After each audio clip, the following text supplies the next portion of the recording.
Actually ನಾನು government employee ಆಗಿದೆ, resign ಮಾಡಿ ಈ ಫೀಲ್ಡಿಗೆ ಬಂದಿರೋದು.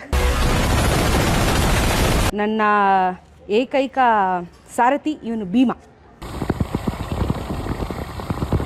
ಲಗೇಜ್ ತಗೊಂಡು ಹೋಗಲ್ಲ ನಾವು ಜಾಸ್ತಿ. ಓಕೆ. ನಾವು ಒಂದೊಂದ್ಸತಿ ಸ್ನಾನನೇ ಮಾಡಲ್ಲ, ಸೆಂಟ್ ಹಾಕೊಂಡು ಜೀವನ ಮಾಡ್ಬಿಟ್ಟಿರ್ತೀವಿ. ಇದು ಪ್ಯಾಂಟ್ ಬರುತ್ತೆ, ಇದರಲ್ಲಿ ನಮಗೆ ಹಿಪ್ ಗಾರ್ಡು ಮತ್ತೆ ನೀ ಗಾರ್ಡ್ ಇರುತ್ತೆ. ಬಿದ್ರೆ ಇಲ್ಲಿಗೂ ಏಟ್ ಆಗಲ್ಲ, ಮಂಡಿಗೂ ಏಟ್ ಆಗಲ್ಲ, ಒಳಗಡೆ ಗಾರ್ಡ್ಸ್ ಇರುತ್ತೆ. So riding pant compulsory, jacket ಹಂಗೆ ಇದು ಕಂಪಲ್ಸರಿ. ಮೈಕ್ ಇದೆ. ಓಕೆ. ಸೊ ಇದು ಇಲ್ಲೇ ಆಲ್ರೆಡಿ ಫಿಟ್ ಆಗಿಬಿಟ್ಟಿರುತ್ತೆ. ಇದ್ರ ಜೊತೆಗೆ ನಾನು ಕ್ಯಾಮ್ರಾ ಸೆಟಪ್ ಮಾಡ್ಕೊಳ್ಳೋದು ಇಲ್ಲಿ. ಸೊ ಕ್ಯಾಮ್ರಾ ಸೆಟಪ್ ಬೇರೆ ಇರುತ್ತೆ, ಅದನ್ನೆಲ್ಲ ಇಲ್ಲಿ ಫಿಟ್ ಮಾಡಬೇಕು.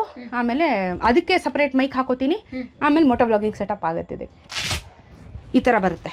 ಸೊ ಅವಾಗ ನಾವು ರೈಡ್ ಮಾಡಬೇಕಾದ್ರೆ ಹಿಂಗಾಗಲ್ಲ, ಸ್ಟಿಫ್ ಆಗಿ ಹಿಂಗಿರುತ್ತೆ ಬಾಡಿ. ನಾನು ಒಬ್ಬಳೇ ಇದ್ದೀನಿ ಅಂತ ಹೇಳಿ ಬಂದು 4 ಜನ ಹಿಡಿದು ನನ್ನನ್ನು ಕೈಯೆಲ್ಲ ಹಿಂಗೆ ಹಿಡಿದು ಕಾಲೆಲ್ಲ ಲಾಕ್ ಮಾಡಿ ಹೋಗೋದ್ರು, ಬರಲಿಲ್ಲ, ಪಡ್ಕೊಂಡ್ರು, ಬರಲಿಲ್ಲ, ಏನೂ ಬರಲಿಲ್ಲ. ಪರವಾಗಿಲ್ಲ, ಒಂದು ತಿಂಗಳಿಗೆ ಒಂದು 50,000 ಅಷ್ಟು ದುಡ್ಕೋತೀನಿ. ಅಲ್ಲಿ ಟಾಯ್ಲೆಟ್ಸ್ ಅನುಕೂಲಗಳಿರಲಿಲ್ಲ, ಹೊರಗಡೆ ಹೋಗಬೇಕಾಯ್ತು. ಬೈಲಲ್ಲಿ ಹೋದಾಗ ಏನಾಗ್ತಿತ್ತು, ಕಿಡ್ನಾಪ್ ಮಾಡಿಬಿಡೋರು, ರೇಪ್ ಅಟೆಂಪ್ಟ್ ಮಾಡೋರು ತುಂಬಾ ಇತ್ತು. ಆ ಥರ ಎಲ್ಲ ಆಗಿ ಎಷ್ಟೋ ಹೆಣ್ಮಕ್ಳು ಪ್ರೆಗ್ನೆಂಟ್ ಎಲ್ಲ ಆಗಿಬಿಟ್ಟು ಅವ್ರಿಗೆ ಗೇರ್ಸು ಹೆಲ್ಮೆಟ್ ಎಲ್ಲ ಹಾಕ್ಕೊಂಡು ಬೈಕಲ್ಲಿ ಹೋದಾಗ ಅವಳು ಸ್ಟಿಲ್ ಹೆಲ್ಮೆಟ್ ತೆಗಿ ಅವ್ರುಗಳು ಹೆಣ್ಣು ಹುಡುಗಿ ಅಂತ ಗೊತ್ತಾಗಲ್ಲ. ಕನ್ನಡ ಸಂಘಟನೆಗಳ ಪರ ಗುರುತಿಸಿದ್ದಾರೆ. ಇಸ್ಕಾನಲ್ಲಿ ಗೋಕುಲಾಷ್ಟಮಿ VIP ಪಾಸ್ ಬರ್ತದೆ. ರಾಯಲ್ ಎನ್ಫೀಲ್ಡ್ ಹೊಸ ಗಾಡಿ ಲಾಂಚ್ ಆದರೆ ಫಸ್ಟ್ ಇವ್ರಿಗೆ ಲಾಂಚಿಂಗ್ ಕರೀತಾರೆ.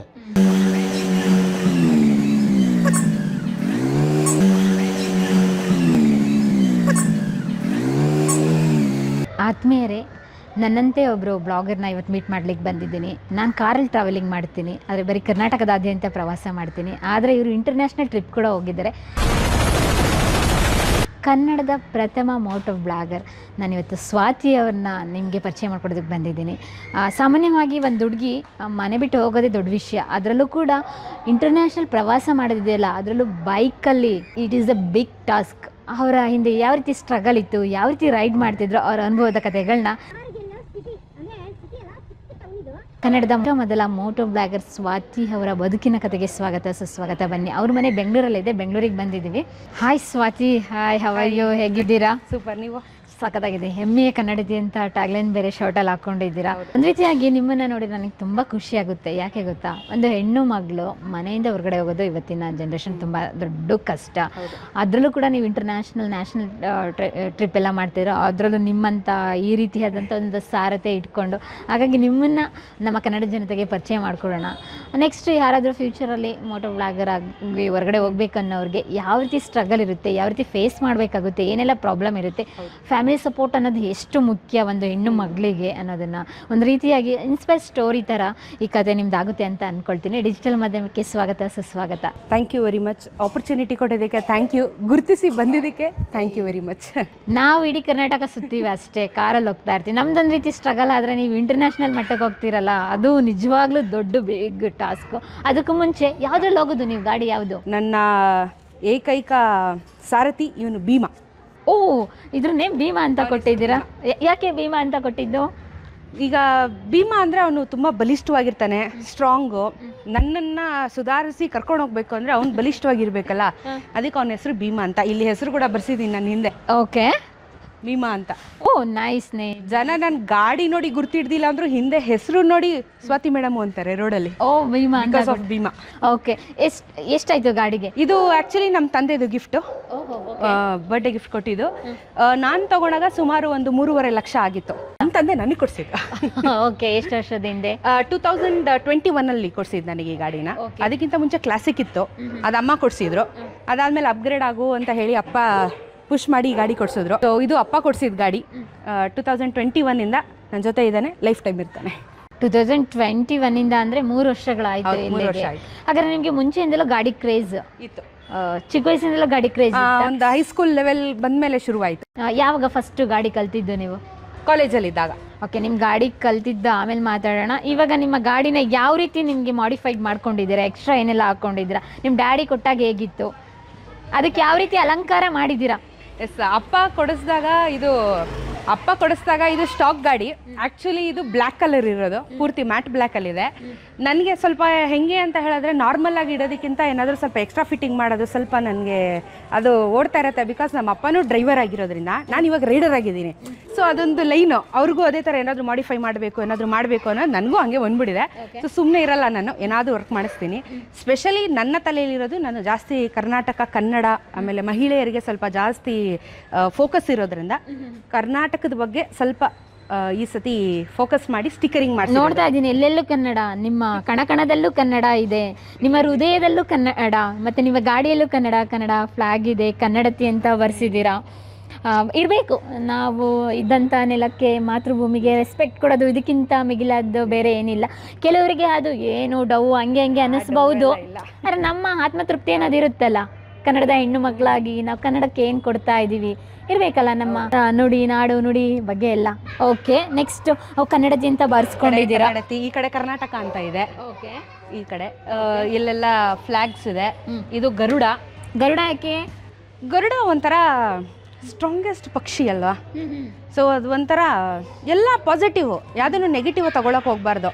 ಈ ನನ್ನ ಕೈಯಲ್ಲಿ ಗೂಬೆ ಇದೆ. ಗೂಬೆ ಯಾಕೆ ಸ್ವಾತಿ? ಲಕ್ಷ್ಮಿ ಇದು. ನೀವು ಟ್ಯಾಟೂ ಕ್ರೇಜರ್? ತುಂಬಾ ಟ್ಯಾಟೂ ಕ್ರೇಜ್.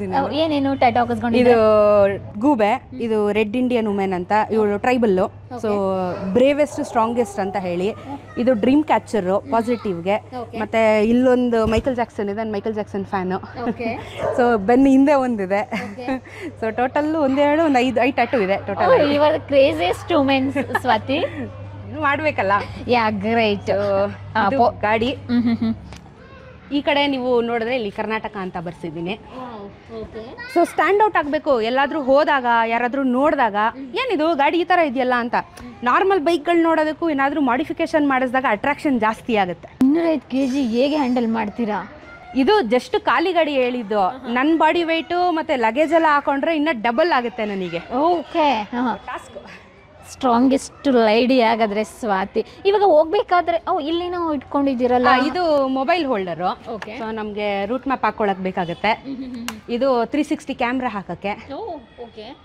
ಇದು ಬಂದು ಮುಂದೆ ಲೈಟ್ ಬರುತ್ತೆ. ಸೊ ಕತ್ಲಲ್ಲಿ ಕಾಣಲ್ಲ, ಸೊ ಫಾಗ್ ಲ್ಯಾಂಪ್ಸ್ ಬೇಕು ನಮಗೆ. ಸೊ ಇಲ್ಲಿ ಮುಂದೆ ಲೈಟ್ ಬರುತ್ತೆ ಕೆಳಗೆ ರೋಡ್ಗೆ. ಅದ್ರ ಜೊತೆಗೆ ಇದೆಲ್ಲ ನಾರ್ಮಲ್ಲು, ಇದೆಲ್ಲ ನಮಗೆ ಟೂರಿಂಗ್ಗೆ ಮಾಡಿಸಿರೋದು ಸೆಟಪ್.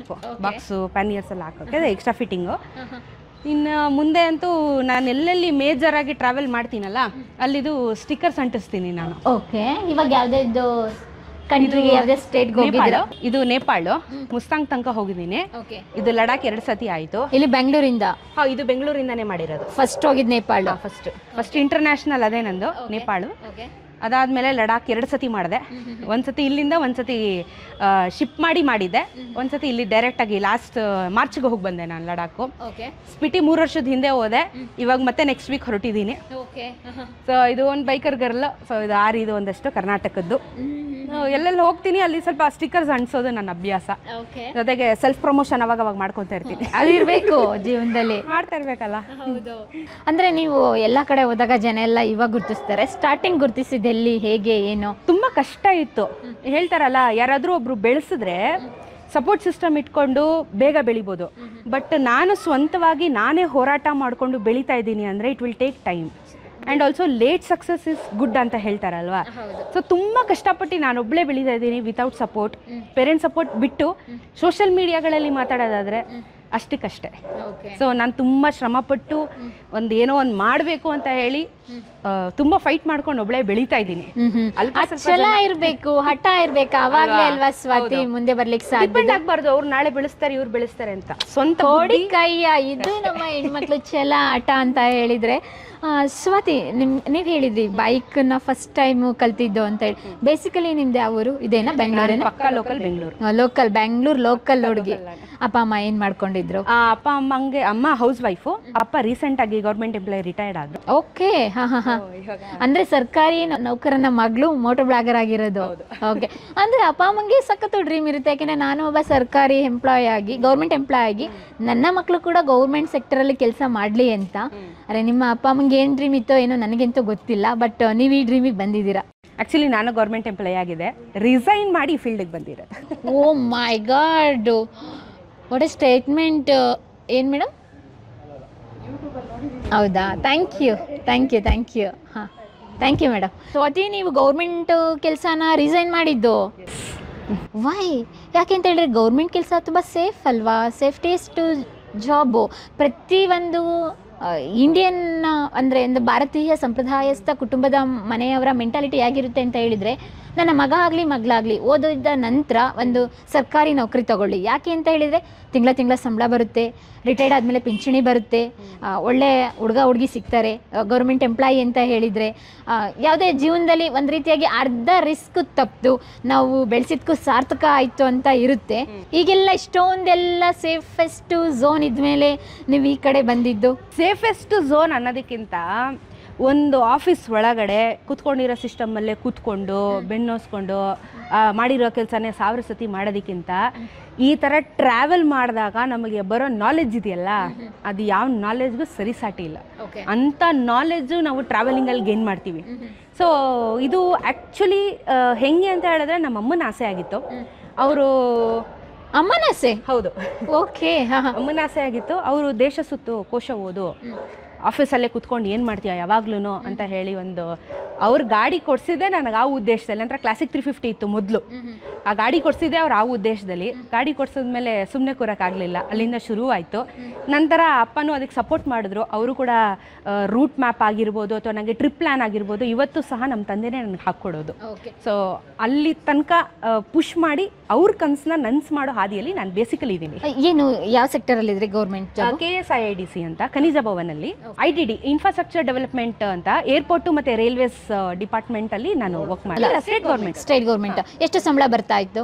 ನನಗೆ ಅವಾಗ 14,000 ಕೊಟ್ಟು. ಎಷ್ಟು ವರ್ಷ ಆಗಿತ್ತು ನೀವು ಜಾಬಿಗೆ ಸೇರಿ? 2 ವರ್ಷ ಮಾಡಿದೆ. 2 ವರ್ಷ. ಯಾಕೆ ಚೆನ್ನಾಗಿ ಅನಿಸ್ನಿಲ್ವಾ ನಿಮಗೆ ಜಾಬು? ಚೆನ್ನಾಗಿತ್ತು, ಬಟ್ ಅದೇ ನನಗೆ ಕೂತ್ಕೊಂಡು ಕೆಲಸ ಮಾಡೋಕ್ಕೆ ಇಷ್ಟ ಇಲ್ಲ. ನನಗೆ ತಿರ್ಗಾಡ್ಕೊಂಡು ಜಾಲಿ ಮಾಡ್ಕೊಂಡಿರಬೇಕು. ಸೊ ಅದು ತಕ್ಕದಂಗೆ ನನಗೆ ಈ ಬೈಕಿಂಗ್ ಪ್ಯಾಷನು ಶುರುವಾಯಿತು. ಅಮ್ಮನೂ ಅದೇ ಹೇಳಿದ್ರು, ಅಪ್ಪನೂ ಅದೇ ಮಾಡು, ನಿನ್ಗೆ ಇಷ್ಟ ಬಂದಿದ್ದು ನೀನು ಮಾಡು ಅಂತ ಫ್ರೀಡಮ್ ಕೊಟ್ರಲ್ಲ. ಸೊ ನನಗೆ ಯಾಕೋ ಈ ಫೀಲ್ಡಲ್ಲೇ ನನಗೆ ಒಲವಿದೆ ಅಂದ್ಬಿಟ್ಟು ನಾನು ಕೆಲಸ ಬಿಟ್ಟು ಇದಕ್ಕೆ ಬಂದೆ. ಓಕೆ, ಇಷ್ಟೆಲ್ಲ ಮಾಡಿಫೈಡ್ ಮಾಡ್ಕೊಂಡಿದ್ದೀರಾ. ಮಾಡಿಫೈ ಮಾಡ್ಕೊಳ್ಳೋದಕ್ಕೆ ಎಷ್ಟು ಖರ್ಚಾಯಿತು? ಮಾಡಿಫೈ ಮಾಡೋಕ್ಕೆ ಬರೀ ಬೈಕ್ ಬಗ್ಗೆ ಕೇಳ್ತಾ ಇದ್ದೀರಾ? ಹಾಂ, ಹೌದೌದು. ಒಂದು 70 ತನಕ ಆಗಿದೆ. 4 ತಿಂಗಳು ಸಂಬಳ, ಗೌರ್ಮೆಂಟ್ ಎಂಪ್ಲಾಯ್ದು 4 ತಿಂಗಳು ಸಂಬಳ, ಹತ್ರ 3-4 ತಿಂಗಳು ಸಂಬಳ, ಇದಕ್ಕೆ ಇನ್ವೆಸ್ಟ್ ಮಾಡ್ದಂಗೆ ಆಗಿದೆ. ಇದು ಹಾನೆಸ್ಟಾಗಿ ಹೇಳ್ತೀನಿ, ನನ್ನ ಇನ್ವೆಸ್ಟ್ಮೆಂಟ್ ಅಲ್ಲ. ಇದು A to Z ಗಾಡಿಯಲ್ಲಿ ಇವತ್ತು ಏನಿದೆ ಅದು ನಮ್ಮ ತಂದೆ ನನಗೆ ಕೊಟ್ಟಿರೋದು. ಸೊ ನನಗೆ ಗಾಡಿ ತೆಕ್ಕೊಡೋದ್ರಿಂದ ಹಿಡಿದು ನಾನು ಎಕ್ಸ್ಟ್ರಾ ಪಾರ್ಟ್ಸ್ ಹಾಕೋವರೆಗೂ ನನ್ನ ತಂದೆನೇ ನನಗೆ ಹಾಕ್ಕೊಟ್ಟಿರೋದು. ಏನಕ್ಕೆ ಅಂತ ಹೇಳಿದ್ರೆ ಅವಾಗ ಇದ್ದಿದ್ದ ಸಂಬಳ ಎಲ್ಲ ಖರ್ಚಾಗಿತ್ತು, ನನ್ನ ಹತ್ರ ದುಡ್ಡಿಲ್ಲ. ಈ ಫೀಲ್ಡಿಗೆ ಬರಬೇಕಂದ್ರೆ ತುಂಬ ಇನ್ವೆಸ್ಟ್ಮೆಂಟ್ ಬೇಕು. ಅವಾಗ ಅವರು ನನಗೆ ಸಪೋರ್ಟ್ ಮಾಡಿದ್ರು. ಆಯಿತು, ನಾನು ದುಡ್ಡು ಕೊಡ್ತೀನಿ, ನಿಂಗೇನು ಬೇಕೋ ಮಾಡಿಸ್ಕೊ ಅಂತ ಹೇಳಿ ಇದೇನು ಸೆಟಪ್ ಇವತ್ತುವರೆಗೂ ಬಂದಿದೆ ಅದು ಅಪ್ಪನ ಒಂದು ಕೊಡುಗೆ ಅಂತ ಹೇಳ್ಬೋದು. ಓಕೆ, ಎಕ್ಸ್ಟ್ರಾ ಫಿಟ್ಟಿಂಗ್ ಎಲ್ಲ ಒಳಗಡೆ ನೋಡ್ಬೋದು ನಾವು. ಹಾಗಾದ್ರೆ ನಿಮ್ದು ಕಿಟ್ಟು, ಎಕ್ಸ್ಟ್ರಾ ಕಿಟ್ಟು, ಮತ್ತೆ ಟ್ರಾವೆಲಿಂಗ್ ಹೋಗ್ಬೇಕಂತ ಹೇಳಿದ್ರೆ ಹಾಗಾದ್ರೆ ತುಂಬಾ ನೋಡೋದಿದೆ, ತುಂಬಾ ಮ್ಯಾಟರ್ಸ್ ಇದೆ. ಬೈಕರ್ಸ್ ಅಸಲಿ ಶೋನ ಇವತ್ತು ನೀವು ಟೆಲಿಕಾಸ್ಟ್ ಮಾಡ್ಬೋದು. ಶೂ ಆದ್ರೆ ನೀವು ಗೌರ್ಮೆಂಟ್ ಕೆಲಸನ ರಿಸೈನ್ ಮಾಡಿದಾಗ ನಿಮ್ಮ ಮನೆಯವ್ರ ಒಪಿನಿಯನ್ ಹೇಗಿತ್ತು? To be honest. ಅದೇ ನಮ್ಮ ಅಪ್ಪ ಅಮ್ಮನೇ ನೀವು ಡೈರೆಕ್ಟಾಗಿ ಕೇಳಿ, ನಿಮ್ಗಿನ್ನೂ ಕ್ಯೂರಿಯಾಸಿಟಿ ಜಾಸ್ತಿ ಆಗುತ್ತೆ ಹೆಂಗಿತ್ತು ಅಂತ. ಅವ್ರ ಬಾಯಲ್ಲಿ ಬರೋದಕ್ಕೂ ನನ್ನ ಬಾಯಲ್ಲಿ ಬರೋದಕ್ಕೂ ವ್ಯತ್ಯಾಸ ಇದೆ. ಓಕೆ, ಟೈರ್ ಏನಾದ್ರು ಮಾಡಿಫೈಡ್ ಮಾಡಿದ್ರೆ ಏನಿಲ್ಲ, ಅದೇ ತರ ಆಸ್ ಯೂಶುವಲ್ ಅದೇ ತರ ಇದೆ. ಯಾಕೆಂದ್ರೆ ನೀವು ಬೈಕಿಗೆ ಬೇಕಾಗಿದ್ದೆ ಟೈರ್, ಯಾವಾಗ ಪಂಚರ್ ಆಗುತ್ತೋ ಏನೋ ಗೊತ್ತಾಗಲ್ಲ. ಒಂದು ಸೇಫೆಸ್ಟ್, ಮತ್ತೆ ಹೆಲ್ಮೆಟ್ ಬಹಳ ಮುಖ್ಯ ಆಗುತ್ತೆ ಬೈಕ್ ರೈಡರ್ಗೆ. ತೋರಿಸ್ತೀನಿ, ಫುಲ್ ಸೆಟ್ ತೋರಿಸ್ತೀನಿ ಇವತ್ತು ನಿಮಗೆ. ಬನ್ನಿ, ಎಲ್ರಿಗೂ ಕೂಡ ಸ್ವಾತಿ ಬದುಕಿನ ಕತೆಗೆ ಸ್ವಾಗತ. ಅದ್ರ ಜೊತೆಗೆ ಸ್ವಾತಿ ಅವ್ರ ಮನೆಗೆ ಹೋಗೋಣ. ಇವಾಗ ಅವ್ರ ತಂದೆ ತಾಯಿಗಳನ್ನ ಮಾತಾಡಿಸ್ಬೇಕು. ನಮಸ್ಕಾರ ಅಂಕಲ್, ಹೇಗಿದ್ದೀರಾ? What A cute. ಸ್ವಾತಿ ಥರನೇ ಕ್ಯೂಟ್ ಆಗಿದ್ದಾವೆ ಎಲ್ಲ, ನನ್ನನ್ನೇ ನೋಡ್ತಾ ಇದ್ದಾವೆ. ನಿಮ್ಮಮ್ಮ ಅನ್ಕೊಳ್ತೀನಿ. ನಮಸ್ತೆ ಅಮ್ಮ. ನಮಸ್ತೆ, ನನ್ನ ಹೆಸರು ಆರ್ತಿ, ನನ್ನ ಮಗಳು ಸ್ವಾತಿ, ಅವಳು ತೇರೆ ಸಾರಥಿ. ಓ ಮೈ ಗಾಡ್, ಏನ್ ಕವಿಯತ್ರಿ ಆಗಿದ್ದಾರೆ ಇವರು. ಹಾಗೆ ಹೇಳ್ತಾ ಇರ್ತೀನಿ ಏನಾರು ಬರ್ತಾ ಇದ್ರೆ. ಹೌದಾ? ಹೌದಾ, ಹೋಗೋದ್ರೊಳಗಡೆ ನನ್ನ ಬಗ್ಗೆ, ನಂದಿನಿ ಬಗ್ಗೆ ಒಂದು ಕವಿತೆ ಹೇಳಿ ಆಯ್ತಾ?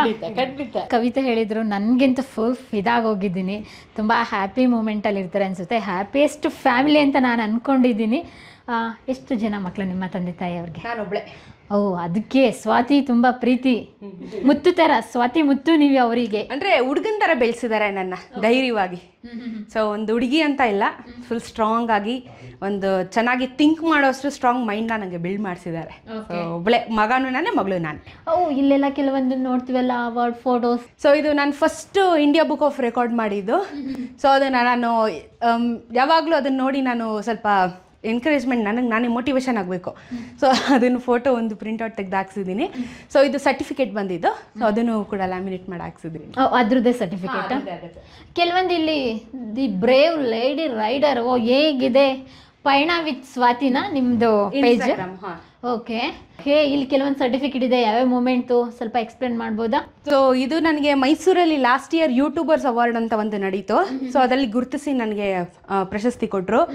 ಇದು ನನಗೆ ಫಸ್ಟ್ ಕನ್ನಡ ಮೋಟೋ ವ್ಲಾಗರ್ ಅಂತ ಹೇಳಿ ಗುರುತಿಸಿ ಇದೊಂದು ಸರ್ಟಿಫಿಕೇಟು. ಜೊತೆಗೆ ಇಲ್ಲಿ ಯೂತ್ ಐಕಾನ್ ಅಂತ ಒಂದು ಕೊಟ್ಟಿದ್ದಾರೆ. ಸೊ ಇದು ಯೂತ್ ಐಕಾನು. ಮತ್ತು ಇದು ರೂಪೇಶ್ ರಾಜಣ್ಣ, ನಾನು ಯುವ ಕರ್ನಾಟಕ ವೇದಿಕೆಯಲ್ಲೂ ಕೆಲಸ ಮಾಡ್ತೀನಿ ಕನ್ನಡ ಸಂಘದಲ್ಲಿ. ಸೊ ಅದನ್ನಲ್ಲಿ ಗುರುತಿಸಿ ಕೊಟ್ಟಿದ್ದಾರೆ. ಕೆಲವೊಂದಷ್ಟು ಏನು ಸೋಷಲ್ ವರ್ಕ್ಸ್ ಜಾಸ್ತಿ ಮಾಡ್ತಿರ್ತೀನಿ. ಆಮೇಲೆ ಕನ್ನಡ ಸಂಘಗಳಲ್ಲಿ ಜಾಸ್ತಿ ಕೆಲಸ ಮಾಡ್ತೀನಿ. ವುಮೆನ್ ಓರಿಯೆಂಟೆಡ್ ಲಯನ್ಸ್ ಕ್ಲಬ್, ರೋಟರಿಯಲ್ಲೆಲ್ಲ ಕೆಲಸ ಮಾಡಿದ್ದೀನಿ. ಸೊ ಎಲ್ಲ ಗುರುತಿಸಿ ನಾನು ಮಾಡಿರೋ ಕೆಲಸಗಳಿಗೆ ಬೈಕಿಂಗ್ ಕಮ್ಯುನಿಟಿ ಅವರು, ಬೈಕಿಂಗ್ ಬ್ರ್ಯಾಂಡ್ಗಳವರು ಎಲ್ಲ ಗುರುತಿಸಿ ನನಗೊಂದಷ್ಟು ಅವಾರ್ಡ್ಗಳು ಕೊಟ್ಟಿದ್ದಾರೆ. ಮತ್ತು ರೇಸಲ್ಲಿ ಗೆದ್ದಿರೋದು ಅದು ಅವಾರ್ಡ್, ಅದೆಲ್ಲ ರೇಸರ್ ಆಗಿದೆ. ಹಾಂ, ರೇಸರ್ ಆಫ್ ರೋಡಿಂಗು. ಸೊ ಅದರಲ್ಲೂ ಗುರುತಿಸಿ ಅದೇ ಫಸ್ಟ್ ಪ್ರೈಸ್ ವಿನ್ ಮಾಡಿದ್ದೆ. ಸೊ ಅದು ಟೈಯರ್ ಎಲ್ಲ ಪ್ರೈಸ್ ಕೊಟ್ಟಿದ್ರು ನನಗೆ. ಹಾಗಾದ್ರೆ ಇವಾಗ ನಾನು ಕೇಳಬೇಕು, ಸ್ವಾತಿಗೆ ಏನು ಬರಲ್ಲ ಅಂತ. ಎಲ್ಲ ಬರುತ್ತಲ್ಲ, ಕಾರ್ ಡ್ರೈವಿಂಗ್ ಬರಲ್ಲ. ಅದೊಂದು ಕಲಿಯಕ್ಕೆ ಆಸೆ, ಬಟ್ ಯಾವಾಗ ಮೂರ್ತ ಇಡ್ತೀನಿ ಗೊತ್ತಿಲ್ಲ. ಅದಕ್ಕೆ ಲಗ್ಗೆ ಇಟ್ಟರೆ ಮುಗೀತು ಕತೆ. ಅದು ಚಿಂದಿ ಚಿತ್ರಾನ್ನ ಟಾಪ್ ಲೆವೆಲ್ಗೆ ಹೋಗೋದು. ಇಲ್ಲಿ ಕೆಲವೊಂದನ್ನ ಮೂಮೆಂಟ್ ನೋಡ್ತೀವಲ್ಲ, ಇದು ಏನು ನೀವು ಬೇರೆ ಬೇರೆ ಕಂಟ್ರಿಗೆ ಹೋದಾಗ ತಂದಿದ್ದ, ಹೇಗೆ ಏನು? ನನಗೆ ಸ್ಟಿಕ್ಕರ್ದು ಕಲೆಕ್ಷನ್ ಹೆಂಗೆ ಇಷ್ಟ, ಹಾಗೆ ನನಗೆ ಮ್ಯಾಗ್ನೆಟ್ ಅಂದರೆ ತುಂಬ ಇಷ್ಟ. ನಾನು ಎಲ್ಲೆಲ್ಲಿ ಟ್ರಾವೆಲ್ ಮಾಡ್ತೀನಿ ಅಲ್ಲಿದು ಮ್ಯಾಗ್ನೆಟ್ಸ್ ಕಲೆಕ್ಷನ್ ಜಾಸ್ತಿ ಮಾಡ್ತೀನಿ ನಾನು. ಸೊ ಹೋಗಿರೋದೆಲ್ಲನೂ ಇಲ್ಲಿ ನಾನು ಮ್ಯಾಗ್ನೆಟ್ ಅಂಟಿಸಿದ್ದೀನಿ. ಸೊ ನನಗೆ ಖುಷಿ ಆಗುತ್ತೆ. ನನ್ಗೆ ಆಸೆ ಇರೋದು ಫುಲ್ ಮ್ಯಾಗ್ನೆಟ್ಟು ಫ್ರಿಜ್ ಎಲ್ಲ ತುಂಬಿಸ್ಬೇಕು ಅಂತ. Malaysia, Thailand, Leh Ladakh, Nepal. Oh my god. ನಿಮ್ಮ ತಂದೆಯವ್ರನ್ನ ನಾನು ಅರ್ಧಕ್ಕರ್ಧನೆ ಮಾತಾಡಿಸ್ಬಿಟ್ಟೆ. ನಿಮ್ಮ ತಂದೆಯವ್ರನ್ನೂ ಪರಿಚಯ ಮಾಡ್ಕೊಡಿ ನಮ್ಮ ವೀಕ್ಷಕರಿಗೆ. ಅಪ್ಪನ ಹೆಸರು ರಾಮಚಂದ್ರ ರಾವ್ ಅಂತ. ರೀಸೆಂಟಾಗಿ BMTC ಡ್ರೈವರ್ ರಿಟೈರ್ಡ್ ಆದರು. ಸೊ ಇವಾಗ ನನಗೆ ಮೇಜರ್ ಆಗಿ ಈ ಫೀಲ್ಡಿಗೆ ಬರೋದಕ್ಕೆ ಅಮ್ಮ ಹೇಗೆ ಕಾರಣ, ಅದಕ್ಕಿಂತ ಅಪ್ಪ ಸ್ವಲ್ಪ ಜಾಸ್ತಿ ಕಾರಣನೇ ಇದ್ದಾರೆ. ಯಾಕಂದರೆ ಬೈಕ್ ಕೊಡಿಸಿರೋದು, ಕ್ಯಾಮ್ರಾ ಕೊಡಿಸಿರೋದು, ಮೈಕ್ ಕೊಡಿಸಿರೋದು, ಆಮೇಲೆ ನನಗೆ ಏನೇ ಬೇಕು ಅಂತ ಹೇಳಿದ್ರು, ಫೋನು ಹೊಸದಾಗಿ ನನಗೆ ಆ್ಯಪಲ್ ಫೋನ್ ಕೊಡಿಸಿದ್ರು, ಇರಲಿಲ್ಲ ನನ್ನ ಹತ್ರ. ಎಲ್ಲದಕ್ಕೂ ಸೂತ್ರಧಾರಿ ಇವರೇ. ಸೊ ಅವ್ರು ಕೊಡ್ಸಿರೋದಕ್ಕೆ ಇವತ್ತು ನಾನು ಇಲ್ಲಿದ್ದೀನಿ. ಹೌದು, ಅವ್ರ ಸಪೋರ್ಟ್ ಸಿಸ್ಟಮ್ ಹಾಗೆ ಇದೆ. ತುಂಬಾ ಎಮೋಷನಲ್ ಆಗ್ತಾ ಇದ್ದೀರಲ್ಲ. Cheer up uncle, cheer up. ನಿಮ್ಮ ಮಗಳು ಇಷ್ಟು ದೊಡ್ಡ ಸಾಧನೆ ಮಾಡ್ತಾ ಇದ್ದಾರೆ, ಖುಷಿಗೆ ಪಾಪ ಹಂಗೆ ಅವ್ರು ಸ್ವಲ್ಪ ಎಮೋಷನ್ ಆಗ್ತಾರೆ ಕ್ಯಾಮ್ರಾ ಮುಂದೆ. ಬೇಕಲ್ಲ ನಿಮ್ಮ ಎಕ್ವಿಪ್ಮೆಂಟ್ಸ್ ಎಲ್ಲ ನೋಡೋಣ. ಬನ್ನಿ, ನೀವು ಬರ್ತೀರಾ ಅಂತಾನೆ ನಾನು ಎಲ್ಲ ರೆಡಿ ಮಾಡಿ ಇಟ್ಟಿದ್ದೀನಿ. ಅವ್ರದ್ದು ಒರಿಜಿನಲ್ ಇಲ್ಲಿದೆ, ಅವ್ರ ಜೀವಾಳ ಇನ್ನೂ ಇದೆ, ಬಟ್ ಜೋಡ್ಸಕ್ ಜಾಗ ಇಲ್ಲ ಅಂದ್ಬಿಟ್ಟು ನಾನು ಬೇಸಿಕ್ಸ್ ಐಟಮ್ ಎಲ್ಲ ತೆಗ್ದು ನಿಮ್ಗೆ ಇಟ್ಟಿದ್ದೀನಿ. ಓಕೆ, ಏನೇನು ಐಟಮ್ಸ್ ಇವಾಗ ನೀವು ಕ್ಯಾರಿ ಮಾಡೋದು? ಇದನ್ನ ತೋರಿಸ್ಬೇಕು ನಮ್ಮ ವೀಕ್ಷಕರಿಗೆ. ವಾವ್, ಇದು India book of record. 3 India book of record ಮಾಡಿದ್ದೀನಿ ನಾನು. ಸೊ ಇದು ಒಂದು, ಇಲ್ಲೊಂದಿದೆ, ಇಲ್ಲಿ, ಮತ್ತೆ ಒಂದು ಏಷ್ಯಾ ಬುಕ್ ಆಫ್ ರೆಕಾರ್ಡ್ ಕೂಡ ಮಾಡಿದ್ದೀನಿ. ಓ ಮೈ ಗಾಡ್, ಏನಿದೆ ಅದರೊಳಗಡೆ? Certificates, medals. Okay, wow, nice. ಇದು ಮೆಡಲ್, ಸರ್ಟಿಫಿಕೇಟ್. ಓಕೆ, ಸೊ ಜೊತೆಗೆ ಇದು ಮ್ಯಾಗಝಿನ್ ಕೊಟ್ಟಿರ್ತಾರೆ. ಮ್ಯಾಗಝಿನ್ ಇದೆ 23 ಅಲ್ಲಿ. ಓಕೆ, ಒಂದು ಪೆನ್ ಇರುತ್ತೆ, ಒಂದು ಬ್ಯಾಡ್ಜ್ ಇರುತ್ತೆ. ಸೊ ನಾನು ಅಫಿಷಿಯಲ್ ಆಗಿ ಹಾಕೊಂಡು ಹೋಗ್ಬೋದು ಬ್ಯಾಡ್ಜ್ನ, ಹೋಲ್ಡರ್ ಅಂತ ಹೇಳ್ಬಿಟ್ಟು. Wow, great. ಓಕೆ, ನಮ್ಮ ಕನ್ನಡತಿಯಾಗಿ ಇಷ್ಟೆಲ್ಲ ಅಚೀವ್ ಮಾಡಿರೋದು ನಮಗೂ ತುಂಬಾ ಖುಷಿ ಆಗ್ತಾ ಇದೆ Swati. India book of record ಏನು 3 ಸಿಕ್ಕಿದೆಯಲ್ಲ ನಿಮಗೆ? ಎಲ್ಲರಿಗೂ 1 ಸಿಗೋದೇ ತುಂಬಾ ಕಷ್ಟ. ಹೌದು, ಆ್ಯಕ್ಚುಲಿ ನಾನು ಇನ್ನೂ ಮಾಡಬೇಕು ಅಂತ ತುಂಬ ಆಸೆ ಇದೆ, ಬಟ್ ಸ್ವಲ್ಪ ಫೈನಾನ್ಷಿಯಲ್ ತೊಂದರೆಗಳಿರೋದ್ರಿಂದ ಮಾಡೋದಕ್ಕಾಗ್ತಿಲ್ಲ. ಸೊ ಇದು ಇಂಡಿಯಾ ಬುಕ್ ಆಫ್ ರೆಕಾರ್ಡ್ದು ಮೆಡಲ್. ಇದು ಬುಕ್ಕು. ಇದು ಕೂಡ ಪಿನ್ನು. ಅಂದ್ರೆ ಇದ್ರಲ್ಲೆಲ್ಲ ನೀವು ಫೋಟೋಸ್ ಎಲ್ಲ ಇದೆ. ಇದು ನಮ್ಗೊಂದು ID ಕಾರ್ಡ್ ಕೊಡ್ತಾರೆ. ಫಂಕ್ಷನ್ ಏನು ನಡೆಯಲ್ಲ, ಇದಕ್ಕೆ ನಾವು ಅಪ್ಲೈ ಮಾಡಿರ್ತೀವಿ. ಸೊ ಅಪ್ಲೈ ಮಾಡಿದಾಗ ನಮ್ಗೆ ಕಳಿಸ್ಕೊಡ್ತಾರೆ. ನಾವು ವಿತ್ ಡಾಕ್ಯುಮೆಂಟೇಶನ್ ವಿತ್ ಪ್ರೂಫ್ ಎಲ್ಲಾನು ಕಳಿಸ್ಬೇಕಾಗತ್ತೆ.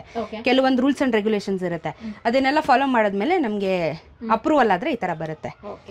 ಇದು ಸ್ಟಿಕ್ಕರ್ಸ್, ಮತ್ತೆ ಇದಕ್ಕೂ ಬ್ಯಾಡ್ಜ್ ಕೊಟ್ಟಿದ್ದಾರೆ, ಮತ್ತೆ ಪೆನ್, ಮೆಡಲ್ಸ್. ಈ ತರ 4 ರೆಕಾರ್ಡ್ಸ್ ಇದೆ ಟೋಟಲ್ ಆಗಿ ನಂದು. ಇವಾಗ ಮೇಜರ್ ಆಗಿ ನಿಮ್ಮ ಕಿಟ್ಟು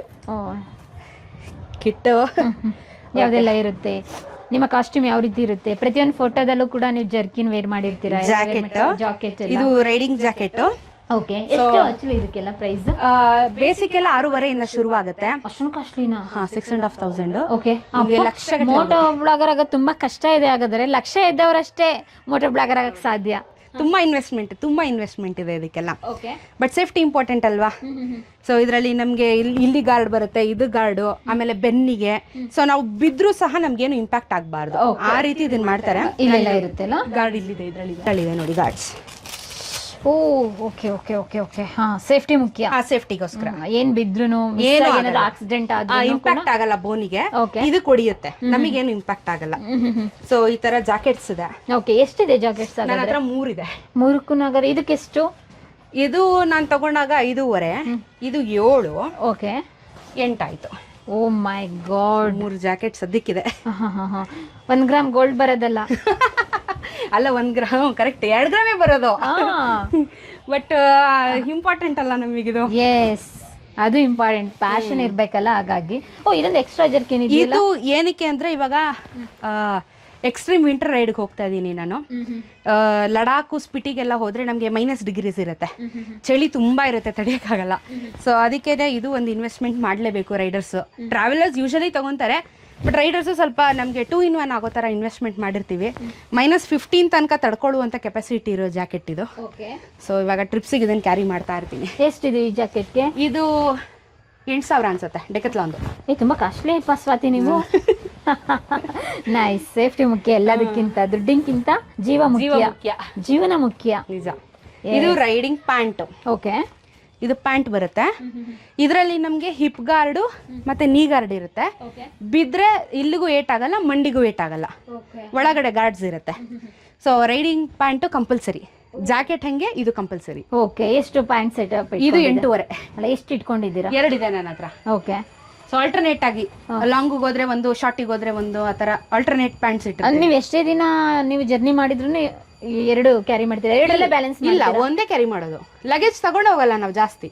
ಓಕೆ. ನಾವು ಒಂದೊಂದ್ಸತಿ ಸ್ನಾನನೇ ಮಾಡಲ್ಲ, ಸೆಂಟ್ ಹಾಕೊಂಡು ಜೀವನ ಮಾಡ್ಬಿಟ್ಟಿರ್ತೀವಿ. ಮೈ ಗಾಡ್. ಎಷ್ಟು ದಿನ ಸ್ನಾನ ಮಾಡಲ್ಲ? ನಾನು 4 ದಿನ ಸ್ನಾನ ಮಾಡಿಲ್ಲ. ಓಕೆ. ಒಂದ್ಸತಿ ರೈಡಲ್ಲಿ. ಮೇ ಬಿ ಈಗ ನೆಕ್ಸ್ಟ್ ಹೋಗೋ ರೈಡಲ್ಲಿ 1 ವಾರ ಸ್ನಾನ ಇರಲ್ಲ ನನಗೆ. ಸ್ವಾತಿ, ಇಟ್ಸ್ ಪಾಸಿಬಲ್ ಆಗುತ್ತೆ. ಟ್ರಾವೆಲ್ ಲೈಫ್ ಅದು. ಯಾ. ಹಾಗಾದ್ರೆ ನೀವು ಒಂದು ಕ್ಲಾತಿಗೆ ಎಷ್ಟು ಇನ್ವೆಸ್ಟ್ ಮಾಡಿರ್ಬೋದು ಅಂದಾಜು? ಮೋರ್ ದೆನ್ 50,000 ಮೇಲೆ ಆಗಿದೆ ಅಲ್ಲ? ಗೇರ್ಸಿಗೆ 1 ಲಕ್ಷ ಮೇಲೆ ಆಗಿದೆ. ಇದು ಇಷ್ಟೇ ಅಲ್ಲ, ಇದು gloves. Okay, hand gloves. Okay. So ಇದು ಹಾಕೊಳ್ಳೇಬೇಕು ಕಂಪಲ್ಸರಿ ರೈಡಿಂಗ್ ಅಲ್ಲಿ. ನಮ್ಗೆ ನಕಲ್ ಗಾರ್ಡ್ ಸೇಫ್ಟಿ ಇರುತ್ತೆ ಬಿದ್ದಾಗ, ಆಮೇಲೆ ಇದು ಸೇಫ್ಟಿ ಇರುತ್ತೆ ಈ ಜಾಗ.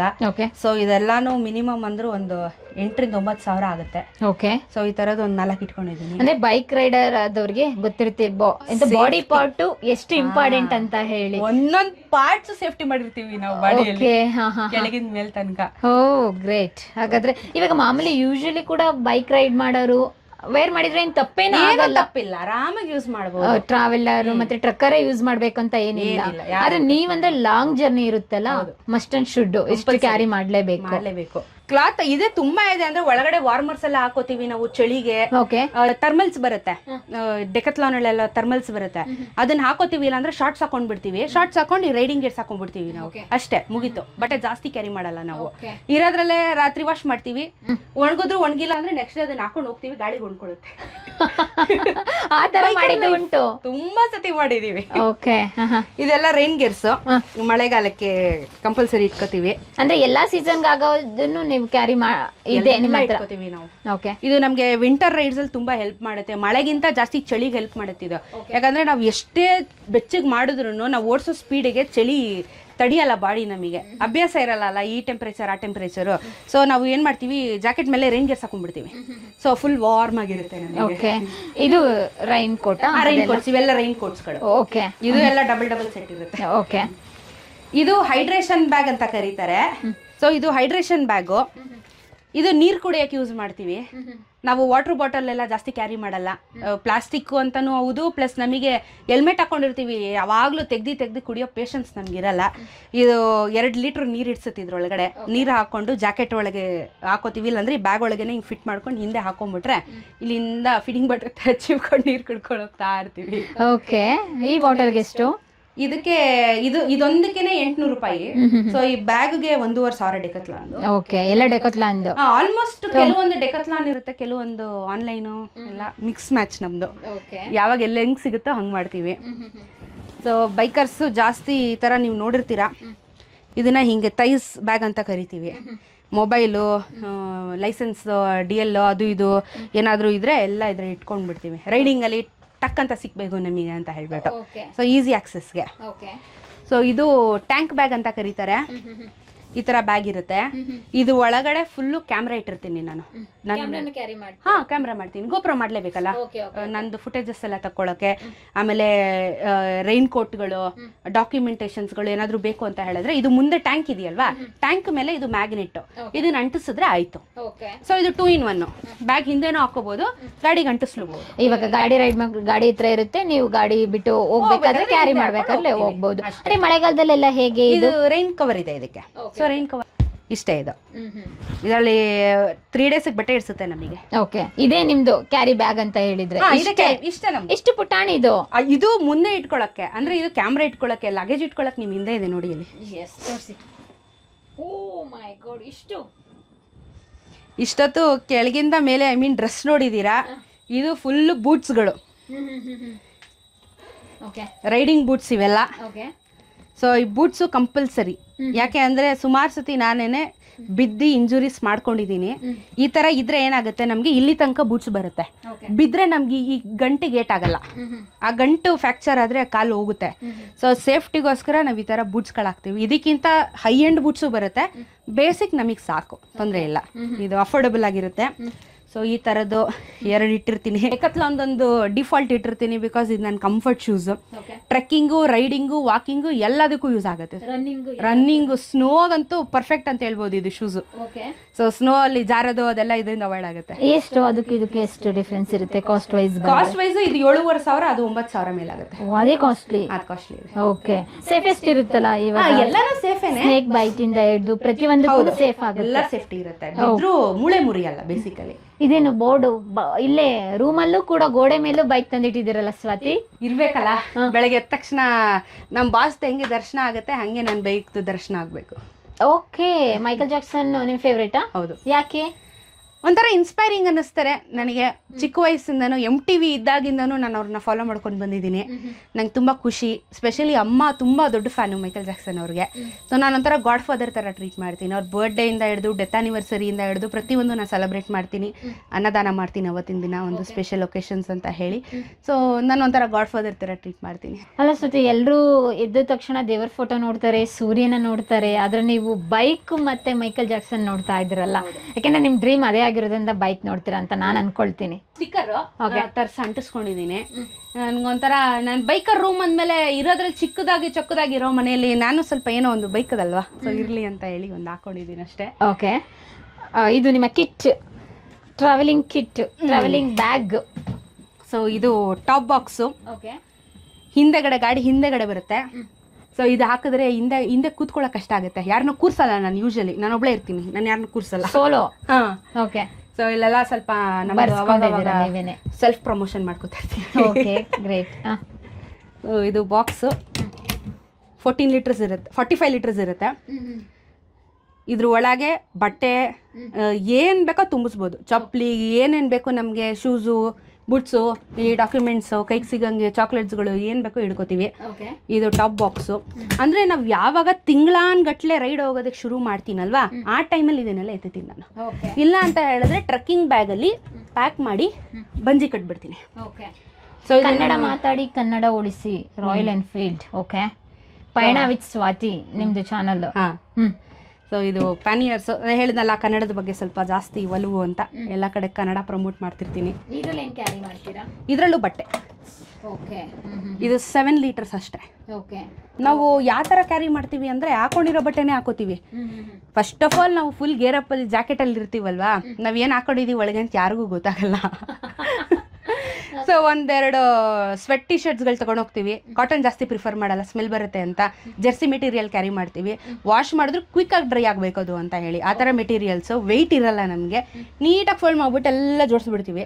ಅದು ಟಾಯ್ಲೆಟರೀಸ್ ಐಟಮ್ಸು, ಆಮೇಲೆ ಸ್ವಲ್ಪ ಸ್ನ್ಯಾಕ್ಸು, ಮೆಡಿಸಿನ್ಸು ಅಂಥದ್ದಷ್ಟೇ ಇರುತ್ತೆ ನಮ್ಮ ಹತ್ರ. ಆಮೇಲೆ ಟೂಲ್ ಕಿಟ್ ಗಾಡಿಯಲ್ಲೇ ಇರುತ್ತೆ.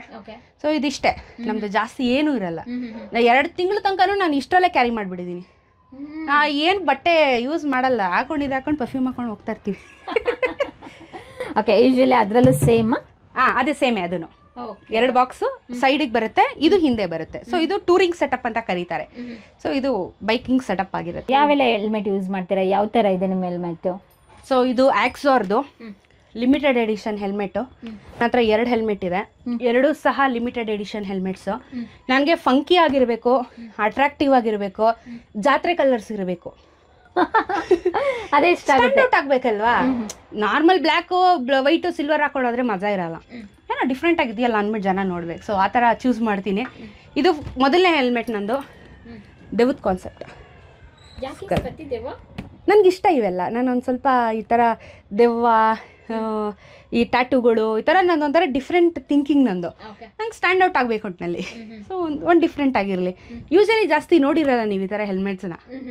ಸೊ ಇದು ಆಕ್ಸಾರ್ದು. ಇಲ್ಲಿ ಮುಂದೆ ಕ್ಯಾಮ್ರಾ ಹಾಕೊಳ್ಳೋಕ್ಕೆ ಅವಾಗ ಗೊತ್ತಾಗ್ದಿರೇ ಇದೆಲ್ಲ ನಾವು MC ನೋಡ್ಕೊಂಡಿರೋದು. ಸ್ಟಾರ್ಟಿಂಗ್ ಬಿಗಿನಿಂಗ್ ಸ್ಟೇಜಲ್ಲಿ ನಾವೇ ಮಾಡ್ಕೊಂಡಿರೋ ಜಾತ್ರೆಗಳಿವೆಲ್ಲ. ಇಲ್ಲಿ ಕ್ಯಾಮ್ರಾನ ಫಿಕ್ಸ್ ಮಾಡ್ಕೊಳ್ತೀವಿ. ಇಲ್ಲಿ ಅಲ್ಲೂ ಬರುತ್ತೆ, ಕೆಳಗೂ ಬರುತ್ತೆ. 2 ಕಡೆ ಕ್ಯಾಮ್ರಾ ಹಾಕೋಬಹುದು. ಸೊ ಇದು ಸೆಕೆಂಡ್ ಹೆಲ್ಮೆಟ್ ಅಪ್ಗ್ರೇಡ್ ಆದೆ. ಇದು ಕೂಡ ಆಕ್ಸಾರೇನೆ.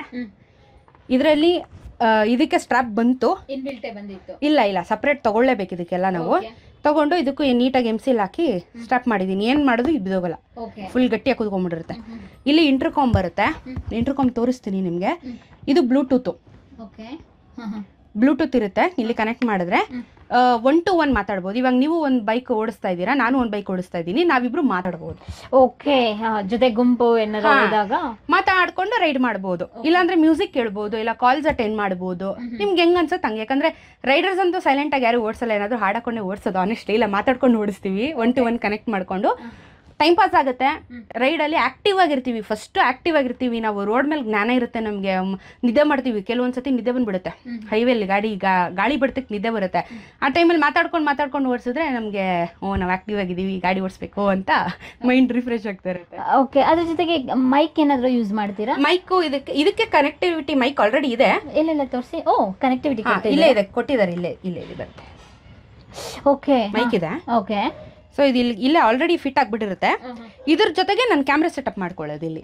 ಸೊ ಕ್ಯಾಮ್ರಾ ಸೆಟಪ್ ಬೇರೆ ಇರುತ್ತೆ, ಅದನ್ನೆಲ್ಲ ಇಲ್ಲಿ ಫಿಟ್ ಮಾಡಬೇಕು. ಆಮೇಲೆ ಅದಕ್ಕೆ ಸಪ್ರೇಟ್ ಮೈಕ್ ಹಾಕೋತೀನಿ. ಆಮೇಲೆ ಮೋಟೋ ವ್ಲಾಗಿಂಗ್ ಸೆಟಪ್ ಆಗುತ್ತೆ. ಓಕೆ, ಎಷ್ಟು ಆಗೋದ್ರಿ ಈ ಹೆಲ್ಮೆಟ್ಗೆ?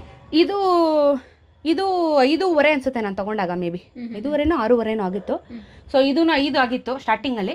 ಇವಾಗಿಲ್ಲ, ಇದೆಲ್ಲ ಸ್ಟಾಪ್ ಆಗ್ಬಿಟ್ಟಿದೆ. ಯಾವ್ದು ಇಲ್ಲ, ಲಿಮಿಟೆಡ್ ಎಡಿಷನ್ಸ್ ಇವೆಲ್ಲ ಈಗ ಬರಲ್ಲ, ಮಾರ್ಕೆಟ್ ಅಲ್ಲಿ ಸಿಗಲ್ಲ ಇದು. ಓಕೆ, ಇವಾಗ ಬೇಕು ಮೋಟೋ ಬ್ಲಾಗರ್ ತಗೋಬೇಕು ಅಂತ ಹೇಳಿದ್ರೆ ಬೇರೆ ಹೆಲ್ಮೆಟ್ ಸಿಗುತ್ತೆ. ಇವಾಗ ಲೇಟೆಸ್ಟ್ ಟ್ರೆಂಡ್ ಏನಿದೆ, ಇದು ನಾನು ತಗೊಂಡು 1 ವರ್ಷ ಆಯ್ತಿದ್ದು. ನಾನು ಲಾಸ್ಟ್ ನೇಪಾಳಿಗೆ ಹೋಗ್ಬೇಕಾದ್ರೆ ಅಪ್ಗ್ರೇಡ್ ಮಾಡಿದೆ. ಬೇರೆ ಸಿಗುತ್ತೆ, ಏನು ತೊಂದರೆ ಇಲ್ಲ. ಓಕೆ, ಇವಾಗ ಕ್ಯಾಮ್ರಾ ಮೋಸ್ಟ್ ಇಂಪಾರ್ಟೆಂಟ್. ಕ್ಯಾಮ್ರಾ ನೀವು ಪಯಣ ವಿತ್ ಸ್ವಾತಿ ಅವರು ಪಯಣ ಮಾಡಿದ್ದಾರೆ ಅಂತ ಹೇಗೆ ಗೊತ್ತಾಗುತ್ತೆ? ನೀವು ಕ್ಯಾಮ್ರಾದಲ್ಲಿ ರೆಕಾರ್ಡ್ ಮಾಡಿ ವಿಡಿಯೋ ಅಪ್ಲೋಡ್ ಮಾಡಿದಾಗಲೇ ಅಲ್ವಾ? ಎಲ್ಲಿ ಯಾವ ಕ್ಯಾಮ್ರಾ ಯಾವುದನ್ನು ಯೂಸ್ ಮಾಡ್ತೀರಾ? ಟ್ರೈಪಾಡ್ ಯಾವುದು ಯೂಶಲಿ? ಸೊ ಇದು ನನ್ನ ಆಸ್ತಿ. ಇದು ಬ್ಲೂಟೂತ್ ನಾನು ಹೇಳಿದ್ದು. ಓಕೆ, ಇದು ಬ್ಲೂಟೂತ್ನ ಅಲ್ಲಿ ಚಾರ್ಜ್ ಮಾಡಿಬಿಟ್ಟು ಹಾಕಿದ್ರೆ ನಿಮ್ಗೆ ಆಲ್ಮೋಸ್ಟ್ ಒಂದು 12 ಅವರ್ ಚಾರ್ಜ್ ಇರುತ್ತೆ. ಇದು 12 ಅವರ್ಸ್ ಬರುತ್ತೆ. ವಾಟರ್ ಪ್ರೂಫ್, ಸ್ನೋ ಪ್ರೂಫ್ ಎಲ್ಲ. ಎಂಥ ಸಿಚುವೇಶನ್ ಇದು ವರ್ಕ್ ಆಗುತ್ತೆ. ಎಷ್ಟು ಕಾಸ್ಟ್ ಜಾಸ್ತಿನಾ? ಇದು 11,000. ಇದು ಕ್ಯಾಮ್ರಾ ಗೋಪ್ರೋ 11 ಇದು. ಸೊ ಇದು 11 ಫಸ್ಟು 5 ಇತ್ತು, ಆಮೇಲೆ 8ಗೆ ಬಂದೆ, ಆಮೇಲೆ 11ಗೆ ಬಂದೆ. ಓಕೆ, ಹಾಗಾದ್ರೆ ಎಷ್ಟೆಲ್ಲ ಇನ್ವೆಸ್ಟ್ ಮಾಡಿದ್ರೆ ಅಂತ ಕೇಳ್ಬೇಕು ಕ್ಯಾಮ್ರಾಗೆ, ಸೆಟಪ್ಗೆ ಎಲ್ಲ? ಇನ್ವೆಸ್ಟ್ಮೆಂಟ್ ಆಗಿ ಹೇಳಿಲ್ಲ, ಲಕ್ಷಾಂತರ ರೂಪಾಯಿ ಇನ್ವೆಸ್ಟ್ಮೆಂಟ್. ಹೇಗೆ ಇದು ಕ್ಯಾಮ್ರಾ ಹೇಗೆ ಫಿಕ್ಸ್ ಇದು ಮಾಡ್ಕೊತೀರಾ? ಫುಲ್ ಮೌಂಟ್ ಬರುತ್ತೆ. ಸೊ ಆ ಮೌಂಟ್ನ ಇಲ್ಲಿ ನಾವು ಇದು ಕ್ಲ್ಯಾಂಪ್ ಎಲ್ಲ ಬರುತ್ತೆ, ಇದಕ್ಕೆ ಸಪ್ರೇಟ್ ಕೇಸಿಂಗ್ ಬರುತ್ತೆ. ಅದನ್ನ ನಾವು ಈ ತರ ಹಿಂಗ್ ಲಾಕ್ ಮಾಡಿದ್ರೆ ಇದು ಇಲ್ಲಿ ಈ ಪೋರ್ಷನ್ಗೆ ಹಿಂಗ್ ಕೂತ್ಕೊಳ್ಳುತ್ತೆ. ಸೊ ಫುಲ್ಲಿ ಪ್ರೊಟೆಕ್ಟೆಡ್ ಇರುತ್ತೆ. ನೀರು ಬಿದ್ರು ಏನಾಗಲ್ಲ, ಸ್ನೋ ಬಿದ್ರು ಏನಾಗಲ್ಲ, ಇದು ಕಂಪ್ಲೀಟ್ ವಾಟರ್ ಪ್ರೂಫ್ ಇರುತ್ತೆ. ಓಕೆ, ಬ್ಯಾಟ್ರಿ ಪ್ಯಾಕಪ್ ಎಲ್ಲ ಹೇಗೆ? ಬ್ಯಾಟ್ರಿ ಪ್ಯಾಕಪ್ 1 ಅವರ್ ಬರುತ್ತೆ. ಕಂಟಿನ್ಯೂಸ್ ಯೂಸ್ ಮಾಡಿದ್ರೆ 1 ಅವರ್, ಬಿಟ್ಟು ಮಾಡ್ತೀನಿ ಅಂದ್ರೆ ಆರಾಮಾಗಿ 1 ದಿನ ಮಾಡ್ಬೋದು. ಆಕ್ಚುಲಿ ಇದು ಫ್ರಂಟ್ ಬ್ಯಾಕ್ ಮಾಡ್ಕೋಬಹುದಾ ಅಥವಾ ಫ್ರಂಟ್ ಅಷ್ಟೇನಾ? ಇಲ್ಲ, ಫ್ರಂಟ್ ಮಾತ್ರ. ಓಕೆ, ಫ್ರಂಟ್ ಮಾತ್ರ. ಬ್ಯಾಕ್ ಅಂದ್ರೆ ಹಿಂದೆ ಒಂದು ಹಾಕೋಬೇಕಾಗುತ್ತೆ, ತಲೆ ಮೇಲೆ ಒಂದು ಹಾಕೋಬೇಕಾಗುತ್ತೆ. ಓಕೆ, ನಿಮ್ದು ಹೇಗಿರುತ್ತೆ? 360. ಓಕೆ ಓಕೆ ಓಕೆ, ಇನ್ಸ್ಟಾ 360 ಇಟ್ಟಿದ್ದೀನಿ ನಾನು. ಓಕೆ, ಸೊ ಇದು ಫ್ರಂಟ್ ಟು ಬ್ಯಾಕ್ ಇದೆ ಕ್ಯಾಪ್ಚರ್ ಮಾಡುತ್ತೆ ನನಗೆ. ಯೂಶುವಲಿ ಇವಾಗ ಇದು ಯೂಸ್ ಮಾಡ್ತಾರೆ. 360 ಅಪ್ಗ್ರೇಡ್ ಆಗಿರೋದು ಇವಾಗೆಲ್ಲ. ಓಕೆ, ಸೊ ಮುಂದೆಗಡೆ ಗಾಡಿಯಲ್ಲಿ ಇದಕ್ಕೆ ಮೌಂಟ್ ಹಾಕಿದ್ದೀನಿ. ಆ ಮೌಂಟಿಗೆ ಇದ್ರದ್ದು ಒಂದು ಕಡ್ಡಿ ಬರುತ್ತೆ, ಇನ್ವಿಸಿಬಲ್ ಸ್ಟಿಕ್. ಅದನ್ನ ಹಾಕ್ಬಿಟ್ಟು ಹಾಕಿದ್ರೆ ಫುಲ್ ಕ್ಯಾಪ್ಚರ್ ಸಿಗುತ್ತೆ. ಇದು ಮೈಕ್ಗಳು ಇಟ್ಟಿದ್ದೀನಿ. ಓಕೆ, ಸೊ ಎಲ್ಲ ರೋಡ್ ಮೈಕ್ಸ್ ಇಟ್ಟಿದ್ದೀನಿ. ಓಕೆ, ಸೊ ಲೈಟಿಂಗ್ ಇಟ್ಟಿದ್ದೀನಿ. ಲೈಟಿಂಗ್ ಅದಕ್ಕಾದ್ರೆ ಶೂಟಿಗೆ ಸಾಲಿಲ್ಲ ಅಂತ ಹೇಳಿದ್ರೆ ಒಳ್ಳೆ ಲೈಟಿಂಗ್ ಬರುತ್ತೆ. Okay, nice nice. ಅಂದ್ರೆ ಲೈಟ್ ಹಾಕೊಂಡು ಮೋಟೋ ಬ್ಲಾಗ್ ಮಾಡ್ಕೊಂಡು ನೀವು ಶೂಟ್ ಮಾಡ್ತೀರಾ? ಲೈಟ್ ಕೆಲವೊಂದ್ ಕಡೆ ನಮ್ಗೆ ಎಲ್ಲ ಅವಶ್ಯಕತೆ ಇದೆ ಅಲ್ಲಿ ಮಾಡ್ತೀನಿ, ಎಲ್ಲ ಕಡೆ ಯೂಸ್ ಮಾಡಕ್ ಹೋಗಲ್ಲ. ಅದನ್ನ ಬೇಕಾಗಿರೋ ಟೈಮಲ್ಲಿ ಮಾಡ್ತೀನಿ. ಇದು ಬ್ಯಾಟ್ರೀಸ್ ಇರುತ್ತೆ ಇದ್ರೊಳಗೆ. ಸೊ ಎಲ್ಲ ಚಾರ್ಜ್ ಹಾಕಿಟ್ಬಿಟ್ರೆ ಬ್ಯಾಟ್ರೀಸ್ 3 ಬ್ಯಾಟ್ರೀಸ್ ಒಂದು ಟೈಮ್ ಚಾರ್ಜ್ ಮಾಡ್ಬೋದು. ಇದಿಷ್ಟು ಬೇಸಿಕ್. ಇದ್ರ ಜೊತೆಗೆ ಜಂಕ್ಷನ್ ಬಾಕ್ಸು, ಕೇಬಲ್ಗಳು ಅದೆಲ್ಲ ತಗೊಂಡು ಹೋಗ್ತೀನಿ ಎಕ್ಸ್ಟ್ರಾ ಅಷ್ಟೇನೆ. ಬಟ್ ಮೇಜರ್ ಇಷ್ಟೇ ನಂದು. ಇದಿಷ್ಟು ಸೆಟ್ ಇದ್ರೆ ನಾನು ಆಟಾಡ್ಸ್ಬಿಡ್ತೀನಿ. ಇಡೀ ವರ್ಡೇ ಟ್ರಾವೆಲ್ ಮಾಡ್ಕೊಂಡು ಬಂದಿರ್ತೀರಿ. ಇದು ಕಂಪಲ್ಸರಿ ಕಂಪಲ್ಸರಿ ಇಷ್ಟು ಕಿಟ್ಟು ನನಗೆ ಬೇಕೇ ಬೇಕು. ಟ್ರೈಪಾಡ್ ಏನಾದ್ರು ಯೂಸ್ ಮಾಡ್ತೀರಾ? ಹೇಗೆ ಬೇಕು? ಒಂದೊಂದ್ಸತಿ ಒಬ್ಳೆ ಇರ್ತೀನಲ್ಲ, ಸೊ ಯಾಂತರಲ್ಲ ಅವ್ರದ್ದು ಟ್ರೈಪಾಡ್ ಯೂಸ್ ಮಾಡ್ಕೊಂತೀನಿ. Okay, selfie videos. ಗಿಂಬಲ್ ಇದೆ ನನ್ನ ಹತ್ರ. ಓಕೆ, ಯಾವ್ದಾದ್ರು ಸಿನಿಮ್ಯಾಟಿಕ್ ಏನಾದ್ರು ಬೇಕಾದ್ರೆ ಗಿಂಬಲ್ ಯೂಸ್ ಮಾಡ್ಕೊಂತೀನಿ. ಯೂಶಲಿ ಕೈಯಲ್ಲೇ ಆಡಿಸ್ಬಿಡ್ತೀನಿ ನಾನು. ಇವೆಲ್ಲ ನನಗೆ ಪ್ರಾಕ್ಟೀಸ್ ಅಷ್ಟೊಂದಿಲ್ಲ, ಮಾಡಲ್ಲ ನಾನು. ನನ್ನ ಕೈಯಲ್ಲೇ ನಾನೆಲ್ಲ ಆಟಾಡ್ಸ್ತೀನಿ ಅಲ್ಲೇ ಕುತ್ಕೊಂಡು ಶೂಟಿಂಗಿಗೆಲ್ಲ. ಸೊ ಅಂತ ಯೂಸ್ ಮಾಡಲ್ಲ ನಾನು. ಬಟ್ ಏನಾದ್ರು ಪರ್ಟಿಕ್ಯುಲರ್ ಒಂದು ಸ್ಟ್ಯಾಂಡ್ ಬೈ ವಿಡಿಯೋ ಬೇಕು ಅಂದ್ರೆ ಯೂಸ್ ಮಾಡ್ತೀನಿ. ನೀವೇನೇ ವಿಡಿಯೋ ಮಾಡ್ಕೊಳ್ಳೋದು? ನಾನೇ ಎಲ್ಲ ಮಾಡೋದು, ಎಡಿಟಿಂಗು ನಾನೇ ಮಾಡೋದು, ವಿಡಿಯೋನು ನೀವೇ ಮಾಡೋದು, ಎಲ್ಲ ಕ್ಯಾಮ್ರಾನು ನಿಮ್ದೆ, ಎಲ್ಲ ನಂದೆ. ಓ, ಅಂದ್ರೆ ಒನ್ ವುಮೆನ್ ಆರ್ಮಿ ಆಗಿದ್ದೀನಿ ಒಂಥರ ಇವಾಗ. Okay, great. ಇದೇನು ಸೊಂಟದ ಬೆಲ್ಟ್ ಎಲ್ಲ ಇಟ್ಕೊಂಡಿದ್ದೀರಲ್ಲ?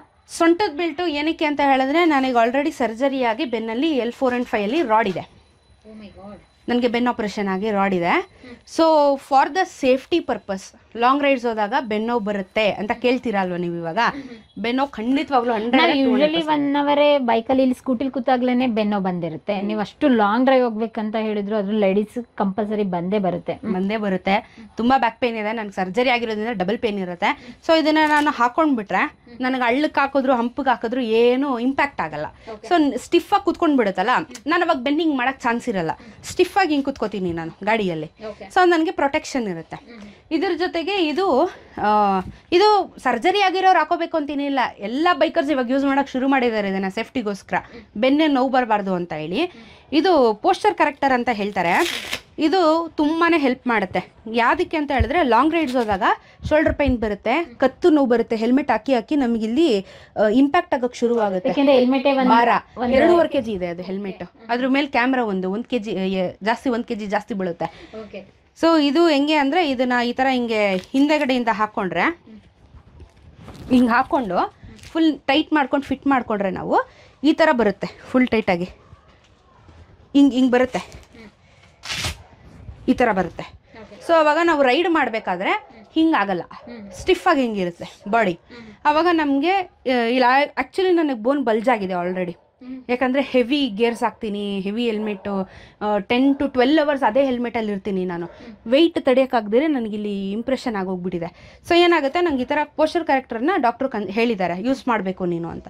ಸೊ ಈಗ ಯೂಸ್ ಮಾಡಿದಾಗ ಏನಾಗುತ್ತೆ, ನನ್ನ ಬಾಡಿ ಹಿಂಗಾಗಲ್ಲ, ಹಿಂಗೆ ಇರುತ್ತೆ. ಸೊ ಕಂಫರ್ಟಬಲ್ ಆಗಿ ರೈಡ್ ಮಾಡ್ಬೋದು. ಇದು ಕೂಡ ಇವಾಗ ಎಲ್ಲ ರೈಡರ್ಸ್ಗಳು ಯೂಸ್ ಮಾಡೋಕ್ಕೆ ಶುರು ಮಾಡಿಬಿಟ್ಟಿದ್ದಾರೆ. ಸೊ ಕಂಫರ್ಟ್, ರೈಡಿಗೋಸ್ಕರ ಸೇಫ್ಟಿ ಪ್ಲಸ್ ಕಂಫರ್ಟ್. ಒಂದು ಪುಟ್ಟು ಮನೇಲೇನೋ ಕೂಡ ಇಷ್ಟೊಂದು ಅಗಾಧವಾದಂತಹ ಪ್ರತಿಭೆ ಇದೆ ಅಂತ ಇವಾಗ ಗೊತ್ತಾಗ್ತಾ ಇದೆ ನಮಗೆ. ಒಂದು ಲೋ ಮಿಡಲ್ ಕ್ಲಾಸಿಂದ ಬಂದಿರುವಂಥ ಒಂದು ಫ್ಯಾಮಿಲಿ ನಂದು.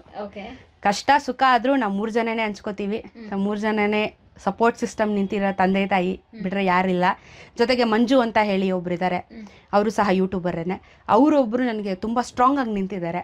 ನನಗೆ ತಮ್ನೇಲಿಗೆ ಹೆಲ್ಪ್ ಮಾಡೋದು ಅಥವಾ ಏನೇ ಬಂದರೂ ವಿಡಿಯೋಸ್ ಆ ಥರ ಮಾಡಿ ಈ ಥರ ಮಾಡಿ ಅಂತ ಒಂದು ಗೈಡ್ ಮಾಡೋದಕ್ಕೆ ಅವರೊಬ್ರು ಒಂದು ಗಾಡ್ ಫಾದರ್ ತರ ನಿಂತಿದ್ದಾರೆ. ಓಕೆ, ನೀವು ಮೊಬೈಲಲ್ಲೆಲ್ಲ ವಿಡಿಯೋ ರೆಕಾರ್ಡಿಂಗ್ ಮಾಡಲ್ವಾ? ಮೊಬೈಲಲ್ಲೇ ಮಾಡೋದು. ಮೊಬೈಲಲ್ಲೇ. ಯಾವ ಮೊಬೈಲ್ ಯೂಸ್ ಮಾಡೋದು? ಇದು ಒನ್ ಪ್ಲಸ್ ಯೂಸ್ ಮಾಡ್ತೀನಿ. ಇದು ಅಪ್ಪ ಕೊಡಿಸಿದ್ದು ಆ್ಯಪಲ್ 14 Pro. ಇದು ಇವಾಗ ಅಪ್ಗ್ರೇಡ್ ಆಗಿ ಇವಾಗೆಲ್ಲ ಇದರಲ್ಲೇ ಮಾಡ್ತಾ ಇದ್ದೀನಿ. ಎಡಿಟಿಂಗ್ ಇದರಲ್ಲೇ ಮಾಡ್ತೀನಿ, ಶೂಟ್ ಇದರಲ್ಲೇ ಮಾಡ್ತೀನಿ, ಎಲ್ಲ ಜುಗಾಡು ಫೋನಲ್ಲೇ ಮಾಡ್ತಾ ಇರೋದು ನಾನು. ತುಂಬಾ ಹೆಣ್ಮಕ್ಳು ಕನಸು ಅಪ್ಪ ಕೊಡ್ಸಲ್ಲ ನಮಗೆ, ತುಂಬಾ ಕ್ವಶನ್ ಮಾರ್ಕ್ ಮಾಡ್ತಾರೆ ಏನಾದರೂ ಕೇಳಿದ್ರೆ ಅಂತ. ಸ್ವಾತಿಗೆ ಅವರಪ್ಪ ಏನು ಬೇಕಾದ್ರೂ ತಗೋ ಅಂತೇಳಿ ಐಫೋನ್ ಕೊಡಿಸಿದ್ದಾರೆ. ಕಿಡ್ನಿ ಮರಬೇಕು ಅಂತಿಲ್ಲ.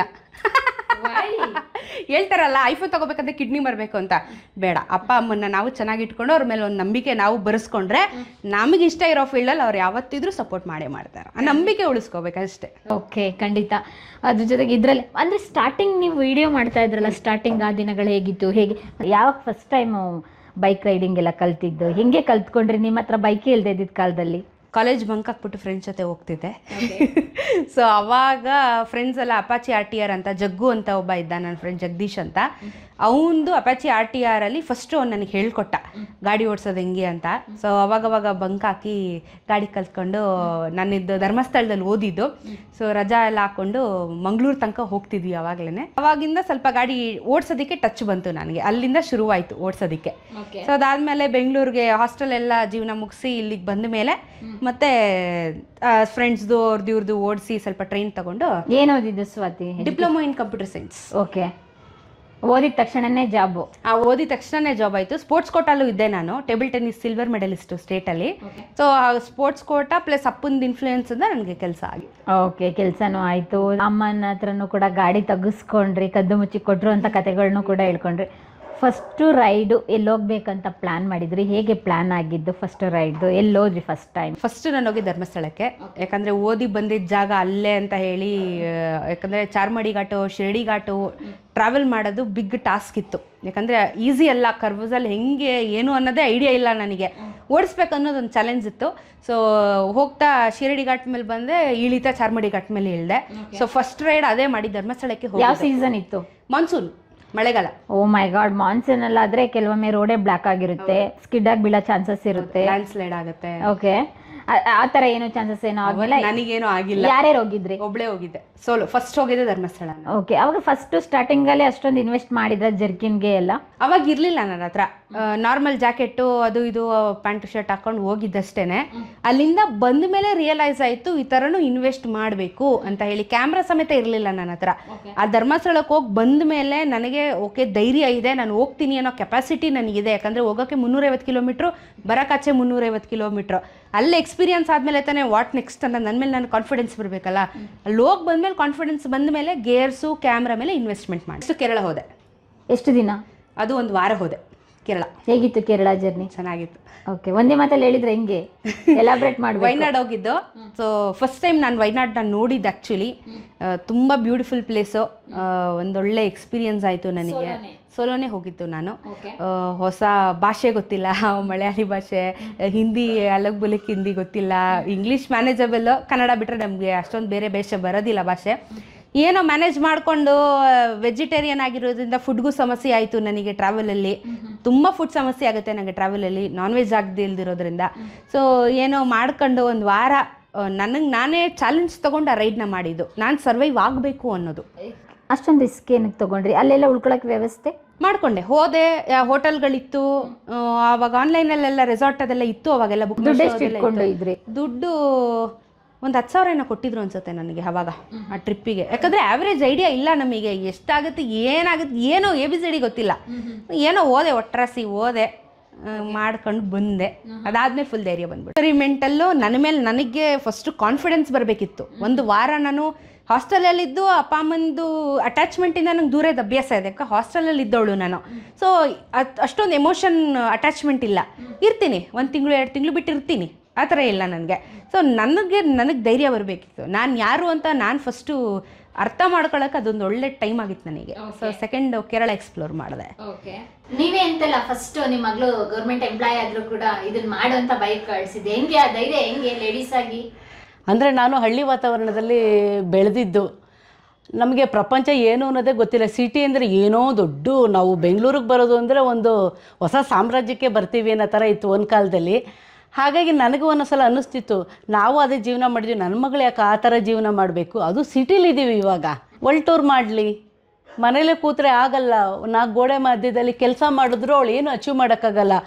ಮೀಡಿಯಾದಲ್ಲಿ ಕೂತ್ಕೊಂಡು ಪ್ರಪಂಚ ನೋಡ್ಬೋದು, ತನ್ನ ಕಣ್ಣಲ್ಲಿ ಪ್ರಯಾಣ ಮಾಡಿ ನೋಡಬೇಕಲ್ಲ, ಅದು ನಮ್ಮ ಆಸೆ. ನನಗಂತೂ ತುಂಬಾ ಇತ್ತು. ಅವ್ರ ಅಪ್ಪನಿಗೆ ಹೇಳ್ದೇನೆ ನಾನು ಗಾಡಿ ತೆಕ್ಕೊಟ್ಟಿದ್ದೆ. ಸ್ವಲ್ಪ ದಿನ 6 ತಿಂಗಳು ಅದನ್ನು ಮೇಂಟೈನ್ ಮಾಡ್ತಿದ್ದ, ಫ್ರೆಂಡು ಅಂತ ಸುಳ್ಳು ಹೇಳಿ ಅವಳು ಕೊಡಿಸಿ, ಆಮೇಲೆ ಗೊತ್ತಾಗೋಯ್ತು 1.5 ಲಕ್ಷ ಕೊಟ್ಟು ಸೆಕೆಂಡ್ಸ್ ತೆಕ್ಕೊಟ್ಟಿದ್ದೆ. ನನಗೆ ಅಷ್ಟೊಂದು ಅನುಕೂಲ ಇರಲಿಲ್ಲ, ಏನೋ ಒಂದು ಸಾಲ ಮಾಡಿ ಸಸ್ಪೆನ್ಸ್ ಆಗಿ ತೆಕ್ಕೊಟ್ಟೆ. ಆಮೇಲೆ ಅವ್ರಿಗೆ ಗೊತ್ತಾಗೋಯ್ತು, ದಿನ ಗಾಡಿ ಇಲ್ಲೇ ನಿಲ್ಲುತ್ತಲ್ಲ, ನಮ್ಮ ಮನೆಗೆ ಫ್ರೆಂಡ್ ಗಾಡಿ ಅಂದರೆ ಅವ್ರ ಮನೆಗೆ ಹೋಗ್ಬೇಕು, ನಮ್ಮಲ್ಲಿ ಬಂದು ನಿಲ್ಲುತ್ತಲ್ಲ ಯಾಕೆ ಅಂತ ಫುಲ್ಲು ಕ್ಲಾಸ್ ತಗೊಂಡ್ರು.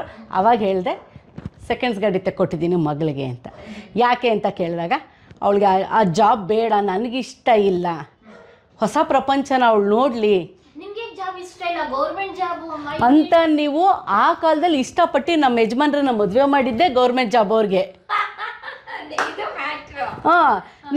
ಏನಂತ ಹೇಳಿದ್ರೆ ಈ ಜಾಬಲ್ಲಿ ಹೆಂಗೆ ಗೊತ್ತಾ, 4 ಗೋಡೆ ಒಳಗಡೆ ಕೂತ್ಕೊಂಡು ಕೆಲಸ ಮಾಡಿದ್ರೆ ಅಷ್ಟೇ, ಅವತ್ತು ದುಡಿತೀವಿ, ಅವತ್ತು ತಿಂತೀವಿ, ತಿಂಗಳ ಸಂಬಳ ಎಣಿಸ್ತೀವಿ. ಅವಳು ಹಂಗಲ್ಲ, ಕೋಶ ಓದಿ ನೋಡು, ದೇಶ ಸುತ್ತಿ ನೋಡು ಅಂತ ಅದು ಸ್ವಲ್ಪ ನಮ್ಮ ತಂದೆ ಯಾವಾಗಲೂ ಹೇಳೋರು. ಸೊ ಹಾಗಾಗಿ ನನಗೆ ಅದೇ ಸ್ವಲ್ಪ ಇತ್ತು. ಗೌರ್ಮೆಂಟ್ ಜಾಬ್ ಅನ್ನೋದು ಒಂದು ಸರ್ಟಿಫಿಕೇಟ್ ಅಷ್ಟೇ, ಪೆನ್ಷನ್ ತೊಗೋಬೋದು ಇನ್ನು ಯಾವಾಗ 60 ವರ್ಷ ಆದಮೇಲೆ, ಅಷ್ಟರೊಳಗಡೆ ಅವಳೇ ದುಡಿಬೋದಲ್ಲ, ಯಾಕೆ ಮಾಡಬಾರ್ದು? ಯಾವುದೋ ಒಂದು ಫೀಲ್ಡು ನಮಗೆ ಇಂಟ್ರೆಸ್ಟ್ ಇದ್ದರೆ ಯಾವುದು ಬೇಕಾದ್ರೂ ಮಾಡ್ಬೋದು. ಇದೇ ಮಾಡಬೇಕು ಅದೇ ಅವ್ರ ತಂದೆಗೆ ಆಸೆ ಇತ್ತು ಪಾಪ, ಅವ್ರ ಆಸೆನ ನಾನು ನೆರವೇರಿಸಲಿಲ್ಲ. ಅವಳು ಒಂದು ಹೊರಗಡೆ ಹೋಗಬೇಕು, ಒಂದು ಸಂಸ್ಕೃತಿ ನೋಡಬೇಕು, ಒಂದು ಕಲೆ ನೋಡಬೇಕು, ಕಣ್ಣಲ್ಲಿ ನೋಡಬೇಕು ನಮ್ಮ ಪ್ರಕೃತಿನ ಹೇಗಿದೆ ಅಂತ.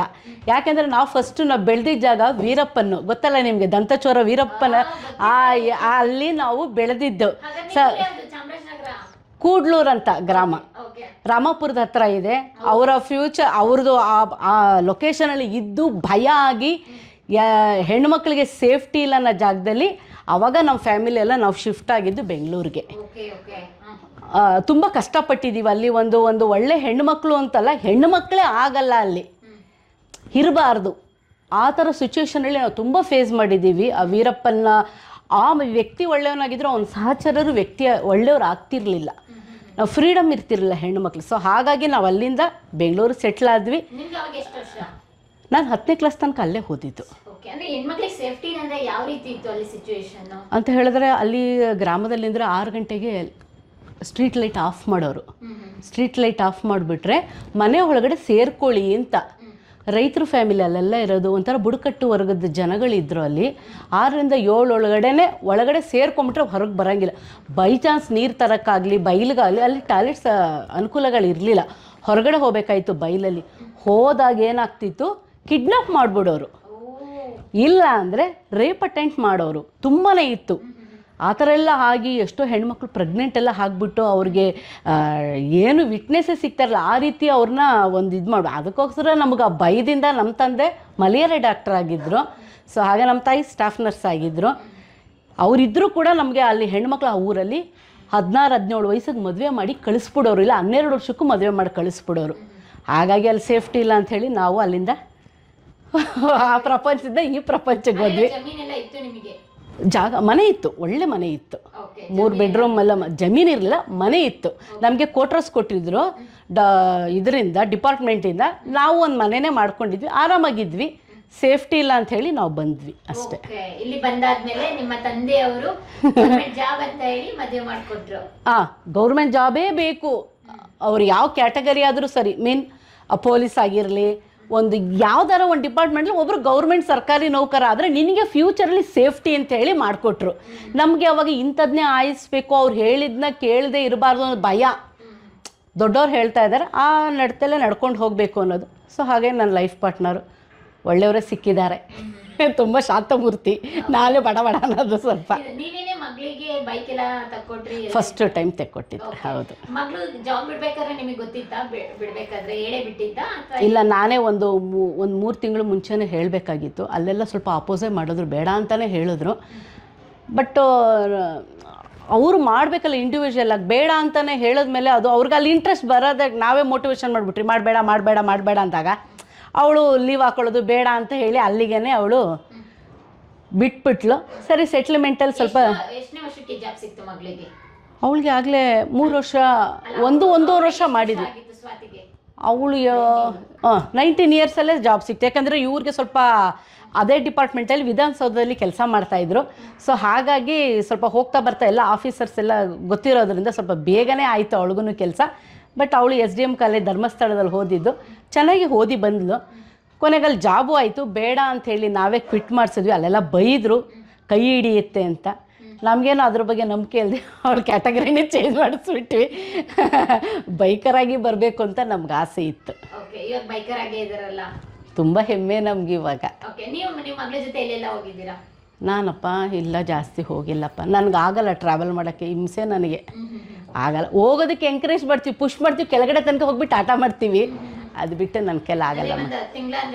ಹೋಗಲ್ಲ, ಪೆಟ್ಸಿದೆ ಅಲ್ಲ ನನಗೆ. ಅಲ್ಲ, ತಿಂಗಳಗಟ್ಲೆ ವಾರಗಟ್ಲೆ ಹೆಣ್ಮಕ್ಳು ಮನೆ ಬಿಟ್ಟು ಹೊರಗಡೆ ಇರಬೇಕು. ಹೌದು. ಆ ಧೈರ್ಯ ಹೇಗೆ ಮಾಡಿದ್ವಿ? ಇವಾಗಿನ ಸಿಚುವೇಶನ್ ಹೇಗಿದೆ ಅಂತ ನಿಮಗೂ ಗೊತ್ತು. ಬಟ್ ಅವಳು ಅಂತ ಹೇಳಿದ್ರೆ ಒಂದು 4 ಕಾಸ್ ಮಾಡಿದ್ದಾಳೆ, ಸೋಷಿಯಲ್ ಕಾಸ್ ಮಾಡಿದ್ದಾಳೆ.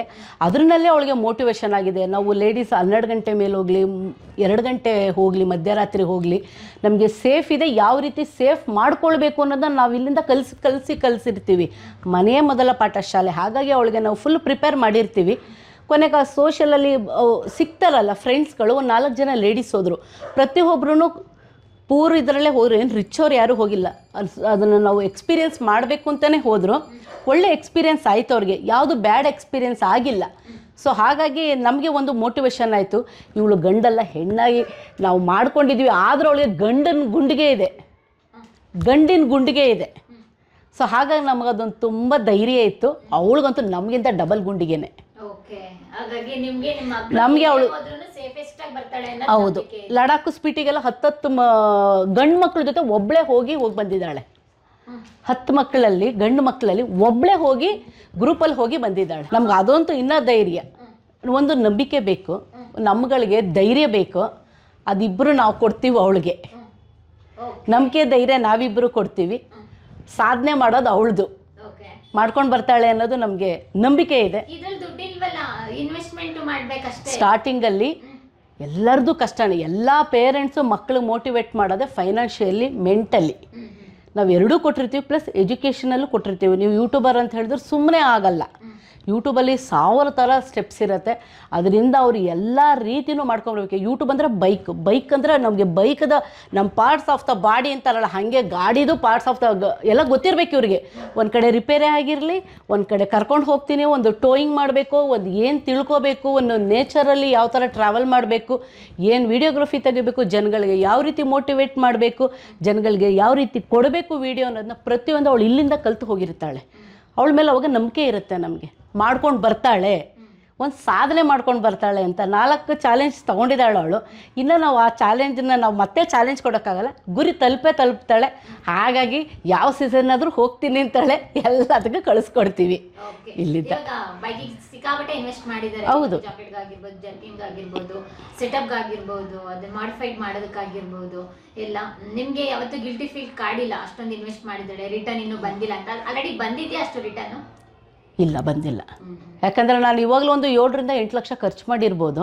ನನಗದು ಆಗಿರುತ್ತೆ, ಖಂಡಿತ ಆಗಿರುತ್ತೆ. ಯಾಕಂದರೆ ಹೌದು, ನಾನೇ ಗಾಡಿ ಕೊಡ್ಸಿರ್ಬೋದು, ಪುಷ್ ಮಾಡಿ ಸ್ವಲ್ಪ ಸಣ್ಣ ಪುಟ್ಟ ಔಸ್ಕೊಂಡು ಎತ್ತಿಟ್ಟು ಹೊರಗಡೆ ಫೈನಾನ್ಸ್ ತೊಗೊಂಡು ಬಂದು ಮಾಡಿರೋದು. ಸಾಲ ಮಾಡ್ತೀನಿ, ಯಾಕಂದರೆ ನಮ್ಗೆ ಸಾಲ ಕೊಡೋರು ತುಂಬ ಜನ ಇದ್ದಾರೆ. ಯಾಕಂದರೆ ಸಾಲ ತೀರಿಸ್ತೀವಿ ಅಂತ ಅವ್ರಿಗೆ ಗೊತ್ತು.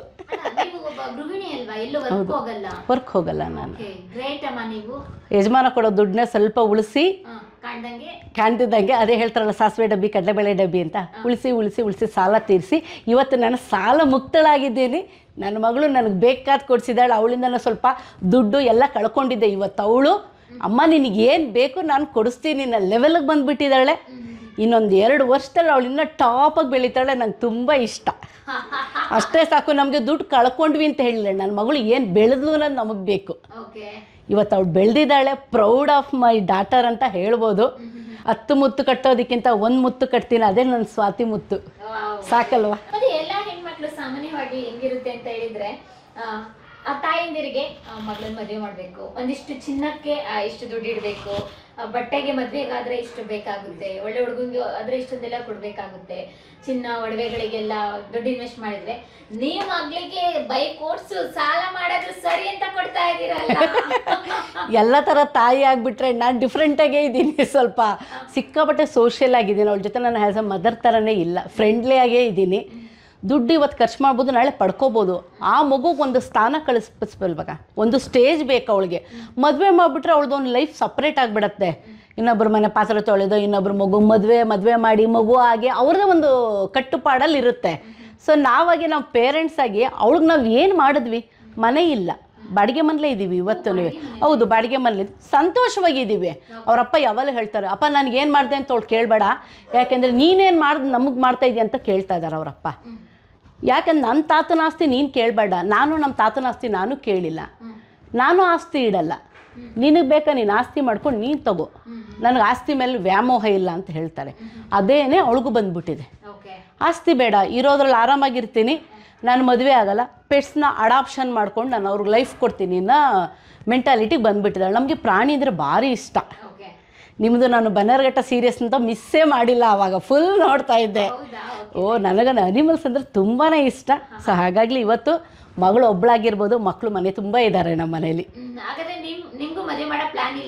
ನನಗೂ ಇಂಟ್ರೆಸ್ಟ್ ಇಲ್ಲ ಆ್ಯಕ್ಚುಲಿ. ಈಗಿನ ಜನ್ರೇಷನ್ ಏನಾಗಿದೆ, ನಾವು ಆಗಲೇ 30 ಇಯರ್ಸ್ ಆಯಿತು ಮದುವೆಯಾಗಿ, ಆರಾಮಾಗಿದ್ದೀವಿ. ಜಗಳ ಅನ್ನೋದು ಎಲ್ಲರ ಮನೇಲೂ ಇರತ್ತೆ ರೀ, ಎಲ್ಲರ ಮನೇಲೂ ಇರುತ್ತೆ. ಅದಕ್ಕೆ ಅಡ್ಜಸ್ಟ್ ಮಾಡ್ಕೊಳ್ಳೋದು ಇರುತ್ತಲ್ಲ, ಅದೊಂದು ಸ್ವಲ್ಪ ಪೇಷನ್ಸ್ ಈ ಜನ್ರೇಷನ್ ಇಲ್ಲ ನನ್ನ ಪ್ರಕಾರ. ನಾವೊಂದು ಮದುವೆ ಮಾಡ್ಬೋದು, ಅಯ್ಯೋ ನಮಗೆ ವಯಸ್ಸಾಗೋಗ್ತದೆ, ನನ್ನ ಮಗಳು ಒಂದು ಸೆಟ್ಲ್ ಮಾಡ್ಬಿಟ್ಟು ನಾವು ಆರಾಮಾಗಿರಬೇಕು, ಅದೆಲ್ಲ ಭ್ರಮೆ. ಇರಲಿ ಬಿಡಿ, ಮನೆ ಹಳ್ಳಿನೇ ತರೋಣ. ಫ್ಯೂಚರಲ್ಲಿ ಬೇಕಾಗುತ್ತೆ ಅಲ್ವಾ? ನಾವೇ ಇನ್ನೊಬ್ರು ಮನೆ ಕೊಡೋಕ್ಕಿಂತ ಅವ್ರನ್ನ ಕರ್ಕೊಂಬರೋಣ. ಈ ಜನ್ರೇಷನ್ ಇವಾಗ ಹೆಣ್ಣೆ ಸಿಗ್ತಾ ಇಲ್ಲ, ಹಂಗಾಗಿ ಮನೆಯಲ್ಲೇ ಅವ್ರ ಮನೆಯವರೇ ಕಳಿಸ್ಕೊಟ್ಬಿಡ್ತಾರೆ, ಆರಾಮಾಗಿ ನೋಡ್ಕೊಳ್ಳಿ ನನ್ನ ಮಗನ್ನ ಅಂತಾರೆ. ಆ ಮಟ್ಟಕ್ಕೆ ಬಂದ್ಬಿಟ್ಟಿದೆ ಜನ್ರೇಷನ್. ನೋಡೋಣ, ಇನ್ನೊಂದು 2 ವರ್ಷ ಅವಳಿಗೆ ಮದುವೆಗೆ ಇನ್ನೂ ಕಾಲ ಕೂಡ ಬಂದಿಲ್ಲ ಅಂತ ಹೇಳಿದ್ದಾರೆ. ಸದ್ಯದಲ್ಲಿ ಅವಳು ಆ ಥಿಂಕಲ್ಲಿ ಇಲ್ಲ. ನಾವು ಜಾಸ್ತಿ ಅವಳಿಗೆ ಹಿಂಸೆ ಕೊಡೋದು ಬೇಡ. ಅವಳ ಡಿಸಿಷನ್ ನಮ್ಮ ಡಿಸಿಷನ್ನು ಲೈಫಲ್ಲಿ. ಅವಳು ಯಾವತ್ತು ಹ್ಞೂ ಅಂತಾಳೆ ಆವತ್ತು ನಾವು ಹುಡ್ಕೋಕ್ಕೆ ಶುರು ಮಾಡ್ತೀವಿ. ಲವ್ ಗಿವೆಲ್ಲ ಏನೂ ಇಲ್ಲ, ಅದಕ್ಕೆ ಆಗಿ ಬರೋದಿಲ್ಲ ಅವ್ರಿಗೆ. ಅದಕ್ಕೆ ನಾವು ಅರೇಂಜ್ ಮ್ಯಾರೇಜೇ ಹುಡ್ಕೊಂಬರ್ಲಿ, ಇಲ್ಲ ನಾವು ಹುಡ್ಕೋಣ. ವಿಡಿಯೋ ಕಾಲೇ ಮಾಡ್ತಾರೆ, ವಿಡಿಯೋ ಕಾಲ್ ಮಾಡ್ತಾರೆ. ಏನಾರು ಎಮರ್ಜೆನ್ಸಿ ಇದ್ದರೆ, ಇಲ್ಲ ಅಂತ ಹೇಳಿದ್ರೆ ಹೆಲ್ತ್ ಇಶ್ಯೂಸ್ ಆದರೆ, ಇಲ್ಲ ಏನಾರ ನೋಡಬೇಕು, ನಮ್ಮ ಪೆಟ್ಸ್ನ ಜಾಸ್ತಿ ಕೇಳ್ತಾ ಇರ್ತಾಳೆ ಅವಳು, ಅಮ್ಮ ಹೇಗಿದ್ದಾರೆ ಅಂತ. ಪ್ರತಿಯೊಬ್ಬರಿಗೂ ವಿಡಿಯೋ ಕಾಲ್ ಮಾಡ್ತಾಳೆ, ನಾರ್ಮಲ್ ಕಾಲ್ ಮಾಡಲ್ಲ, ವಿಡಿಯೋ ಕಾಲ್ ಮಾಡೇ ಮಾಡ್ತಾರೆ. ನ್ಯಾಷನಲ್ ಆಗಲಿ ಇಂಟರ್ನ್ಯಾಷನಲ್ ಆಗಲಿ ಎಲ್ಲಿ ಹೋಗಲಿ ಅವರು ವಿಡಿಯೋ ಕಾಲ್ ಮಾಡೇ ಮಾತಾಡ್ತಾರೆ. ಅವಾಗ ಫುಲ್ ಇನ್ವೆಸ್ಟ್ ಮಾಡಿಬಿಟ್ಟಿದ್ದೆ ಫಸ್ಟ್ ಟೈಮು. ಲ್ಯಾಕ್ಸ್ ಟುಗೆದರ್ ಆಗಿತ್ತು, ಯಾಕಂದರೆ ಗಾಡಿ ಕೊಡಿಸಿದ್ವಿ, ಗೇರ್ಸು ಪ್ರತಿಯೊಂದು ಅದೇ 1 ಲ್ಯಾಕ್ ಪ್ಲಸ್ ಆಗಿತ್ತು. ಕೈಗೆ ಸ್ವಲ್ಪ ಅಮೌಂಟ್ ಕೊಡಬೇಕಾಯ್ತು, ಫ್ಲೈಟಲ್ಲಿ ಅರ್ಧ ಜರ್ನಿ ಮಾಡಬೇಕಾಯ್ತು, ಗಾಡಿ ಇಲ್ಲಿಂದ ಟ್ರಾವೆಲ್ ಇದರಲ್ಲಿ ಹೋಗಿತ್ತು, ಅದರ ಶಿಪ್ಪಿಂಗ್ ಹೋಗಿತ್ತು, ಅದೆಲ್ಲ ಸ್ವಲ್ಪ ಲ್ಯಾಕ್ಸ್ ಟುಗೆದರ್ ಆಗಿತ್ತು. ಹೇಗೆ ಮಾಡ್ತಾಳೆ, ಹೇಗಾಗುತ್ತೆ, ಹೇಗೆ ಅವಳು ಸರ್ವೈವ್ ಆಗ್ತಾಳೆ ಅನ್ನೋದು ಒಂದು ಸ್ವಲ್ಪ ಮೂಲೆಯಲ್ಲಿ ಭಯ ಅನ್ನೋದು ತಾಯಿಗೂ ಇದ್ದೇ ಇರುತ್ತೆ. ಇವರಂತೂ ಮಗಳು ಮಾತಾಡಿದ್ರ ಅಂತ ಕೇಳ್ತಾನೆ ಇರೋರು ನಮ್ಮ ಯಜಮಾನ್ರು. ಆದ್ರೂ ಎಲ್ಲೊಂದು ಧೈರ್ಯ, ನನ್ನ ಮಗಳು ಮಾಡ್ಕೊಂಡು ಬರ್ತಾಳೆ ಅಂತ. ಯಾಕಂದರೆ ಕೇರಳ, ತಮಿಳ್ನಾಡು, ಚಿಕ್ಕಮಗಳೂರು 3 ಮಾಡ್ಕೊಂಡು ಬಂದಿದ್ಲು ಒಂದು ಟ್ರಿಪ್ಪು. ಕೆಲವೊಂದರಲ್ಲಿ ಬ್ಯಾಡ್ ಎಕ್ಸ್ಪೀರಿಯೆನ್ಸ್ ಆಗಿತ್ತು ಅವಳಿಗೆ. ಆಮೇಲೆ ಅದನ್ನೇ ನೀನು ಚಿಂತೆ ಮಾಡೋಕ್ಕೆ ಹೋಗಬೇಡ, ಎಲ್ಲ ಕಡೆನೂ ನೆಗೆಟಿವ್ ಪಾಸಿಟಿವ್ ಅನ್ನೋದು ಎಲ್ಲ ಇದ್ದೇ ಇರುತ್ತೆ. ಅದನ್ನೇ ಇಟ್ಕೊಂಡು ಕೂತ್ಕೊಂಡ್ರೆ ನಾವು ಮುಂದುವರಿಯೋಕ್ಕಾಗಲ್ಲ. ಸೊ ಹಾಗಾಗಿ ಅವಳನ್ನ ಒಂದು ಕಡೆ ಹಿಮಾಲಯಸ್ ಹೋಗಿ ನೋಡ್ಕೊಂಡು ಬಾ, ಅನುಭವ ತಿಳ್ಕೊಂಬ ಅಂತ ಕಳಿಸಿದ್ವಿ. ಆವಾಗ ಅವಳು ಆ ಹುಚ್ಚು ಇನ್ನೂ ಬಿಟ್ಟಿಲ್ಲ, ಹಿಮಾಲಯಸ್ ಹುಚ್ಚು ಅವಳಿಗೆ ಇನ್ನೂ ಬಿಟ್ಟಿಲ್ಲ. ಅದು ಅವಳಿಗೆ ಆ ನೇಚರ್ನ ಅಲ್ಲೇ ಇರಬೇಕು ಅನ್ಸುತ್ತೆ ಅವಳಿಗೆ, ಅಷ್ಟು ಇಷ್ಟ ಆಗ್ಬಿಟ್ಟಿದೆ ಅವಳಿಗೆ. ಇಲ್ಲ, ಅವ್ರು ಇವತ್ತಿಗೂ ಇಲ್ಲೇ ಎಲ್ಲ ಕಣ್ಮುಂದೆ ಇರಬೇಕು. ಬೆಳಗೋಗಿ ಬರೋ ಅವ್ರು ತುಂಬಾ ಸೆಂಟಿಮೆಂಟಪ್ಪ, ಒಂದು ಚೂರು ಮಾತಾಡೋ ಅಳಕ್ಕೆ ಶುರು ಮಾಡಿಬಿಡ್ತಾರೆ, ದುಃಖ ಮಾಡ್ಕೊಂಡ್ಬಿಡ್ತಾರೆ. ನನ್ನಷ್ಟು ಧೈರ್ಯನೇ ಇಲ್ಲ, ನನ್ನ ಮಗಳಷ್ಟು ಧೈರ್ಯ ಇಲ್ಲ. ತುಂಬ ಎಮೋಷ್ನಲ್ ಪರ್ಸನ್ನು. ಏನಾದರೂ ಅವ್ರ ಬಗ್ಗೆ ಆಗಲಿ, ನನ್ನ ಮಗಳಾಗಲಿ, ಯಾರ ಬಗ್ಗೆ ಮಾತಾಡಿದ್ರು ಅಳೋದೇ ಅವರು. ತುಂಬ ಎಮೋಷ್ನಲ್ಲು. ಅವ್ರಿಗೆ ಒಬ್ಬಳೇ ಮಗಳು ಅಂತಲ್ಲ, ಸ್ವಲ್ಪ ಕಳ್ಸೋಕ್ಕೆ ಭಯಪಡ್ತಾರಮ್ಮ, ಕಳ್ಸೋಕ್ಕೆ ಭಯಪಡ್ತಾರೆ. ನಾವು ಹೇಳಿ ಇವಾಗ ಅವರು ಮಗಳು ಪರವಾಗಿಲ್ಲ ಧೈರ್ಯವಾಗಿ ಬರ್ತಾಳೆ ಅನ್ನೋದು ಅಷ್ಟು ಸ್ವಲ್ಪ ಒಂದು 50% ಅವ್ರಿಗೆ ಇಷ್ಟ ಇರಲಿಲ್ಲ. ಖಂಡಿತ ಆ್ಯಸ್ ಎ ಫಾದರ್ ಆಗಿ ಅವಳು ಸೇಫ್ಟಿ ನೋಡ್ತಾರೆ. ಮದರಾಗಿ ನಾನು ಎಂಟರ್ಟೈನ್ಮೆಂಟ್ ಮಾಡ್ಬೋದು, ಬೇರೆ ಥರ ನನ್ನ ಅವಳಿಗೆ ಎಂಕರೇಜ್ ಮಾಡ್ಬೋದು, ಫೈನಾನ್ಷಿಯಲಿ ಆಗಲಿ ಮೋಟಿವೇಶನ್ ಮಾಡ್ಬೋದು. ಅವರು ಮಗಳು ಒಂದು ಸ್ಥಾನವಾಗಿ ನಿಂತ್ಕೊಳ್ಳಿ ಅನ್ನೋದಿತ್ತು. ಕೊನೆಗೆ ನಾವು ಜಗಳ ಮಾಡೋದು, ಹೊಡೆದಾಟ ಬಡ್ದಾಟ ಎಲ್ಲ ಆಯಿತು ಮನೇಲಿ. ಕೊನೆಗೆ ಇವಳಿಷ್ಟೇ ಲೈಫು ಅಂದ್ಬಿಟ್ಟು ಅವರೇ ಸ್ಯಾಕ್ರಿಫೈಸ್ ಆಗಿಬಿಟ್ರು. ಕೊನೆಗೆ 1-2 ವರ್ಷ ಅವರು ಬೇಜಾರು ಮಾಡ್ಕೊಂಡ್ರು. ಅವಳು ಆಗಲೇ 7 years ಆಯಿತು ಯೂಟ್ಯೂಬಿಗೆ ಜಾಯ್ನ್ ಆಗಿ. ತುಂಬ ಕಷ್ಟಪಟ್ಬಿಟ್ಲು. ಹೇಳ್ತಾರಲ್ಲ, ಬೇರೆಯವ್ರು ಬೆಳೆಸೋಕ್ಕಿಂತ ನಾವು ಬೆಳೆಯೋದು ದೊಡ್ಡದು ಗಟ್ಟಿ, ಯಾಕಂದ್ರೆ ನಮ್ಮ ಬೇರು ಗಟ್ಟಿ ಮಾಡ್ಕೋಬೇಕು ಅಂತ. ನಮ್ಮ ಬೇರು ಗಟ್ಟಿ ಮಾಡ್ಕೊಳ್ಳೋಕ್ಕೆ ಯಾರೂ ಬರಲಿಲ್ಲ. ನಾವೇ ಆ ತಾಯಿ ಭೂಮಿ ತಾಯಿ ಫಸಲು ನೀರು ಎಲ್ಲ ಹಿಡಿದು ಬೇರನ್ನ ಗಟ್ಟಿ ಮಾಡ್ಕೊಂಡು ಚಿಗುರಾಗಿ ಗಿಡಗಳ ಮೊಳಕೆ ಹೊಡೆದು ದೊಡ್ಡದಾಗಿ ಇವಾಗ ಬೆಳೀತಾ ಇದ್ದಾಳೆ. ಇವಾಗ ಜನ ಗುರುತಿಸ್ತಾ ಇದ್ದಾರೆ. ಎಲ್ಲ ಒಂದು 10 ಜನದಲ್ಲಿಲ್ಲ 100 ಜನದಲ್ಲಿ ಒಂದು 4-5 ಜನ ಆದರೂ ಗುರುತು ಹಿಡಿಯೋಷ್ಟು ಮಟ್ಟಿಗೆ ಸಮಾಜಸೇವೆ ಮಾಡ್ತಾ ಇದ್ದಾಳೆ. ನಮಗೂ ಹೆಮ್ಮೆ ಇದೆ ಅಮ್ಮ. ಇವಾಗ ಅವ್ರ ತಂದೆ ಬಿಟ್ಟಿದ್ದು ಒಳ್ಳೇದಾಯಿತು, ಇವಾಗ ಆರಾಮಾಗಿದ್ದಾಳೆ ನನ್ನ ಮಗಳು ಅಂತ ಹ್ಯಾಪಿಯಾಗಿದ್ದಾರೆ ಅವರು ಕಣ್ಣೀರಲ್ಲ, ಅದು ಪನ್ನೀರು. ನನ್ನ ರಿಟೈರ್ಮೆಂಟ್ ಟೈಮಲ್ಲೂ ನನಗೆ ಮಾತಾಡೋಕ್ಕಾಗಲಿಲ್ಲ, ಎಮೋಷನ್ ಆಗೋಯ್ತು. 31 years ಸರ್ವೀಸ್ನಲ್ಲಿ ಅವತ್ತಿನ ದಿವಸ ಸಾಕಷ್ಟು ಎಕ್ಸ್ಪೀರಿಯೆನ್ಸ್ನ ಹಂಚ್ಕೊಳ್ಳಿ ಅಂತಂದರು, ಬಟ್ ಆಗಲಿಲ್ಲ ನನ್ನ ಕೈಲಿ. ಹಾಗಾಗಿ ಒಂಥರ ನನ್ನದು ಎಮೋಷನ್ದು ಅಲ್ಲ, ಅದು ನನಗೆ ಮಾತಾಡೋಕ್ಕೆ ಬರೋದಿಲ್ಲ. ಆ್ಯಕ್ಚುಲಿ ನಾನು ಮೀಡಿಯಮದೇ ಬರೋದೇ ಇಲ್ಲ ಯಾವಾಗಲೂ. ಹೈಸ್ಕೂಲಿಂದನೂ ಇಸ್ಕಾನ್ ಟೆಂಪಲಲ್ಲಿ ಭಾಳ ಡ್ರಾಮಾಸ್ ಕೊಟ್ಟಿದ್ದಾಳೆ. ಯಕ್ಷಗಾನ ಭಾಳ ಫೇಮಸ್ಸು, ಅದರಲ್ಲೂ ಸುಮಾರು ಅವಾರ್ಡ್ಸ್ ತೊಗೊಂಡಿದ್ದಾಳೆ. ಸೊ ಅದಾದಮೇಲೆ SDM ಕಾಲೇಜಲ್ಲಿ ಡಿಪ್ಲೊಮಾ ಇನ್ ಕಂಪ್ಯೂಟರ್ ಸೈನ್ಸ್ ಮಾಡಿಸಿದ್ವಿ. ಬಂದಾದಮೇಲೆ ಒಂದು ಜಾಬ್ ಕೊಡಿಸಿದ್ದೆ. ಜಾಬ್ಗೆ ಯಾಕೆ ಬಿಟ್ಟು, ನೀವು ಅವಾಗಿಂದ ಅದೇ ಕೇಳ್ತಾಯಿದ್ರಿ, ಜಾಬ್ ಯಾಕೆ ಬಿಟ್ರಿ ಅಂದರೆ ಅಮ್ಮ ಕಾಯಿಲೆ ಬಿದ್ದರು. ನಾನು ಹೊರಗಡೆ ಡ್ಯೂಟಿ ಮಾಡ್ತಿದ್ದೆ, ನೋಡ್ಕೊಳೋರು ಯಾರೂ ಇರಲಿಲ್ಲ. ಸೊ ಆ ಪೀರಿಯಡಲ್ಲಿ ನಾನು ಅಮ್ಮನಿಗೆ ಹುಷಾರಿಲ್ಲಮ್ಮ, ನೋಡ್ಕೊಳೋರು ಯಾರೂ ಇಲ್ಲ. ಸೊ ಲೆಫ್ಟ್ ದಿ ಜಾಬ್ ಅಂತ ಅಲ್ಲೊಂದು ಪರಿಸ್ಥಿತಿ ಏನೋ ನಿರ್ಮಾಣ ಆಯಿತು. ಅದೇ ಆಯಿತು, ಇದು ಆಯಿತು. ಸೊ ಆ ಅಮ್ಮನ ನೋಡ್ಕೊಳ್ಳೋ ಟೈಮಲ್ಲಿ ಸ್ಪೇರ್ ಆದಾಗ ಯೋಚನೆ ಮಾಡಿದ್ರು, ಈಗೇನು ಕೆಲಸ ಕೈನಲ್ಲಿಲ್ಲ, ಮತ್ತೇನು ಮಾಡೋದು ಅಂತ ಹೀಗೆ ಥಿಂಕ್ ಮಾಡ್ತಾ ಅವರು ಯಾರೋ ಫ್ರೆಂಡ್ಸು ಹಿಂಗೆ ಬೈಕು ಹಂಗೆ ಹಿಂಗೆ ಅಂತ ಬಂದಾಗ ಅದನ್ನು ಫಸ್ಟು ಟ್ರೇಸ್ ಔಟ್ ಮಾಡಿಕೊಂಡು ಯಾವ ರೀತಿ ಏನು ಕತೆ ಅಂತೆಲ್ಲ. ಆಮೇಲೆ ಇದೇನು ಗೊತ್ತೇ ಇಲ್ಲ, ಏನು ಬ್ಲಾಗರ್ ಅಂದ್ರೇನು, ಮೋಟೋ ಬ್ಲಾಗರ್ ಅಂದ್ರೇನು, ಬೈಕ್ ರೇಸರ್ ಕೇಳಿದ್ರಷ್ಟೇ. ಅಲ್ಲ, ಅದು ಗೊತ್ತು. ಬಟ್ ಹೇಳೋದೇನಂತಂದರೆ, ಒಂದು ಹೆಣ್ಣು ಮಗಳಾಗಿ ಕಳಿಸೋದಿದೆಯಲ್ಲ, ಅದು ತುಂಬ ಕಷ್ಟ. ಒಂದು ರಿಲೇಷನ್ಶಿಪ್ಪು, ಫ್ರೆಂಡ್ ಸರ್ಕಲಲ್ಲಿ ಎಲ್ಲ ಮಾತುಗಳು ಬರ್ತವೆ, ಹಂಗಾಗ್ತವೆ. ಆಮೇಲೆ ಅಲ್ಲಿಗೆ ಹೋದಾಗ ಅಲ್ಲಿನ ಪರಿಸ್ಥಿತಿಗಳು ಹೆಂಗಿರ್ತವೋ ಅದನ್ನ ಇವರು ಹೆಂಗೆ ಹ್ಯಾಂಡ್ಲ್ ಮಾಡ್ತಾರೋ. ಈ ಕರ್ನಾಟಕ ಅಂದರೆ ಸೇಫ್ಟಿ ಪ್ಲೇಸ್ ಅಂತೀವಿ, ಬಟ್ ಬೆಂಗಳೂರು ಸೇಫ್ಟಿ ಇಲ್ಲ, ಹೊರಗಡೆನೂ ಸೇಫ್ಟಿ ಇಲ್ಲ. ಇನ್ನು ಅದರ್ ಸ್ಟೇಟ್ಸ್ ಹೆಂಗಿದೆ, ಈಗ ನೇಪಾಳ ರೈಡ್ ಹೋದಾಗ ಮಧ್ಯಪ್ರದೇಶಲ್ಲಿ ಒಂದು ಇನ್ಸಿಡೆಂಟ್ ಫೇಸ್ ಮಾಡಿದ್ಲು ಅವಳು, ಆಕ್ಸಿಡೆಂಟ್ ಆಗಿ ಗಾಡಿ. ಅವನ ಇವ್ರ ಪಾಡಿಗೆ ಇವ್ರು ಹೋಗ್ತಿದ್ರು. ಸೊ ಅದೆಲ್ಲ ಆಮೇಲೆ ಇವಳು ಬೆಳಿಗ್ಗೆ 6 ಗಂಟೆಗೆ ಸ್ಟಾರ್ಟ್ ಮಾಡಿದ್ರೆ 4 ಗಂಟೆ ಅಷ್ಟರಲ್ಲಿ 500 ಸ್ಟ್ರೆಚ್ ಹೊಡಿತಾರೆ ಬೈಕಲ್ಲಿ. ಎಲ್ಲೂ ಬ್ರೇಕಪ್ ಕೊಡೋಲ್ಲ, ಹೊಟ್ಟೆಗೆ ತಿನ್ನಲ್ಲ, ಬರೀ ನೀರು ಕುಡ್ಕೊಂಡು ಹೋಗ್ತಾ ಇರ್ತಾರೆ. ಸಾಯಂಕಾಲ ರೆಸ್ಟ್ ತೊಗೊತಾರೆ, ಮತ್ತೆ ಬೆಳಿಗ್ಗೆ ಜನ ಕಂಟಿನ್ಯೂ ಮಾಡ್ತಾರೆ. So much of cause riders ಮಾಡಿದ್ದಾರೆ. ಈವನ್ ಗೌರ್ಮೆಂಟ್ ಸೆಕ್ಟ್ರು KSTDC ಇದರಲ್ಲೂ ಮಾಡಿದ್ದಾರೆ. ಅದರದ್ದೇನು ಈಗ ಯಾಕೆ ಬೈಕ್ ರೈಡರ್ಸು ಲಡಾಖ್ ಅಂತಾರೆ ಅಂತಂದರೆ, ಬೇರೆ ಕ್ಯಾಸ್ಟವ್ರಿಗೆಲ್ಲ ಈ ಮೆಕ್ಕಾ, ಮದೀನಾ, ಅಯೋಧ್ಯ ಅಂತ ಏನು ಹೇಳ್ತೀವಿ, ಈ ಬೈಕ್ ರೈಡರ್ಸ್ಗೆ ಅದೊಂದು ಆಂಬಿಷನ್ನು. ಏನು, ನಾವು ಲಡಾಖ್ ಹೋಗ್ಬೇಕು, ಬೈಕ್ ರೈಡರ್ಸು ನಾವು ಲಡಾಖ್ ಹೋಗ್ಬೇಕು ಅಂತ ಒಂದು ಆಂಬಿಷನ್ಸ್ ಅವ್ರದ್ದು. ಏನು ಅಂತ ನನಗೂ ಇದುವರೆಗೂ ಗೊತ್ತಿಲ್ಲ. ಯಾರೇ ಬೈಕ್ ಅವ್ರನ್ನ ಕೇಳಿದ್ರು ಲಡಾಖ್ ಹೋಗ್ಬೇಕು, ಬೈಕ್ ತಗೊಂಡು ಲಡಾಖ್ ಹೋಗ್ಬೇಕು ಅಂತಾರೆ. ಏನಿದೆ ಅಂತ ಗೊತ್ತಿಲ್ಲ ನನಗೆ. ನಾನು 23rd ವಾರ್ಡ್ ನನಗೆ ಕೇಳಿದೆ, ನಾವು ಬರ್ಬೋದಾ ಅಂದರೆ ಇಲ್ಲ, ಆಗಲ್ಲ ಅಂದರು.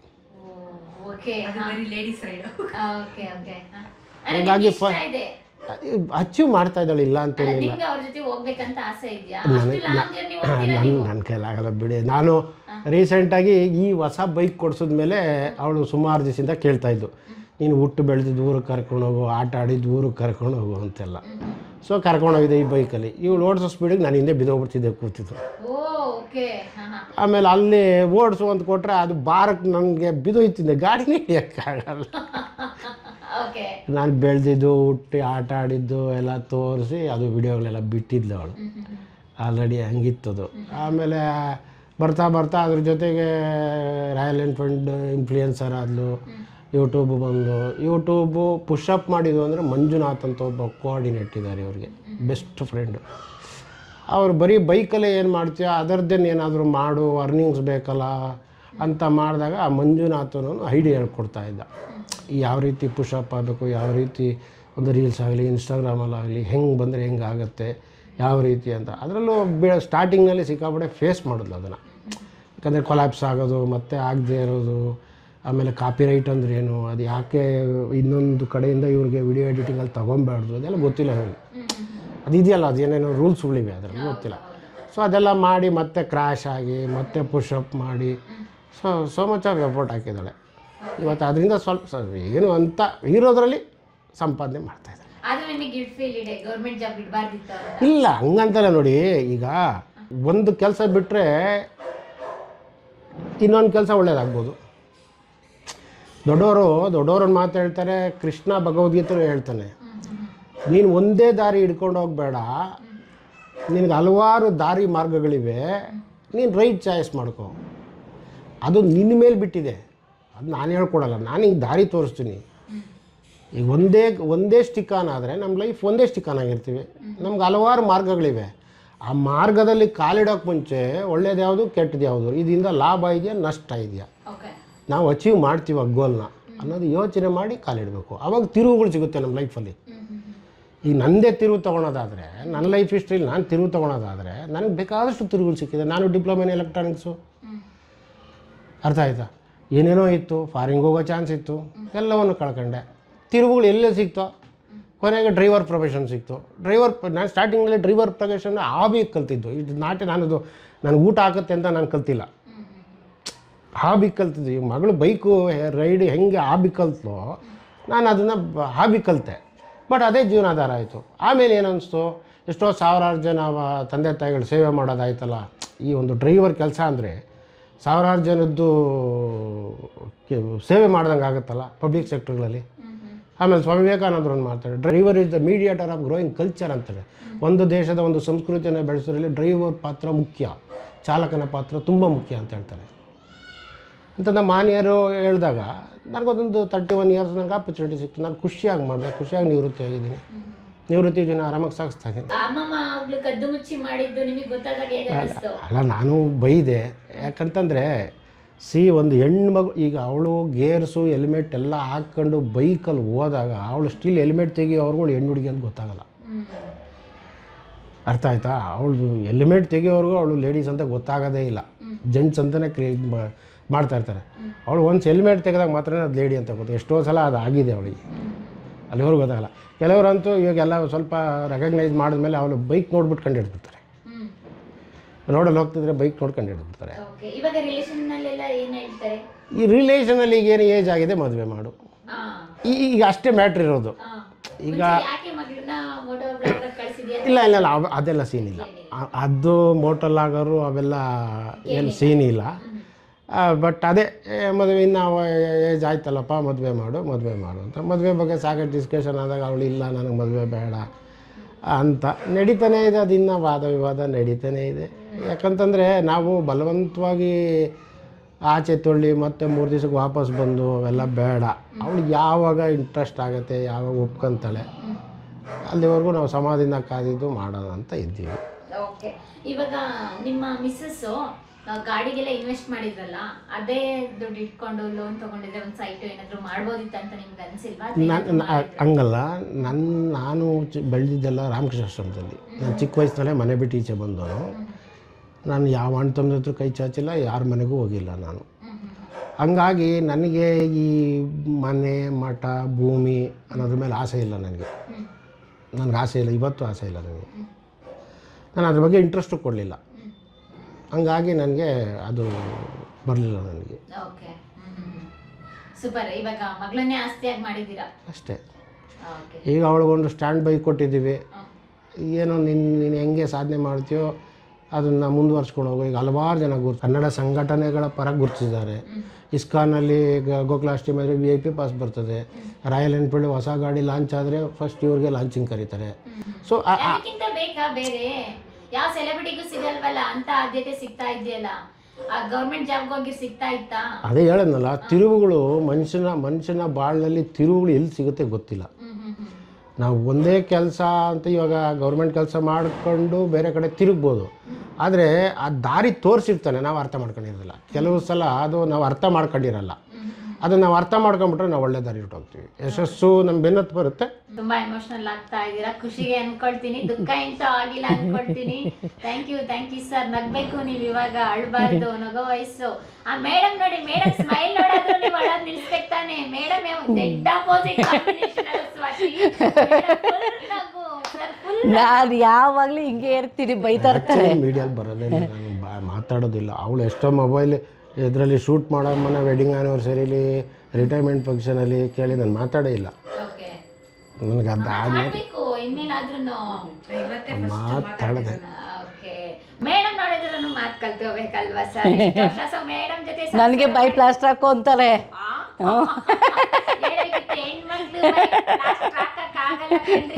ಇಬ್ರು ಸರಿ ಬಟ್ಟೆ ಒಗ್ದಂಗೆ ಒಗ್ದು ಬಿಡ್ತೀರಾ ಅಂತಾರೆ. ಅದಕ್ಕೆ ಅವ್ರ ಭಯ. ತುಂಬ ಸೈಲೆಂಟ್. ಏನಾದ್ರು ಜೋರಾಗಿ ಅವಾಜ್ ಹಾಕಿದ್ರೆ ಸೈಲೆಂಟ್ ಆಗ್ಬಿಡ್ತಾರೆ. ಡಿಪಾರ್ಟ್ಮೆಂಟಲ್ಲಿ ಸಾಕಷ್ಟು ಅವಾರ್ಡ್ಗಳು ಬಂದಿದೆ. ಅಲ್ಲೊಂದು ಅವಾರ್ಡ್ ಇದೆ ನೋಡಿ, ಇನ್ನೂ ಬೇಕಾದಷ್ಟಿವೆ. ಒಳ್ಳೆ ಹೆಸರು ತೊಗೊಂಡು ರಿಟೈರ್ಡ್ ಆಗಿದ್ದೀನಿ. 31 ವರ್ಷದಲ್ಲಿ ಯಾವುದೂ ಕಪ್ಪು ಚುಕ್ಕೆ ಮಾಡ್ಕೊಂಡಿಲ್ಲ. ಪ್ರಶಂಸೆ ಮಾಡಿದ್ರು. ರಿಟೈರ್ಮೆಂಟ್ ಫಸ್ಟು KSRTC ಇದ್ದೆ. ಅದೊಂದು ಎಕ್ಸ್ಪೀರಿಯೆನ್ಸ್ ಹೆಂಗಾಗುತ್ತೆ ಅಂದರೆ, ಕಣ್ಣು ಮುಂದೆ ನಾವು ಕಂಡಂಥ ಎಕ್ಸ್ಪೀರಿಯೆನ್ಸ್ಗಳು. ಮದುವೆ ಆಗಿ 3 ತಿಂಗಳಾಗಿತ್ತು, ಬಸ್ ದರೋಡೆ ಆಯಿತು. ಆವಾಗ ಈ ಟಿ ವಿ ಫೋನ್ ಇತ್ತು, ಈ ಟಿ ವಿಗಳೆಲ್ಲ ಇರಲಿಲ್ಲ, ಆ ಡೂಮ್ ಟಿ ವಿ. ಆವಾಗ ಏನೋ ಸಂಜೆ ವಾಣಿಲಿ ಬಂತು, ಅದು ಎದುರ್ಕೊಂಡ್ರು ಇವರು. ಅದೊಂದು ಇನ್ಸಿಡೆನ್ಸ್ ಆಯಿತು. ಆಮೇಲೆ ರಸ್ತೆಯಲ್ಲಿ ಚಲಿಸೋವಾಗ ಕಣ್ಣು ಮುಂದೆ ಆಕ್ಸಿಡೆಂಟ್ಗಳು, ಜಸ್ಟ್ ಫಾರ್ ಇದು ಏನು ಎಸ್ಕೇಪ್ ಆಗೋದು. ಆಮೇಲೆ ಕಾನ್ಶಿಯಸ್ ಕೊಡೋದು, ಯಾಕೆ ಹಿಂಗೆ ತಪ್ಪು ಮಾಡಿದೆ ಅನ್ನೋದೆಲ್ಲ ನಮಗೆ ಒಂಥರ ರಿಯಲೈಸ್ ಆಗೋದು. ಅದೇ ಬೇರೆಯವ್ರಿಗೆ ಏನಾಗುತ್ತೋ ಗೊತ್ತಿಲ್ಲ, ನಮಗೆ just I want to realise that one. ಆ ಥರ ಎಲ್ಲ ಸಾಕಷ್ಟು ಎಕ್ಸ್ಪೀರಿಯನ್ಸಸ್ ಆಗಿದೆ. ಡ್ರೈವಿಂಗಲ್ಲಂತೂ ಸಿಕ್ಕಾಪಟ್ಟೆ ಎಕ್ಸ್ಪೀರಿಯನ್ಸಸ್ ಆಗಿದೆ. ಇಲ್ಲ, ಇದುವರೆಗೂ ಒಂದು ಆಕ್ಸಿಡೆಂಟ್ಸ್ ಇಲ್ಲ, ಯಾವುದೂ ಇಲ್ಲ. ಬಂದಿದೆ ಅವಾರ್ಡ್ ಬಂದಿದೆ.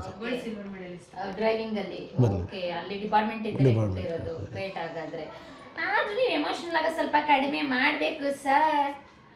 ಅಳಿಯನ್ ಮುಂದೆ ಹಿಂಗೆ ಅಳ್ತಾ ಕುತ್ಕೊಂಡ್ರೆ ಹೆಂಗೆ ಅಳಿಯ? ನಮ್ಮ ಆಗ ನೋಡಿ ಸ್ವಾತಿ ಅಳ್ತಾ ಇದಾರೆ ಅನ್ನಲ್ವಾ? ನಾನು ಆ್ಯಕ್ಚುಲಿ ಬರೋದೇ ಇಲ್ಲ ನಾನು ಅಂತ. ಅವಳಿಲ್ಲ ಬರಲೇಬೇಕು ಇವತ್ತು ಅಂತ. ಹೌದು, ಕರ್ನಾಟಕ ಜನತೆ ನೋಡ್ತಾರಲ್ಲ, ನಿಮ್ಮನೆಲ್ಲೂ ನಮ್ಮ ಫಾಲೋವರ್ಸ್ ಇದಾರಲ್ಲ. ಓಕೆ, ಹೀಗೆ ಇರ್ಲಿ ನಿಮ್ಮ ದಾಂಪತ್ಯ ಜೀವನ, ಖುಷಿಯಾಗಿರ್ಲಿ. ಓಕೆ, ಆ ಕವಿತೆ ಬರ್ದಿದ್ದಾರೆ ನೋಡಿ. ಹೌದು, ಬರ್ದಿದ್ದಾರೆ. ಅವಲೇ ಬರದೆ ಇಷ್ಟು ಬೇಗನಾ? ಹೇಳಲ್ಲ, ಒಂದು ನಿಮಿಷ ಅವ್ರು ಮಾತಾಡ್ಸೋಷ್ಟರಲ್ಲಿ ಒಂದು ಮ್ಯಾಟ್ರ್ ಕೊಡಿ ಬರ್ಬೇಕು. ಸರ್ಗೆ ಎಲ್ಲ ಕವಿತೆ ಅವಾಗ ಬರಿತಾ ಇರ್ತೀರಿ ಅಂದಂಗಾಯ್ತು. ಅಂದ್ರೆ ಸ್ಟಾರ್ಟಿಂಗ್ ಇವಾಗಿಲ್ವಾ? ಇಲ್ಲ, ನನಗೆ ನಮ್ಮ ತಂದೆನೇ ಸ್ಫೂರ್ತಿ. ನಮ್ಮ ತಂದೆ ಬರೆಯೋರು ಯಾವಾಗಲೂ. ನಮ್ಮ ತಂದೆ ಕಡೆಯವರೆಲ್ಲ ಅದೇ ಇನ್ಸ್ಪಿರೇಷನ್ನು. ಸೊ ಹಾಗೆ ನನಗೂ ಅದೇ ಬರ್ತಾ ಇದೆ. ಕೆಲವೊಂದನ್ನು ಇವಳಿಗೆ ಇನ್ಸ್ಟಾಗ್ರಾಮ್ನಲ್ಲಿ ಕೆಲವು ರೀಲ್ಸ್ ಮಾಡಬೇಕಾದ್ರೆ ಕೆಲವೊಂದು ಸ್ಕ್ರಿಪ್ಟ್ ಥರ ಇಮ್ಮಿಡಿಯೇಟಾಗಿ ಬರೆದು ಹಂಗಂಗೆ ಕೊಡ್ತೀನಿ. ಸಿಂಪಲಾಗಿ ಬರೆದಿದ್ದೀನಿ. ನನ್ನ ಹೊಸ ಗೆಳತಿ ನಂದಿನಿ ರೀ, ಅವರ ವಿಡಿಯೋಗಳನ್ನು ನೋಡಿ ಫಿದಾ ಆದೇ ರೀ. ಕಷ್ಟ ಸುಖಗಳ ಹಾದಿಯಲ್ಲಿ ನೀವು ನೋಡಿದ್ದೀರಿ, ಕನಸು ನನಸಾಯ್ತು ನಮ್ಮ ಮನೆಗೆ ನೀವು ಬಂದಿರಿ. ಹೊಸ ವರುಷ ಹರುಷ ತರಲಿ ನಿಮಗೆ ರೀ. Oh my god, thank you so much ಮಾ. ನನಗೋಸ್ಕರ ಕವಿತೆ ಏನಂತ ಹೇಳಿದ್ರೆ, ನೀವು ಒಂದು ಹಳ್ಳಿ ಹುಡುಗಿಯಾಗಿ ಆ ಕೊಳ್ಳೇಗಾಲದ ಮೂಲೆಯಲ್ಲಿದ್ದಂತಹ ಚಾಮರಾಜನಗರದಿಂದ ಬಂದ ಅಲ್ಲಿ ಭಯಾನಕ ವಿಷಯಗಳನ್ನ ನಾವು ವಿಡಿಯೋ ಮಾಡಿದೀವಿ. ಗೊತ್ತಿರುತ್ತೆ ಅಲ್ಲಿ ಎಷ್ಟು ಡೇಂಜರ್ ಪ್ಲೇಸ್ ಅಂತ. ಒಂದ್ ರೀತಿಯಾಗಿ ವೀರಪ್ಪನ್ ಕಾಟ ಆದ್ರೆ ಪೊಲೀಸ್ ಅವ್ರದ್ದು ಮತ್ತೊಂದ್ ರೀತಿ ಕಾಟ. ಹೆಣ್ಮಕ್ಳನ್ನ ಉಳಿಸ್ಕೊಳ್ಳೋದಿದ್ಯಲ್ಲ, ಅದು ಸಖತ್ ಡೇಂಜರ್ ಇತ್ತು. ಅದೆಲ್ಲ ಬಿಟ್ಟು ಇಲ್ಲಿಗೆ ಬಂದು ನಿಮ್ ಮಗಳಿಗೆ ನಾನ್ ಮಾಡಕ್ಕಾಗ್ದಿದ್ದು ನೀವು ಮಾಡು ಅಂತ ಹೇಳಿದ್ರಲ್ಲ. ನಾವಿಬ್ರು ನಿಂತ್ಕೊಂಡಿದೀವಿ ಅವಳಿಗೆ. ಪ್ರತಿಯೊಬ್ಬ ಫ್ಯಾಮಿಲಿಗೂ ಕೂಡ ನಿಮ್ಮಂತ ಅಪ್ಪ ಅಮ್ಮ ಬೇಕು, ಮಕ್ಕಳ ಡ್ರೀಮ್ ನ ಫುಲ್ಫಿಲ್ ಮಾಡೋ ಅಂತರು. ಅದ್ರ ಜೊತೆಗೆ ಮಕ್ಕಳು ಕೂಡ ಅಷ್ಟೇ ಸಪೋರ್ಟಿವ್ ಆಗಿರ್ಬೇಕು, ಹಾಗೆ ಇರ್ಬೇಕು. ಹೌದಮ್ಮ, ಒಳ್ಳೆ ವೇಲ್ ಹೋಗ್ಬೇಕು. ಖಂಡಿತ. ನೀವು ಒಳ್ಳೆ ವೇಲ್ ಸಪೋರ್ಟ್ ಮಾಡಿದ್ರು ಕೂಡ ಅವ್ರು ದುಂದು ವೆಚ್ಚ ಮಾಡಿದ್ರು ಅದು ಇರ್ತಾನೆ. ಅವ್ರಿಗೆ ಇಷ್ಟ ಇರೋದಕ್ಕೆಲ್ಲ ನಾವು ಈ ಫೀಲ್ಡ್ ಫುಲ್ ಅವಳಿಗೆ ಪುಷಪ್ ಮಾಡ್ತಾ ಇದೀವಿ. ಇವಾಗ ಅವಳು ನೋಡಿ ಹೆಮ್ಮೆಯ ಕನ್ನಡತಿಯಾಗಿದ್ದಾಳೆ. ನಮ್ಗೆ ಅದು ಬೇಕಾಗಿರೋದು. ನೀವು ಇರ್ತೀರಿ ಅಲ್ಲ, ಒಂದ್ ವಿಡಿಯೋದಲ್ಲಿ ಒಂದು ಪೇಜ್ ಇದೆ ನೋಡಿದ್ರೆ ಇವರು ಇನ್ಫ್ಲುಯೆನ್ಸರ್ ಆಗ್ತಾರೆ. ಮನೆಯಲ್ಲೇ ಕಾಂಪಿಟೇಷನ್ ಯೂಟ್ಯೂಬರ್ ಆಗಿದ್ದೀವಿ. ನಮ್ದು ಯೂಟ್ಯೂಬ್ ಚಾನಲ್ ಇದೆ. ನಂಬರ್ ಅಷ್ಟೇ, ಕರೆಕ್ಟ್. ನಂಬರ್ ಅದು ಕಲಿಕೆಗಿದೆ, ಇಲ್ಲ ಎಂಡೇ ಇಲ್ಲ. Okay, super. ಒಂದು ಬ್ಯಾಡ್ ಇನ್ಸಿಡೆಂಟ್ ಕೂಡ ನಡೀತು ಲೈಫಲ್ಲಿ. ನಾನು ಆ ಸ್ಟೇಟ್ ಯಾವುದು ಅಂತ ಹೇಳೋದಕ್ಕೆ ಇಷ್ಟಪಡಲ್ಲ, ಬಟ್ ಸೋಲೋ ರೈಡ್ ಹೋಗಿದ್ದು. ನನ್ನ ಮೇಲೆ ಅಟ್ಯಾಕ್ ಆಗಿತ್ತು. ಎಲ್ಲಿ, ಹೇಗೆ? ಒಂದು ಘಾಟ್ ಸೆಕ್ಷನಲ್ಲಿ ಹೋಗಬೇಕಾದ್ರೆ ಮಧ್ಯರಾತ್ರಿನಾ? ಇಲ್ಲ, ಒಂದು ಮಧ್ಯಾಹ್ನ ಟೈಮಲ್ಲೇ ನಾರ್ಮಲ್ಲು. ಸೊ ನಾನು ಪೀರಿಯಡ್ಸಲ್ಲಿದ್ದೆ ಅವಾಗ. ಯೂಶಲಿ ಸ್ವಲ್ಪ ರೈಡರ್ಸ್ಗಳು ಬ್ರೇಕ್ ತೊಗೋತೀವಿ, ಟೀ ಕಾಫಿ ಜಾಸ್ತಿ ಬ್ರೇಕ್ಸ್ ಬೇಕು, ನಿದ್ದೆ ಬರುತ್ತೆ ಅಂತ ಹೇಳಿಬಿಟ್ಟು. ಘಾಟ್ ಸೆಕ್ಷನಲ್ಲಿ ಹೋಗಬೇಕಾದ್ರೆ ಒಂದು ಅಂಗಡಿ ಕಾಣಿಸ್ತು, ಬ್ರೇಕ್ ತೊಗೊಳ್ಳೋಣ, ನನಗೂ ಸ್ವಲ್ಪ ಏರುಪೇರು ಆಗ್ತಿತ್ತು. ಸರಿ ಅಂದ್ಬಿಟ್ಟು ನಿಲ್ಲಿಸಿದಾಗ ಒಂದು ಅಂಗಡಿಯಲ್ಲಿ ಹೋಗಿ ಟೀ ಹೇಳಿದೆ ನಾನು. ಗೇರ್ಸ್ ಬಿಚ್ಚೋ ತನಕನೂ ಹುಡುಗಿನ ಅಂತ ಗೊತ್ತಾಗೋದಿಲ್ಲ. ಫಸ್ಟ್ ಆಫ್ ಆಲ್ ಹೆಲ್ಮೆಟ್ ಎಲ್ಲ ಬಿಚ್ಚಿ ಸ್ವಲ್ಪ ಜಾಕೆಟ್ ಎಲ್ಲ ರಿಮೂವ್ ಮಾಡಿ ಸ್ವಲ್ಪ ಫ್ರೆಶ್ ಏರ್ ಬೇಕಲ್ಲ, ಹಿಂಸೆ ಆಗ್ತಿತ್ತು ನನಗೂ, ಮೂಡ್ ಸ್ವಿಂಗ್ಸ್ ಜಾಸ್ತಿ ಆಗ್ತಿತ್ತು ಅಂದ್ಬಿಟ್ಟು ಎಲ್ಲ ಬೆಚ್ಚಿ ಗಾಡಿ ಮೇಲೆ ಇಟ್ಟು ರಿಲ್ಯಾಕ್ಸ್ ಮಾಡಿಕೊಂಡು ಟೀ ಹೇಳಿ ಬಂದು ಸೈಡಲ್ಲಿ ನಿಂತ್ಕೊಂಡಿದ್ದೆ. ಒಳಗಡೆ ಕುಡ್ದಿರೋರು 4 ಜನ ಹುಡುಗರಿದ್ದು, ದೊಡ್ಡ ದೊಡ್ಡ ಗಂಡಸರು. ನನಗೂ ಅವ್ರಿಗೂ ಏನು ಸಂಬಂಧ, ನಾನು ಟೀ ಕುಡಿಯೋಕೆ ಬಂದಿರೋ. ಅದೇ ಕರ್ನಾಟಕ ಅಲ್ಲ, ಬೇರೆ ಸ್ಟೇಟು, ನಮ್ಮ ಸ್ಟೇಟ್ ಅಲ್ಲ ಅದು.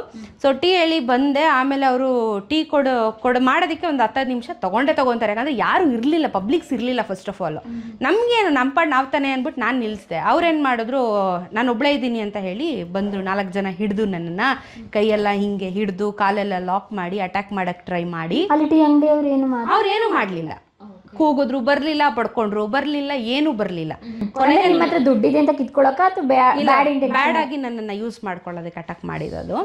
ಸೊ ಅವಾಗ ನನಗೆ ಡೂ ಆರ್ ಡೈ ಸಿಚುಯೇಷನಲ್ಲಿದ್ದೆ, ಏನು ಮಾಡಬೇಕು ಗೊತ್ತಿಲ್ಲ. ಈ ಕಡೆ ಒಂದು ಕಡೆ ನೆಗೆಟಿವ್ ಯೋಚನೆ ಮಾಡಿದ್ರೆ ಲೈಫ್ ಸ್ಕ್ರಾಪ್ ಆಗುತ್ತೆ, ಪಾಸಿಟಿವ್ ಯೋಚನೆ ಮಾಡಬೇಕು, ವಾಪಸ್ ಮನೆಗೆ ಹೋಗ್ಬೇಕು, ನಂಬಿಕೆ ಮೇಲೆ ಪೇರೆಂಟ್ಸ್ ಕಳಿಸಿದ್ದಾರೆ, ನನ್ನ ಜೀವನ ಏನು ಅನ್ನೋದು ಇನ್ನೊಂದು ಕಡೆ ತಲೆಯಲ್ಲಿ ಇಲ್ಲ.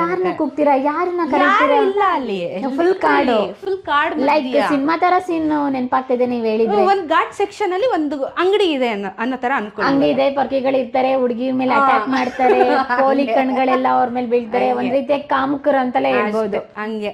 ಸೊ ಆ ಟೈಮಲ್ಲಿ 2 ಮೈಂಡ್ ಓಡ್ತಿತ್ತು, ಪಾಸಿಟಿವ್ ನೆಗೆಟಿವ್, ಲೈಫ್ ಸ್ಕ್ರ್ಯಾಪು ಇಲ್ಲ ವಾಪಸ್ ಮನೆಗೂ.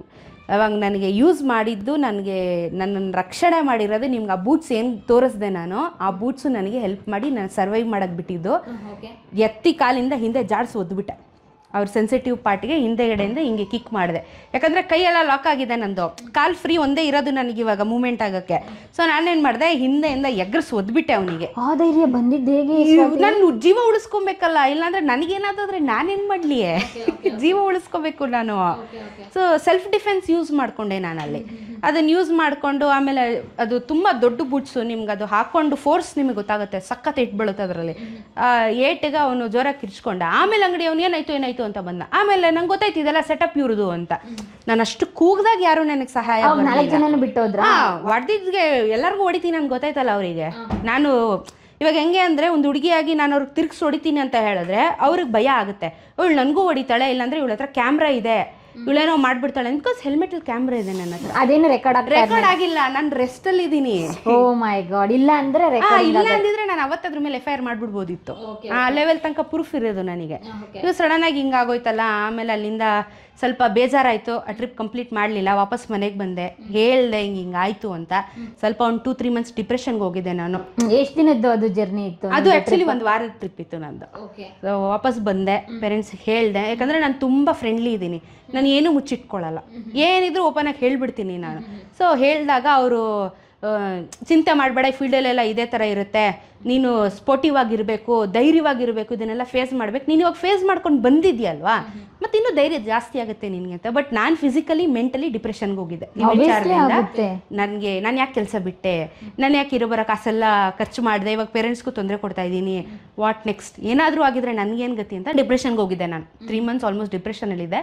ಆಮೇಲೆ ಪೇರೆಂಟ್ಸೇ ತುಂಬ ಸ್ಫೂರ್ತಿ ತುಂಬಿದ್ರು. ಅದೆಲ್ಲ ಗೋಲಿ ಹೊಡಿ, 1000 ಜನ ಹೆಣ್ಮಕ್ಳಿಗೆ ಅನ್ಯಾಯ ಆಗ್ತಾಯಿದೆ ದೇಶದಲ್ಲಿ, 1000 ಜನ ಹೆಣ್ಮಕ್ಳು ಬೀದಿಗೆ ಬಂದು ಬಡ್ಕೊತಾ ಇದ್ದಾರೆ ಅಂತದ್ರಲ್ಲಿ ನಿನಗೇನೂ ಆಗಿಲ್ಲ, ಜಸ್ಟ್ ಅಟ್ಯಾಕ್ ಆಗಿರೋದಷ್ಟೇ, ನಿನಗೆ ಯಾರು ಮೈ ಮುಟ್ಟಿಲ್ಲ ಅಥವಾ ನಿನಗೇನು ಟಚ್ಚು ಮಾಡಲಿಲ್ಲ, ಹಿಡ್ದಿದ್ದಾರೆ ಅಷ್ಟೇ ಬಿಟ್ಟು ಕೆಟ್ಟದಂಗೆ ನೀನು ಯೂಸ್ ಮಾಡ್ಕೊಂಡಿಲ್ಲ, ಚಿಂತೆ ಮಾಡೋದು ಬಿಡು, ಆಚೆ ಬಾ, ನೀನು ಇನ್ನೊಂದು ಹೆಣ್ಮಗುಗೆ ಸ್ಫೂರ್ತಿಯಾಗು ಅಂತ ಹೇಳಿ ಅಲ್ಲಿಂದ ಇವರಿಬ್ಬರು ಪೇರೆಂಟ್ಸು ನನಗೆ ಪುಷ್ ಮಾಡಿ ಒಂದು ಹಂತಕ್ಕೆ ತೊಗೊಂಬಂದರು. ಅದಾದಮೇಲೆ ಕಾಸ್ ರೈಡ್ನ ಮಾಡಬೇಕು ಅಂತ ನನ್ನ ತಲೆಯಲ್ಲಿ ಉದ್ದೇಶ ಬಂದಿತ್ತು. ಡಿಪ್ರೆಷನ್ ಅಂದರೆ ಅದು ಒಂಥರ ಎಕ್ಸ್ಟ್ರೀಮ್ ಲೆವೆಲ್, ನನಗೆ ಯಾರು ಬೇಡ, ನನಗೇನು ಇಲ್ಲ, ನನ್ನ ಜೀವನ ಇಷ್ಟೇ ಅನ್ನೋದು ಒಂಥರ ಮೂಲೆ ಗುಂಪಾಗಿ ಹೋಗ್ಬಿಟ್ಟಿರ್ತೀನಲ್ಲ, ಆ ಟೈಮಲ್ಲಿ ನನಗೆ ಬೇಡ ಇವೆಲ್ಲ ಬಿಟ್ಬಿಡೋಣ ಅನ್ನೋಷ್ಟು ಮೈಂಡ್ ಬಂದುಬಿಟ್ಟಿತ್ತು. ಬಟ್ ಅವರಿಬ್ಬರು ನಿಂತು ಇನ್ಸ್ಪೈರ್ ಮಾಡೋದಕ್ಕೆ ವಾಪಸ್ ಇವತ್ತು ನಾನೇ ಇನ್ನೊಂದು ಹೆಣ್ಣು ಮಗುಗೆ ಸ್ಫೂರ್ತಿಯಾಗಿ ನಿಂತಿರೋದು. Okay, great. ಇದೇನು ಕಾಸ್ ಥರ? ಕಾಸ್ ಏನಕ್ಕೆ ಮಾಡಿದ್ದು ಅಂತ ಹೇಳಿದ್ರೆ, ಫಸ್ಟು ಮಹಿಳೆಯರ ಭಯಮುಕ್ತ ಕರ್ನಾಟಕ ಅಂತ ಮಾಡಿದೆ. ಇದೇ ವುಮೆನ್ಸ್ ಸೇಫ್ಟಿ ಬಗ್ಗೆ ಇಟ್ಕೊಂಡು ಮಧ್ಯರಾತ್ರಿ 2 ಗಂಟೆ 3 ಗಂಟೆ ಇವತ್ತು ಸಹ ನಾನು ಬೆಂಗಳೂರು ಮಧ್ಯರಾತ್ರಿ ಬೈಕ್ ಎತ್ಕೊಂಡು ಓಡಾಡ್ತೀನಿ. ಸೇಫ್ಟಿ ಇದೆ, ಆ್ಯಕ್ಚುಲಿ ಇದೆ. ಒಂದು ನಾನು ಹೇಳೋದೇನು ಸಮಾಜಕ್ಕೆ ಅಂತ ಹೇಳಿದ್ರೆ, ಗಂಡಾಗಲಿ ಹೆಣ್ಣಾಗಲಿ ಒಬ್ಬರ ಕಡೆಯಿಂದ ತಪ್ಪಾದರೆ ಇನ್ನೊಂದು ಕಡೆಯಿಂದ ಆಬ್ವಿಯಸ್ಲಿ ತಪ್ಪಾಗುತ್ತೆ. ನೀವೇನು ನನಗೆ ಮಾಡಿಲ್ಲ ಅಂದರೆ ನಾನು ನಿಮಗೇನು ಮಾಡಲ್ಲ. ಬಟ್ಟೆನ ನೋಡಿ ಚಿಕ್ಕ ಬಟ್ಟೆ ಹಾಕೊಂಡಿದ್ದಾಳಪ್ಪ ನಂಗೆ ಅಟ್ರಾಕ್ಟ್ ಆಯಿತು, ಅದೆಲ್ಲ ತಪ್ಪು. ಇಬ್ಬರು ಕರೆಕ್ಟಾಗಿದ್ದರೆ ಇಬ್ಬರು ಕರೆಕ್ಟಾಗಿರ್ತೀವಿ. ಯಾಕೆ ನಾನು ಇಷ್ಟು ವರ್ಷ ಓಡಾಡಿಲ್ವಾ ಬೆಂಗಳೂರಲ್ಲಿ ಅಥವಾ ಕರ್ನಾಟಕದಲ್ಲಿ ಅಥವಾ ಬೇರೆ ಸ್ಟೇಟ್ಗಳಲ್ಲಿ ಮಧ್ಯರಾತ್ರಿ ಓಡಾಡಿದ್ದೀನಿ ನಾನು. ಏನಾಗಿದೆ, ನಾವು ನೋಡೋ ದೃಷ್ಟಿ ಚೇಂಜ್ ಆಗಬೇಕು, ಅಷ್ಟೇ ಆಗಿರೋದು. ನಾವು ಚೇಂಜ್ ಮಾಡಿಕೊಂಡ್ರೆ ಸಮಾಜನೂ ಚೇಂಜ್ ಮಾಡ್ಕೊಳ್ಳುತ್ತೆ. ಓಪನ್ ಮೈಂಡೆಡ್ ಆಗಿರೋಣ, ನಮ್ಮ ಲಿಮಿಟೇಷನ್ಸ್ ಏನಿದೆ ಅದಿಗಿರಬೇಕು. ಸೊ ವುಮೆನ್ ಸೇಫ್ ಕರ್ನಾಟಕ, ಮಹಿಳೆಯರ ಭಯಮುಕ್ತ ಕರ್ನಾಟಕ ಅಂತ 31 ಡಿಸ್ಟ್ರಿಕ್ಟ್ನ ಟ್ರಾವೆಲ್ ಮಾಡಿ 4 ಜನ ಹೆಣ್ಮಕ್ಳು ಗ್ರೂಪ್ ಮಾಡಿಕೊಂಡು ಥ್ರೂ ಲಯನ್ಸ್ ಮತ್ತು ರೋಟ್ರಿ ಟೈ ಅಪ್ ಆಗಿ ಒಂದು ಕಾಸ್ ರೈಡ್ ಮಾಡಿದ್ವಿ. ಇದೆ ಕರ್ನಾಟಕ ಫುಲ್ 31 ಡಿಸ್ಟ್ರಿಕ್ಟ್ ಟ್ರಾವೆಲ್ ಮಾಡಿದ್ವಿ. ಆಲ್ಮೋಸ್ಟ್ 30 ಡೇಸ್, 1 ತಿಂಗಳು ಆಚೆ ಇದ್ವಿ ನಾವು. ಒಂದೊಂದು ಜಿಲ್ಲೆಗಳಿಗೆ ಹೋದ್ವಿ, ಸ್ಕೂಲು ಕಾಲೇಜು ಗಾರ್ಮೆಂಟ್ಸ್ಗಳಿಗೆ ಹೋಗಿ ಹೆಣ್ಮಕ್ಳಿಗೆ ಒಂದು ಸ್ಫೂರ್ತಿ ತುಂಬುವಂಥ ಒಂದು ಕಾರ್ಯಕ್ರಮ. ನನ್ನ ಕಥೆನ ಹೇಳಿದೆ, ಇನ್ನೊಬ್ರ ಕಥೆಗಳಿರುತ್ತೆ, ಅವ್ರದ್ದು ಎಕ್ಸ್ಪೀರಿಯನ್ಸ್ಗಳಿರುತ್ತೆ, ಅಥವಾ ನಾವು ಅದನ್ನು ಯಾವ ಥರ ನಾವು ಸೋಷಲೈಸ್ ಆಗಿ ತೊಗೋಬೇಕು. ಇವಾಗೆಲ್ಲ ಸೋಷಿಯಲ್ ಮೀಡಿಯಾಗಳಿದ್ದಾವೆ, ಅದರಿಂದ ನಮ್ಮ ಸೇಫ್ಟಿ ಏನು, ಅಥವಾ ಸರ್ಕಾರದಿಂದ ಬಂದಿರೋಂಥ ಆ್ಯಪ್ಸ್ಗಳಿದ್ದಾವೆ ನಮಗೆ, ಕೇಂದ್ರ ಸರ್ಕಾರ ರಾಜ್ಯ ಸರ್ಕಾರದಿಂದ, ಅದನ್ನು ಯಾವ ಥರ ಯುಟಿಲೈಸ್ ಮಾಡ್ಕೋಬೇಕು, ಎಮರ್ಜೆನ್ಸಿ ಪೊಲೀಸ್ನ ಯಾವ ಥರ ಯುಟಿಲೈಸ್ ಮಾಡ್ಕೋಬೇಕು, ಅದ್ರ ಬಗ್ಗೆ ಒಂದು ಸ್ವಲ್ಪ ಜನರಲ್ ನಾಲೆಡ್ಜ್ ಥರ ಕೊಟ್ಟು ಅವ್ರ ಜೊತೆ ಸಂಭಾಷಣೆ ಮಾಡಿ ಅದನ್ನು ಫಸ್ಟ್ ಕಾಸ್ ರೈಡ್ ಮಾಡಿದ್ದು. ಸೆಕೆಂಡ್ ಕಾಸ್ ರೈಡು ಬಂದು ನಾನು ನಮ್ಮ ಅಮ್ಮನಿಗೆ ತುಂಬ ಇಷ್ಟವಾಗಿರುವಂಥ ಒಂದು ಕಾಸ್ ರೈಡ್ ಮಾಡಿದ್ದು, ಬೀಚ್ಗಳನ್ನ ಕ್ಲೀನ್ ಮಾಡಬೇಕು ಅಂತ ಹೇಳಿದ್ರು. ಕರ್ನಾಟಕದಲ್ಲಿರುವಂಥ ಪ್ರತಿಯೊಂದು ಬೀಚ್ಗೆ ಹೋಗಿ ಕಸ ಇದ್ದಿದ್ದೀನಿ. ಸೊ ಸಮುದ್ರ ಜೀವಿಗಳನ್ನ ಉಳಿಸಿ ಅಂತ ಒಂದು ಕಾನ್ಸೆಪ್ಟ್ ಕೊಟ್ಟರು, ಅಮ್ಮನೇ ಕೊಟ್ಟಿದ್ದ ಕಾನ್ಸೆಪ್ಟ್ ಅದು ನನಗೆ. ಯಾಕಂದರೆ 90% ಆಫ್ ದ ಆಕ್ಸಿಜನ್ ನಮಗೆ ಸಮುದ್ರದಿಂದ ಬರ್ತಾ ಇದೆ. ಇವಾಗಿರುವಂಥ ಪೊಲ್ಯೂಷನಲ್ಲಿ ಸಮುದ್ರದಿಂದ ಬರೋ ಆಕ್ಸಿಜನ್ನೇ ನಾವು ಸರ್ವೈವ್ ಆಗ್ತಾ ಇರೋದು, ಯಾವುದೋ ಮಾರ್ಗ ಇಲ್ಲ ನಮಗೆ. ಸೊ ಬೀಚ್ಗಳಲ್ಲಿ ತುಂಬ ಪ್ಲಾಸ್ಟಿಕ್ ಇದೆ. ಸೊ ಪ್ಲಾಸ್ಟಿಕ್ ಅಷ್ಟು ಕ್ಲೀನ್ ಮಾಡೋಕ್ಕಾಗಲ್ಲ, ಅವೇರ್ನೆಸ್ ಸ್ಪ್ರೆಡ್ ಮಾಡ್ಬೋದಲ್ವಾ. ಸೊ ಅದನ್ನು ಒಂದು ವಾರದ್ದು ಒಂದು ಟಾರ್ಗೆಟ್ ತೊಗೊಂಡಿದ್ದು, ನಾನು ನನ್ನ ಫ್ರೆಂಡ್ ಇಬ್ಬರು ಟೈ ಅಪ್ ಮಾಡ್ಕೊಂಡು ಹೋದ್ವಿ. ಇಬ್ಬರೇ ಲೇಡೀಸ್ ಹೋದ್ವಿ, ಕ್ಲೀನ್ ಮಾಡಿದ್ವಿ, ಅದನ್ನು DC ತನಕ ಮುಟ್ಸಿದ್ವಿ. ಪ್ರತಿಯೊಂದು ವಿತ್ ಪ್ರೂಫ್ ವಿಡಿಯೋನ ಮೀಡಿಯಾ ಮುಂದೆ ಇಟ್ವಿ. DC ಗಳಿಗೆ ಇನ್ಫಾರ್ಮ್ ಮಾಡಿದ್ವಿ, ಅಲ್ಲಿ ಇದ್ದಂಥ ಕ್ಲಬ್ಸ್ಗಳಿಗೆ, ಬೈಕಿಂಗ್ ಕ್ಲಬ್ಸು, ರೋಟ್ರಿ, ಲಯನ್ಸು ಎಲ್ಲರಿಗೂ ಯಾರ್ಯಾರು ನಮಗೆ ಕಾಂಟ್ಯಾಕ್ಟಲ್ಲಿ ಇದ್ದಾರೆ ಡೇ 1 ಅಂಥವ್ರಿಗೆಲ್ಲ ರಿಪೋರ್ಟ್ಸ್ನ ಸಬ್ಮಿಟ್ ಮಾಡಿದ್ವಿ. ಟೂರಿಸಮ್ ಡಿಪಾರ್ಟ್ಮೆಂಟ್ ಜೊತೆ ಟೈ ಅಪ್ ಆದ್ವಿ. ಸೊ ಬೀಚ್ಗಳಲ್ಲಿ ಅವೇರ್ನೆಸ್ ಮಾಡಬೇಕು ಅಂತ. ಸೊ ಅದೇ ಟೈಮ್ಗೆ ಗಂಧದ ಗುಡಿ ಫಿಲಿಮ್ ಕೂಡ ರಿಲೀಸ್ ಆಯಿತು, ಅಪ್ಪು ಅವ್ರದ್ದು. ಸೊ ಅದೇನಾಯಿತು, ನಾವೇನು ಬೀಚ್ನ ಟಾರ್ಗೆಟ್ ಮಾಡಿ ಸ್ಪೆಷಲಿ ಮುರುಡೇಶ್ವರದ ಬಗ್ಗೆ ಫೋಕಸ್ ಮಾಡಿದ್ವಿ, ಆ ಮುರುಡೇಶ್ವರದಲ್ಲಿ ಸಿಕ್ಕಾಪಟ್ಟೆ ಗಲೀಜಿತ್ತು. ಸೊ ನಾವು ಮಾಡಿದಾಗಲೂ ಈ ಗಂಧದ ಗುಡಿ ಫಿಲಿಮ್ ರಿಲೀಸ್ ಆಗೋಕ್ಕೂ ಅದು ಇಂಪ್ಯಾಕ್ಟ್ ಜಾಸ್ತಿ ಆಯಿತು. ಸೊ ಗೌರ್ಮೆಂಟು ತುಂಬ ಸ್ಟ್ರಿಕ್ಟಾಗಿ ಆ್ಯಕ್ಷನ್ ತೊಗೊಂಡು ಮುರುಡೇಶ್ವರ ಬೀಚ್ನ ಇವಾಗಲೂ ಸಹ ಕ್ಲೀನಾಗಿ ಇಟ್ಕೋತಾ ಇದ್ದಾರೆ. ಸೊ ಇದೆಲ್ಲ ಒಂದೊಂದೇ ಹೆಜ್ಜೆ ಮಾಡ್ಕೊಂಡು ಬಂದಿರೋದು ನಾವು. ಒಂದೊಂದು ಹೆಜ್ಜೆ ಇವತ್ತದು ಇಂಪ್ಯಾಕ್ಟ್ ಆಗ್ತಾ ಇದೆ. ಮತ್ತು ನಾವು ಮಾಡಿ ಬಿಟ್ಟಿಲ್ಲ, ಫಾಲೋ ಅಪ್ ಮಾಡ್ತಾ ಇದ್ದೀವಿ. ಇವತ್ತು ಸಹ ಅಲ್ಲಿರೋ ಕ್ಲಬ್ಸ್ಗಳ ಜೊತೆ DC ಜೊತೆ ನಾವು ಕಾಂಟ್ಯಾಕ್ಟಲ್ಲಿ ಇದ್ದೀವಿ. ಪರಿಸ್ಥಿತಿ ಹೆಂಗಿದೆ, ಯಾಕಂದರೆ ಎವ್ರಿ ಟೈಮ್ ನಾವು ಟ್ರಾವೆಲ್ ಮಾಡೋಕ್ಕಾಗಲ್ಲ. ಹೋದಂಗೆ ನೋಡ್ಬೋದು, ಒಂದ್ಸತಿ ಮಾಡಿ ಬಂದು ಬಿಟ್ಬಿಡಬಾರ್ದು, ಕೆಲಸನ ಮುಂದುವರಿಸ್ತಾ ಇರಬೇಕು, ಸೈಲೆಂಟಾಗಿ ಮುಂದುವರಿಸ್ತಾ ಇರ್ತೀವಿ ನಾವು ಅದನ್ನೆಲ್ಲ. ಸೊ ಮೂರನೇದು, ಸ್ಟಾಪ್ ಸೆಕ್ಷುವಲ್ ವೈಲೆನ್ಸ್. ಹೆಣ್ಮಕ್ಳು ಗಂಡು ಮಕ್ಕಳು ಇಬ್ರಿಗೂ ಸೇರಿ ಹೆಣ್ಮಕ್ಳ ಮೇಲೆ ಗಂಡು ಮಕ್ಳ ಮೇಲೆ ದೌರ್ಜನ್ಯ ನಡೀತಾ ಇದೆ. ಸೊ 95% ಹೆಣ್ಮಕ್ಳ ಮೇಲೆ ರೇಪ್ ಆದರೆ 5% ಗಂಡು ಮಕ್ಳ ಮೇಲೂ ರೇಪ್ ಆಗ್ತಾಯಿದೆ. ಬಟ್ ಅದು ಆಚೆ ಜಾಸ್ತಿ ಬರೋದಿಲ್ಲ, ಹೆಣ್ಮಕ್ಳೇ ಫೋಕಸ್ ಜಾಸ್ತಿ. ಇದನ್ನೇನು ಮಾಡಿದ್ವಿ, ಇಂಟರ್ನ್ಯಾಷನಲ್ ರೈಡ್ ಮಾಡಬೇಕು ಅಂತ ನೇಪಾಳಕ್ಕೆ ಹೊರಟ್ವಿ. ನಾನು ನನ್ನ ಫ್ರೆಂಡ್ ಇಬ್ಬರು ಲೇಡೀಸ್ ಮಾಡ್ಕೊಂಡು ಹೋದ್ವಿ. ಇಲ್ಲಿಂದ ಅಲ್ಲಿವರೆಗೂ ಪ್ರತಿಯೊಂದು ಸ್ಟೇಟಲ್ಲೂ ಅವೇರ್ನೆಸ್ ಕೊಟ್ಟಿದ್ದೀವಿ. ಪ್ರತಿಯೊಂದು rotary, lions club, school, college, ಗಾರ್ಮೆಂಟ್ಸ್ಗಳು, ಭಾಷೆ ಬರಲ್ಲ ನಮಗೆ, ಹೆಂಗೋ ಮ್ಯಾನೇಜ್ ಮಾಡಿಕೊಂಡು ಹಿಂದಿ, ಲೋಕಲ್ ಹಿಂದಿ, ನಮ್ಗೆ ಬರೋ ಹಿಂದಿ ಪಿಕ್ಚರಲ್ಲಿ ನೋಡೋ ಹಿಂದಿ ಅಲ್ಲ, ಅವ್ರದ್ದೇ ಬೇರೆ ಸ್ಲ್ಯಾಂಗ್ ಹಿಂದಿ ಅದು. ಸೊ ಹೆಂಗೋ ಮ್ಯಾನೇಜ್ ಮಾಡಿಕೊಂಡು ಟ್ರಾನ್ಸ್ಲೇಟ್ ಮಾಡಿಕೊಂಡು ಅವ್ರ ಹತ್ರ ಅವೇರ್ನೆಸ್ನ ತೊಗೊಂಡು ಚಿಕ್ಕ ಚಿಕ್ಕ ಮಕ್ಕಳು ಲಿಟ್ರಲಿ ನಮ್ಮ ಕರ್ನಾಟಕ ಬಿಟ್ಟು ಬೇರೆ ಸ್ಟೇಟ್ಗಳಲ್ಲಿ ಸ್ಕೂಲಿಗೆ ಬರ್ತಾ ಇದ್ದಾವೆ, they are pregnant, high school students, ಹೆಣ್ಮಕ್ಳು. ಆ ಥರ ದೌರ್ಜನ್ಯಗಳು ಬೇರೆ ಕಡೆ ನಡೀತಾ ಇದೆ. ಜೊತೆಗೆ ಮನೇಲಿ ರೇಪ್ ಮಾಡಿದ್ದಾರೆ, ಆಮೇಲೆ ಬಡ್ದಾಟ ಮಾಡೋದು, ಮಕ್ಳ ಮೇಲೆ ಇಂಪ್ಯಾಕ್ಟ್ ಆಗೋದು, ಈ ಥರ ನಮ್ಗೆ ಲಿಟ್ರಲಿ ಬಂದು ಮಕ್ಕಳು ಹೇಳ್ತಾ ಇದ್ದಾರೆ. ನಾವು 1-to-1 ಕಾನ್ವರ್ಸೇಷನ್ ಮಾಡ್ತೀವಿ, ನಿಮಗೇನಾದರೂ ಸಮಸ್ಯೆ ಇದೆಯಾ ಹೇಳಿ ಅಂತ ಹೇಳೋದು.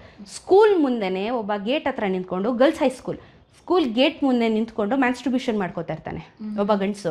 ವಾಚ್ಮ್ಯಾನ್ ನೋಡಿರ್ತಾನೆ, ಪ್ರಿನ್ಸಿಪಲ್ ನೋಡಿರ್ತಾನೆ. ಈ ಮಕ್ಕಳು ಹೋಗಿ ಪ್ರಿನ್ಸಿಪಲ್ ಕಂಪ್ಲೇಂಟ್ ಮಾಡಿದ್ರು ಸಹ ಅವರು ಅದನ್ನು ಆ್ಯಕ್ಷನ್ ತೊಗೊಂಡಿರಲ್ಲ. ನಾವು ಯಾವಾಗ ಬಂದು ಮಕ್ಳ ಜೊತೆ ಮಾತಾಡ್ತೀವಿ, ಒಂದು ಹುಡುಗಿ ಧೈರ್ಯ ಮಾಡಿ ಎದ್ದು ನಿಂತ್ಕೊಳ್ಳುತ್ತಾನೆ ಅಂತ ಈಗಲೂ ವೀಡಿಯೋಸ್ ಇದಾವೆಲ್ಲ. ಮೇಡಮ್ ಹಿಂಗಾಗಿದೆ ಅಂತ ಹೇಳಿ ಆ ಹುಡುಗಿ ಹೇಳ್ಕೊತು. ಅವಾಗ ನಾವು ಬಂದು ಆಚೆ ಬಂತ ಇಲ್ಲ ಸ್ಕೂಲ್ ಅವ್ರದ್ದು ಮರ್ಯಾದೆ ಹೋಯ್ತಾ? ಮೊದಲೇ ಈ ಥರ ಆ್ಯಕ್ಷನ್ ತೊಗೊಂಡಿದ್ದಿದ್ರೆ ನಾವು ಬಂದಾಗ ಮಾತಾಡಿ ಮಗು ಆಚೆ ಬಂದು ಹೇಳಿದಾಗ ಡಿಫ್ರೆನ್ಸ್ ತುಂಬ ಇರುತ್ತೆ. ಈ ಥರ ಹಲವಾರು ಕತೆಗಳನ್ನ ನಾವು ಹೋಗುವಂಥ ಜಾಗಗಳಲ್ಲಿ ಕೇಳ್ಕೊಂಡು ಹೋದ್ವಿ ಅಂಟಿಲ್ ನೇಪಾಳ ಮುಗಿಸಿ ಮತ್ತು ಒಡಿಸ್ಸಾ ಇದು ಕಡೆ ಎಲ್ಲ ಬಂದು ನಾವು ವಾರಣಾಸಿ ಇದೆಲ್ಲ ಕಡೆ ಸುತ್ತಾಕೊಂಡು ಬಂದಿದ್ದು ನಾವು. ಪ್ರತಿಯೊಂದು ಜಾಗಗಳು ಅವೇರ್ನೆಸ್ ಸ್ಪ್ರೆಡ್ ಮಾಡ್ತೀವಿ, ಎಲ್ಲ ಮಾಡ್ತೀವಿ. ಸೊ ಇಷ್ಟೆಲ್ಲ ಕಾಸ್ ರೈಡ್ ಮಾಡಿರೋದಕ್ಕೆ ನನಗೆ ಇಂಡಿಯಾ ಬುಕ್ ಮತ್ತು ಏಷ್ಯಾ ಬುಕ್ಕಲ್ಲಿ ಗುರುತು ಸಿಕ್ಕಿರುವಂಥ. ಓಕೆ, ನೇಪಾಳದು ರೂಟ್ ಮ್ಯಾಪ್ ಪ್ಲಾನ್ ಹೇಗೆ ಮಾಡ್ಕೊಂಡಿದ್ರಿ? ರೂಟ್ ಮ್ಯಾಪ್ ನಮ್ಮ ಅಪ್ಪ ಆ್ಯಕ್ಚುಲಿ ಮಾಡಿಕೊಟ್ಟಿದ್ದು. ನಮ್ಮ ಅಪ್ಪ ಮತ್ತು ಇನ್ನೊಬ್ಬರು ನನ್ನ ಫ್ರೆಂಡ್ ಅವರ ಹಸ್ಬೆಂಡ್ ಇದ್ದಾರೆ, ಅವರು 3 ಜನ ಹೆಲ್ಪ್ ಮಾಡಿದ್ರು ನಮಗೆ. ಹೆಲ್ಪ್ ಮಾಡಿ ನಾನು ಏನಿಲ್ಲ, ಗೂಗಲ್ ಆಂಟಿನ ನಂಬಲ್ಲ ನಾನು ಜಾಸ್ತಿ. ಗೂಗಲ್ ಆಂಟಿ ನಂಬಲ್ಲ. ಇಂಡಿಯಾ ಮ್ಯಾಪ್ ಇದೆ, ಇಂಡಿಯಾ ಮ್ಯಾಪ್ ಇಟ್ಕೊಂಡ್ಬಿಡ್ತೀವಿ. ಲೇಟೆಸ್ಟ್ ಏನಿದೆ ಅವತ್ತಿಂದು ಪರ್ಚೇಸ್ ಮಾಡಿ ಇಟ್ಕೊತೀನಿ. ಸೊ ನ್ಯಾಷನಲ್ ಹೈವೇಸು, ಆಮೇಲೆ ನಮ್ಮಪ್ಪ ಡ್ರೈವರ್ ಆಗಿರೋದ್ರಿಂದ ಅವ್ರಿಗೆ ಲಾರಿ ಎಲ್ಲ ಓಡಿಸಿರೋರು ಅವರೆಲ್ಲ ಅವಾಗ ಜಮಾನದಲ್ಲಿ. ಅವ್ರಿಗೆ ಇಂಚಿಂಚು ಶಾರ್ಟ್ಕಟ್ಗಳು ಗೊತ್ತು. ಹಿಂಗೆ ಹೋಗ್ರಮ್ಮ ನೀವು, ಕತ್ಲೆ ಹೋಗೋಷ್ಟೊತ್ತಿಗೆ ಬೆಳಕಾಗೋಷ್ಟೊತ್ತಿಗೆ ಹಿಂಗೆ ಸೇರ್ಕೊಳ್ಳಿ ಅಂತ ಹೇಳಿ ರೂಟ್ ಮ್ಯಾಪ್ ಹಾಕಿದ್ರು. ಮತ್ತು ನಾವು ಕ್ರಾಸ್ ವೆರಿಫಿಕೇಷನ್ ಮಾಡಿಕೊಂಡು ಹೋಗಿರೋರ ಹತ್ರ ಎಕ್ಸ್ಪೀರಿಯನ್ಸ್ನ ತಿಳ್ಕೊಂಡು ಒಂದು ಮ್ಯಾಪ್ನ ಹಾಕ್ಕೊಂಡು ಕೂತ್ಕೋತೀವಿ. ಸೊ ಆಮೇಲೆ ಒಂದು ಐಡಿಯಾ ಬರುತ್ತೆ, ಓಕೆ ಇವತ್ತು ಇಲ್ಲಿಂದ ಹೈದ್ರಾಬಾದ್ 600 ಕಿಲೋಮೀಟರ್ ಇದೆ, ಆಯಿತು ಒನ್ ಡೇಲಿ ಹೊಡೆದ್ಬಿಡ್ತೀವಿ, ಹೈದ್ರಾಬಾದ್ ಹೊಟ್ಟೋಗ್ತೀವಿ ಸಂಜೆ ಅಷ್ಟೊತ್ತಿಗೆ. ಸೊ ಅಲ್ಲಿಂದ ನೆಕ್ಸ್ಟ್ ನಾಗ್ಪುರ, ನೆಕ್ಸ್ಟ್ ಡೇ ಒಂದೇ ದಿನ ನಾಗ್ಪುರ ಹೊಟ್ಟೋಗ್ತೀವಿ. ಈ ಥರ ಕ್ಯಾಲ್ಕುಲೇಷನ್ ಮಾಡಿಕೊಂಡು ಹೋಗ್ತಾ ಇರ್ತೀವಿ ನಾನ್ ಸ್ಟಾಪ್. ಇಲ್ಲಿಂದ 6 ದಿನಕ್ಕೆ ನೇಪಾಳಲ್ಲಿ ಇದ್ವಿ ನಾವು. ಓಕೆ, ನೈಟ್ ಅಷ್ಟೇ ರೆಸ್ಟ್ ಮಾಡಿದ್ದು? ನೈಟ್ ಯೂಶಲಿ 10 ಗಂಟೆ ತನಕ ಒಂದೊಂದ್ಸತಿ ರೈಡ್ ಮಾಡ್ತೀವಿ ತಲೆಕೆಟ್ಟಂಗೆ, ಇಲ್ಲ ಅಂದರೆ 6 ಗಂಟೆ ಸ್ಟಾಪು. ಎಷ್ಟು ಖರ್ಚಾಯಿತು ನೇಪಾಳಕ್ಕೆ ಹೋಗಿ? ಇದು ಸ್ಪಾನ್ಸರ್ ರೈಡ್ ಆಗಿತ್ತು ನನಗೆ. ವಂಶಿ ಮರ್ಲಾ ಅಂತ ಒಬ್ರು ರೇಸರ್ ಇದ್ದಾರೆ ಇಂಟರ್ನ್ಯಾಷನಲ್, ಅವರು ತುಂಬ ಸಪೋರ್ಟ್ ಮಾಡಿದ್ರು. ಸೊ ನಮಗೆ ಅವರು ಸ್ಪಾನ್ಸರ್ ಮಾಡಿದ್ರು ರೈಡ್ನ. ಸೊ ಕಾಸ್ ರೈಡ್ ಅಂತ ಹೇಳಿ ಸ್ಪಾನ್ಸರ್ ರೈಡಲ್ಲಿ ನಡೀತು ನನಗೆ. ಓಕೆ, ಹಾಗಾಗಿ ನಿಮಗೆ ದುಡ್ಡಿಂದೇನೋ ಫೈನಾನ್ಷಿಯಲ್ ಸಮಸ್ಯೆ ಏನು ತೊಂದರೆ ಇಲ್ಲ, ಎಲ್ಲ ಅಣ್ಣ ನೋಡ್ಕೊಂಡಿದ್ರು. ಓಕೆ, ಅಂದ್ರೆ ಯಾವ ಸೀಸನ್ ಅಲ್ಲಿ ಹೋಗಿದ್ದು ನೇಪಾಳ್ಗೆ ನೀವು? ಲಾಸ್ಟ್ ಇಯರ್ ಅಕ್ಟೋಬರಲ್ಲಿ ಹೋಗಿತ್ತು. ಅಕ್ಟೋಬರ್ ಅಂದ್ರೆ ವಿಂಟರ್ ಸೀಸನ್ ನಿಯರ್. ಓಕೆ, ಏನು ಪ್ರಾಬ್ಲಮ್ ಆಗಲಿಲ್ಲ ನೇಪಾಳ್ ರೈಡಲ್ಲಿ ನಿಮಗೆ? ಮಿರ್ಜಾಪುರಲ್ಲಿ ಒಂದು ಆಕ್ಸಿಡೆಂಟ್ ಆಯಿತು. ರಾಂಗ್ ವೇಲಿ, ಅಲ್ಲೆಲ್ಲ ಸ್ವಲ್ಪ ರಾಂಗ್ ವೇ ಜಾಸ್ತಿ ಓಡಿಸ್ತಾರೆ. ಒನ್ ವೇಲಿ ಹೈವೇಗಳಲ್ಲಿ ರಾಂಗ್ ರೀ. ನಾವು ಹಿಂಗೆ ಹೋಗ್ತಿದ್ರೆ ಎಲ್ಲ ಹಿಂಗೆ ಹೋಗ್ಬೇಕು, ಅವ್ರು ಹಿಂಗೆ ಬರ್ತಾರೆ.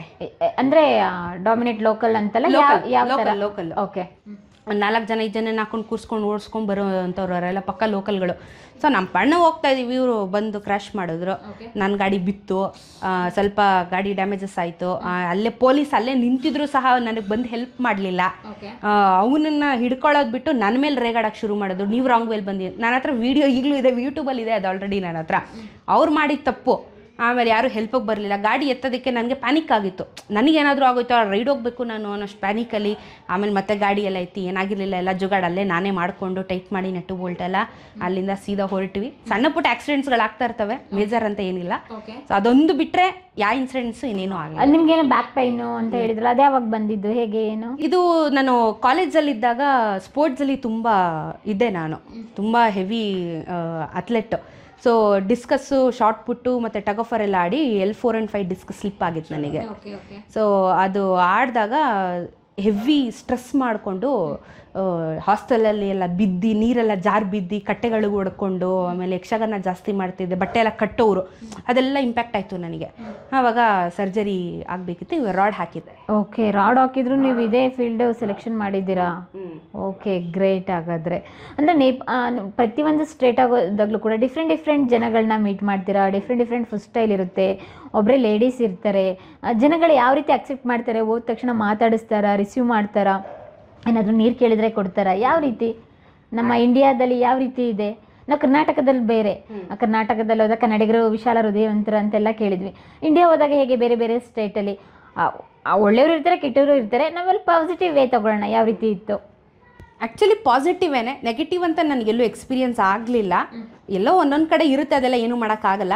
ಬಟ್ ನನಗೆ ಓವರಾಲ್ ಈ ಥರ ರೈಡ್ಗಳಲ್ಲಿ ಔಟ್ ಆಫ್ ಸ್ಟೇಟ್ ಹೋದಾಗ ಫಸ್ಟಿಗೆ ಅವ್ರಿಗೆ ಕ್ಯೂರಿಯಾಸಿಟಿ ಇರುತ್ತೆ. ಒಂದೊಂದ್ಸತಿ ಏನು ಮಾಡ್ತಾರೆ, ನಮ್ಮನ್ನು ಮಾತಾಡಿಸ್ಬೇಕು, ಅವ್ರಿಗೆ ಮಾತಾಡ್ಸೋಕ್ಕೆ ಬರಲ್ಲ, ನಮ್ಮನ್ನು ಹಿಂದೆ ಫಾಲೋ ಮಾಡ್ಕೊಂಡು ಬಂದುಬಿಡ್ತಾರೆ. ಅವಾಗ ನಾವು ಪ್ಯಾನಿಕ್ ಆಗಿಬಿಡ್ತೀವಿ, ಇವನು ಫಾಲೋ ಮಾಡ್ಕೊಂಬರ್ತಾರೆ ಅಂತ ನಾವೇ ಭಯ ಪಡ್ತೀವಿ. ಆಮೇಲೆ ಅವರು ಪಾಪ ಅವ್ರಿಗೆ ಕ್ಯೂರಿಯಾಸಿಟಿ, ನಾವು ಇಷ್ಟೊಂದು ಲಗೇಜ್ ಹಾಕ್ಕೊಂಡಿರ್ತೀವಿ, ಬ್ಯಾಗ್ಗಳು ಇಟ್ಕೊಂಡಿರ್ತೀವಿ, ಏನೇನೋ ಬರ್ಕೊಂಡಿರ್ತೀವಿ ಗಾಡಿಗಳ ಮೇಲೆ, ಕ್ಯೂರಿಯಾಸಿಟಿ. ಅವರು ಆಮೇಲೆ ಸೈಡ್ಗೆ ಹಾಕಿಸ್ತಾರೆ, ಹಿಂಗೆಲ್ಲ ಹಿಂಗೆ ನಿಲ್ಲಿಸ್ಬಿಟ್ಟು ಮೇಡಮ್ ಅಂತ ಎಲ್ಲ ಕೇಳ್ತಾರೆ.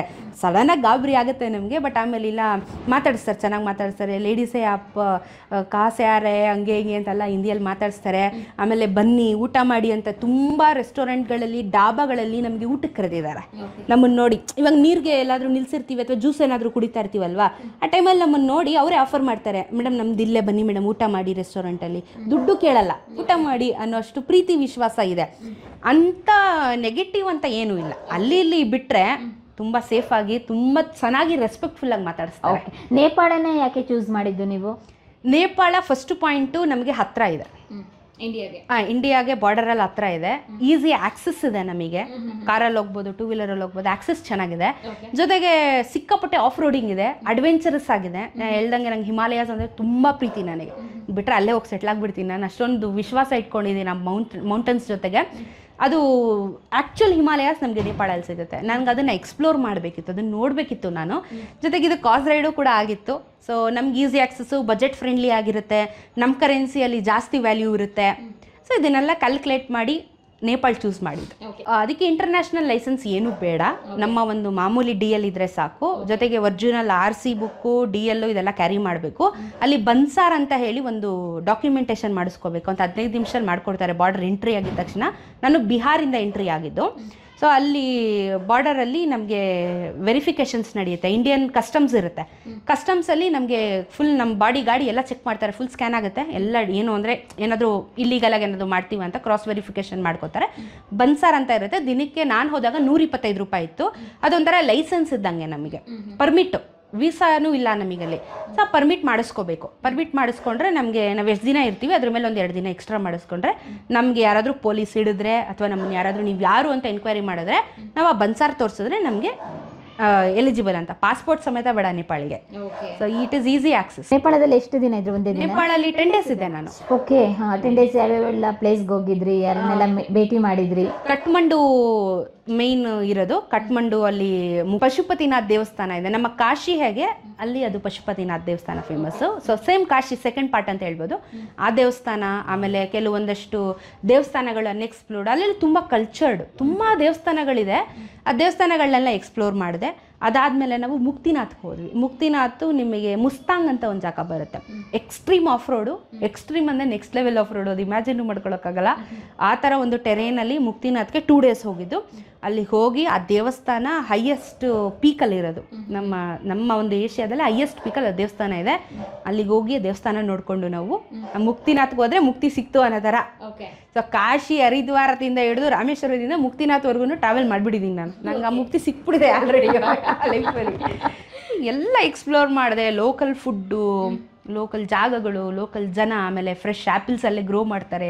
ಅದೆಲ್ಲ ಒಂದು ಕೆಜಿ ಊಟನೇ ಇಲ್ಲ, ಬರೀ ಆ್ಯಪಲ್ಲೇ ತಿನ್ಕೊಂಡು ಜೀವನ ಮಾಡ್ಬಿಟ್ಟಿದ್ವಿ. ಓ ಮೈ ಗಾಡ್. ಫ್ರೆಶ್ ಆ್ಯಪಲ್ಸ್ ಎಲ್ಲ 10 ರೂಪಾಯಿ 20 ರೂಪಾಯಿ ಕೆಜಿ ಆ್ಯಪಲ್ಸ್. ಅಲ್ಲಿ ಬೆಳಿತಾರಲ್ಲ, ಫ್ರೆಶ್ ಮಾರ್ಕೆಟ್ ರೋಡಲ್ಲಿ ಮಾರ್ತಾ ಇರ್ತಾರೆ. ಹೆಂಗೆ ಕಾಶ್ಮೀರಲ್ಲಿ ಹೆಂಗೆ ಅದೇ ಥರ ಅಲ್ಲೂ ಹಾಗೆ ತಿನ್ಕೊಂಡು ಹಂಗೆ ಮಾಡ್ಕೊಂಡು ನೇಪಾಳಲ್ಲಿ ನನಗೆ ಮುಸ್ತಾಂಗ್ ಇಷ್ಟ ಆಯಿತು. ಕಾಮ್ ಪ್ಲೇಸು, ಚಿಕ್ಕ ಪುಟಾಣಿ ಊರು. ಆ ಪುಟಾಣಿ ಊರಲ್ಲೇ ತುಂಬ ನೋಡೋದಕ್ಕಿದೆ. ಹಾಟ್ ಸ್ಪ್ರಿಂಗ್ಸ್ ಅಂತಾರೆ. ಅಂಥ ಚಳಿ ಇದ್ರೂ ಅಲ್ಲಿ ಬಿಸಿನೀರು ಸಿಗುವಂಥ ಒಂದು ಕೆರೆ ಇದೆ. ಸೊ ಆ ಥರ ಒಂಥರ ಯೂನಿಕು, ಶಾರ್ಟ್ ಆ್ಯಂಡ್ ಸ್ವೀಟ್ ಆಗಿ. ಅದರಲ್ಲಿ ಮಕ್ಕಳು ಮಾತ್ರ ಆ್ಯಪಲ್ ಥರನೇ ಇದ್ರು. ಮಕ್ಕಳುಗಳು ಇಟ್ಟಿಟ್ಟಾಗಿ ಇಷ್ಟಿಷ್ಟಪ್ಪ ಕೆನೆ ಪಿಂಕ್ ಮಾಡಿಕೊಂಡು ಒಂಥರ ಸ್ಮಾಲ್ ಆ್ಯಂಡ್ ಕ್ಯೂಟ್ ಆಗಿರುವಂಥ ಒಂದು ಜಾಗ. ಸೊ ಅದೊಂದು ಸ್ವಲ್ಪ ಇಷ್ಟ ಆಯಿತು ನನಗೆ. ಈ ಜನಜಂಗುಳಿಗಿಂತ ಒಂಥರ ಮೌಂಟೇನ್ಸಲ್ಲಿ ಜನ ಇರ್ತಾರಲ್ಲ, ಅದು ಒಂಥರ ಬೇರೆ ಥರನೇ ಫೀಲ್ಸ್ ಕೊಡೋ. ಇದು ಹಿಮಾಲಯಕ್ಕೆ ಏನಾದರೂ ರೈಡ್ ಮಾಡಿದ್ರೆ ಹತ್ತಿದ್ರ ಮೇಲೆ? ಹಿಮಾಲಯಕ್ಕೆ ಇಲ್ಲ, ಬಟ್ ನಾನು ಎಕ್ಸ್ಪೀರಿಯನ್ಸ್ ಮಾಡಿದೆ. ಮೌಂಟ್ ಎವರೆಸ್ಟ್ ಫ್ಲೈಟಲ್ಲಿ ಕರ್ಕೊಂಡು ಹೋಗ್ತಾರೆ. ಕಠ್ಮಂಡುವಿಂದ 10,000 ಚಾರ್ಜ್ ಆಗುತ್ತೆ 1 hour. ಸೊ 7 ಪೀಕ್ಸ್ ಏನಿದೆ ನಮಗೆ ಹಿಮಾಲಯಾಸ್, ಪೀಕ್ಸ್ನ ಫುಲ್ಲು ಫ್ಲೈಟಲ್ಲಿ ತೋರಿಸ್ತಾರೆ. ಎವರೆಸ್ಟ್ ಕೂಡ ಕಾಣುತ್ತೆ. ಲಕ್ ಇರಬೇಕು, ಕ್ಲಿಯರ್ ಇರಬೇಕು, ಸ್ಕೈ ಕ್ಲಿಯರ್ ಇದ್ರೆ ಎಲ್ಲ ಕಾಣಿಸುತ್ತೆ. ಸೊ ಅದನ್ನ ಎಕ್ಸ್ಪೀರಿಯನ್ಸ್ ಮಾಡಿದೆ. ಓಕೆ, ಅಂದ್ರೆ ನೇಪಾಳ ಟ್ರಿಪ್ ಮುಗಿಸ್ಕೊಬರೋಷ್ಟು ಎಷ್ಟು ದಿನ ಆಯಿತು? ಇದು ಕಾಸ್ ರೈಡ್ ಆಗಿದ್ರಿಂದ 1 ತಿಂಗಳಾಯಿತು.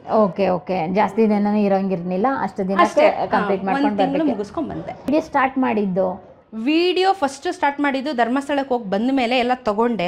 ಅದಾದಮೇಲೆ ನಾನು ಕ್ಲಾಸಿಕ್ 350ಯಲ್ಲಿ ಸ್ಪಿಟಿ ರೈಡ್ ಹೋದೆ. ಸ್ಪಿಟಿ ಬರೋದು ಹಿಮಾಚಲ್ ಪ್ರದೇಶಲ್ಲಿ ಬರುತ್ತೆ.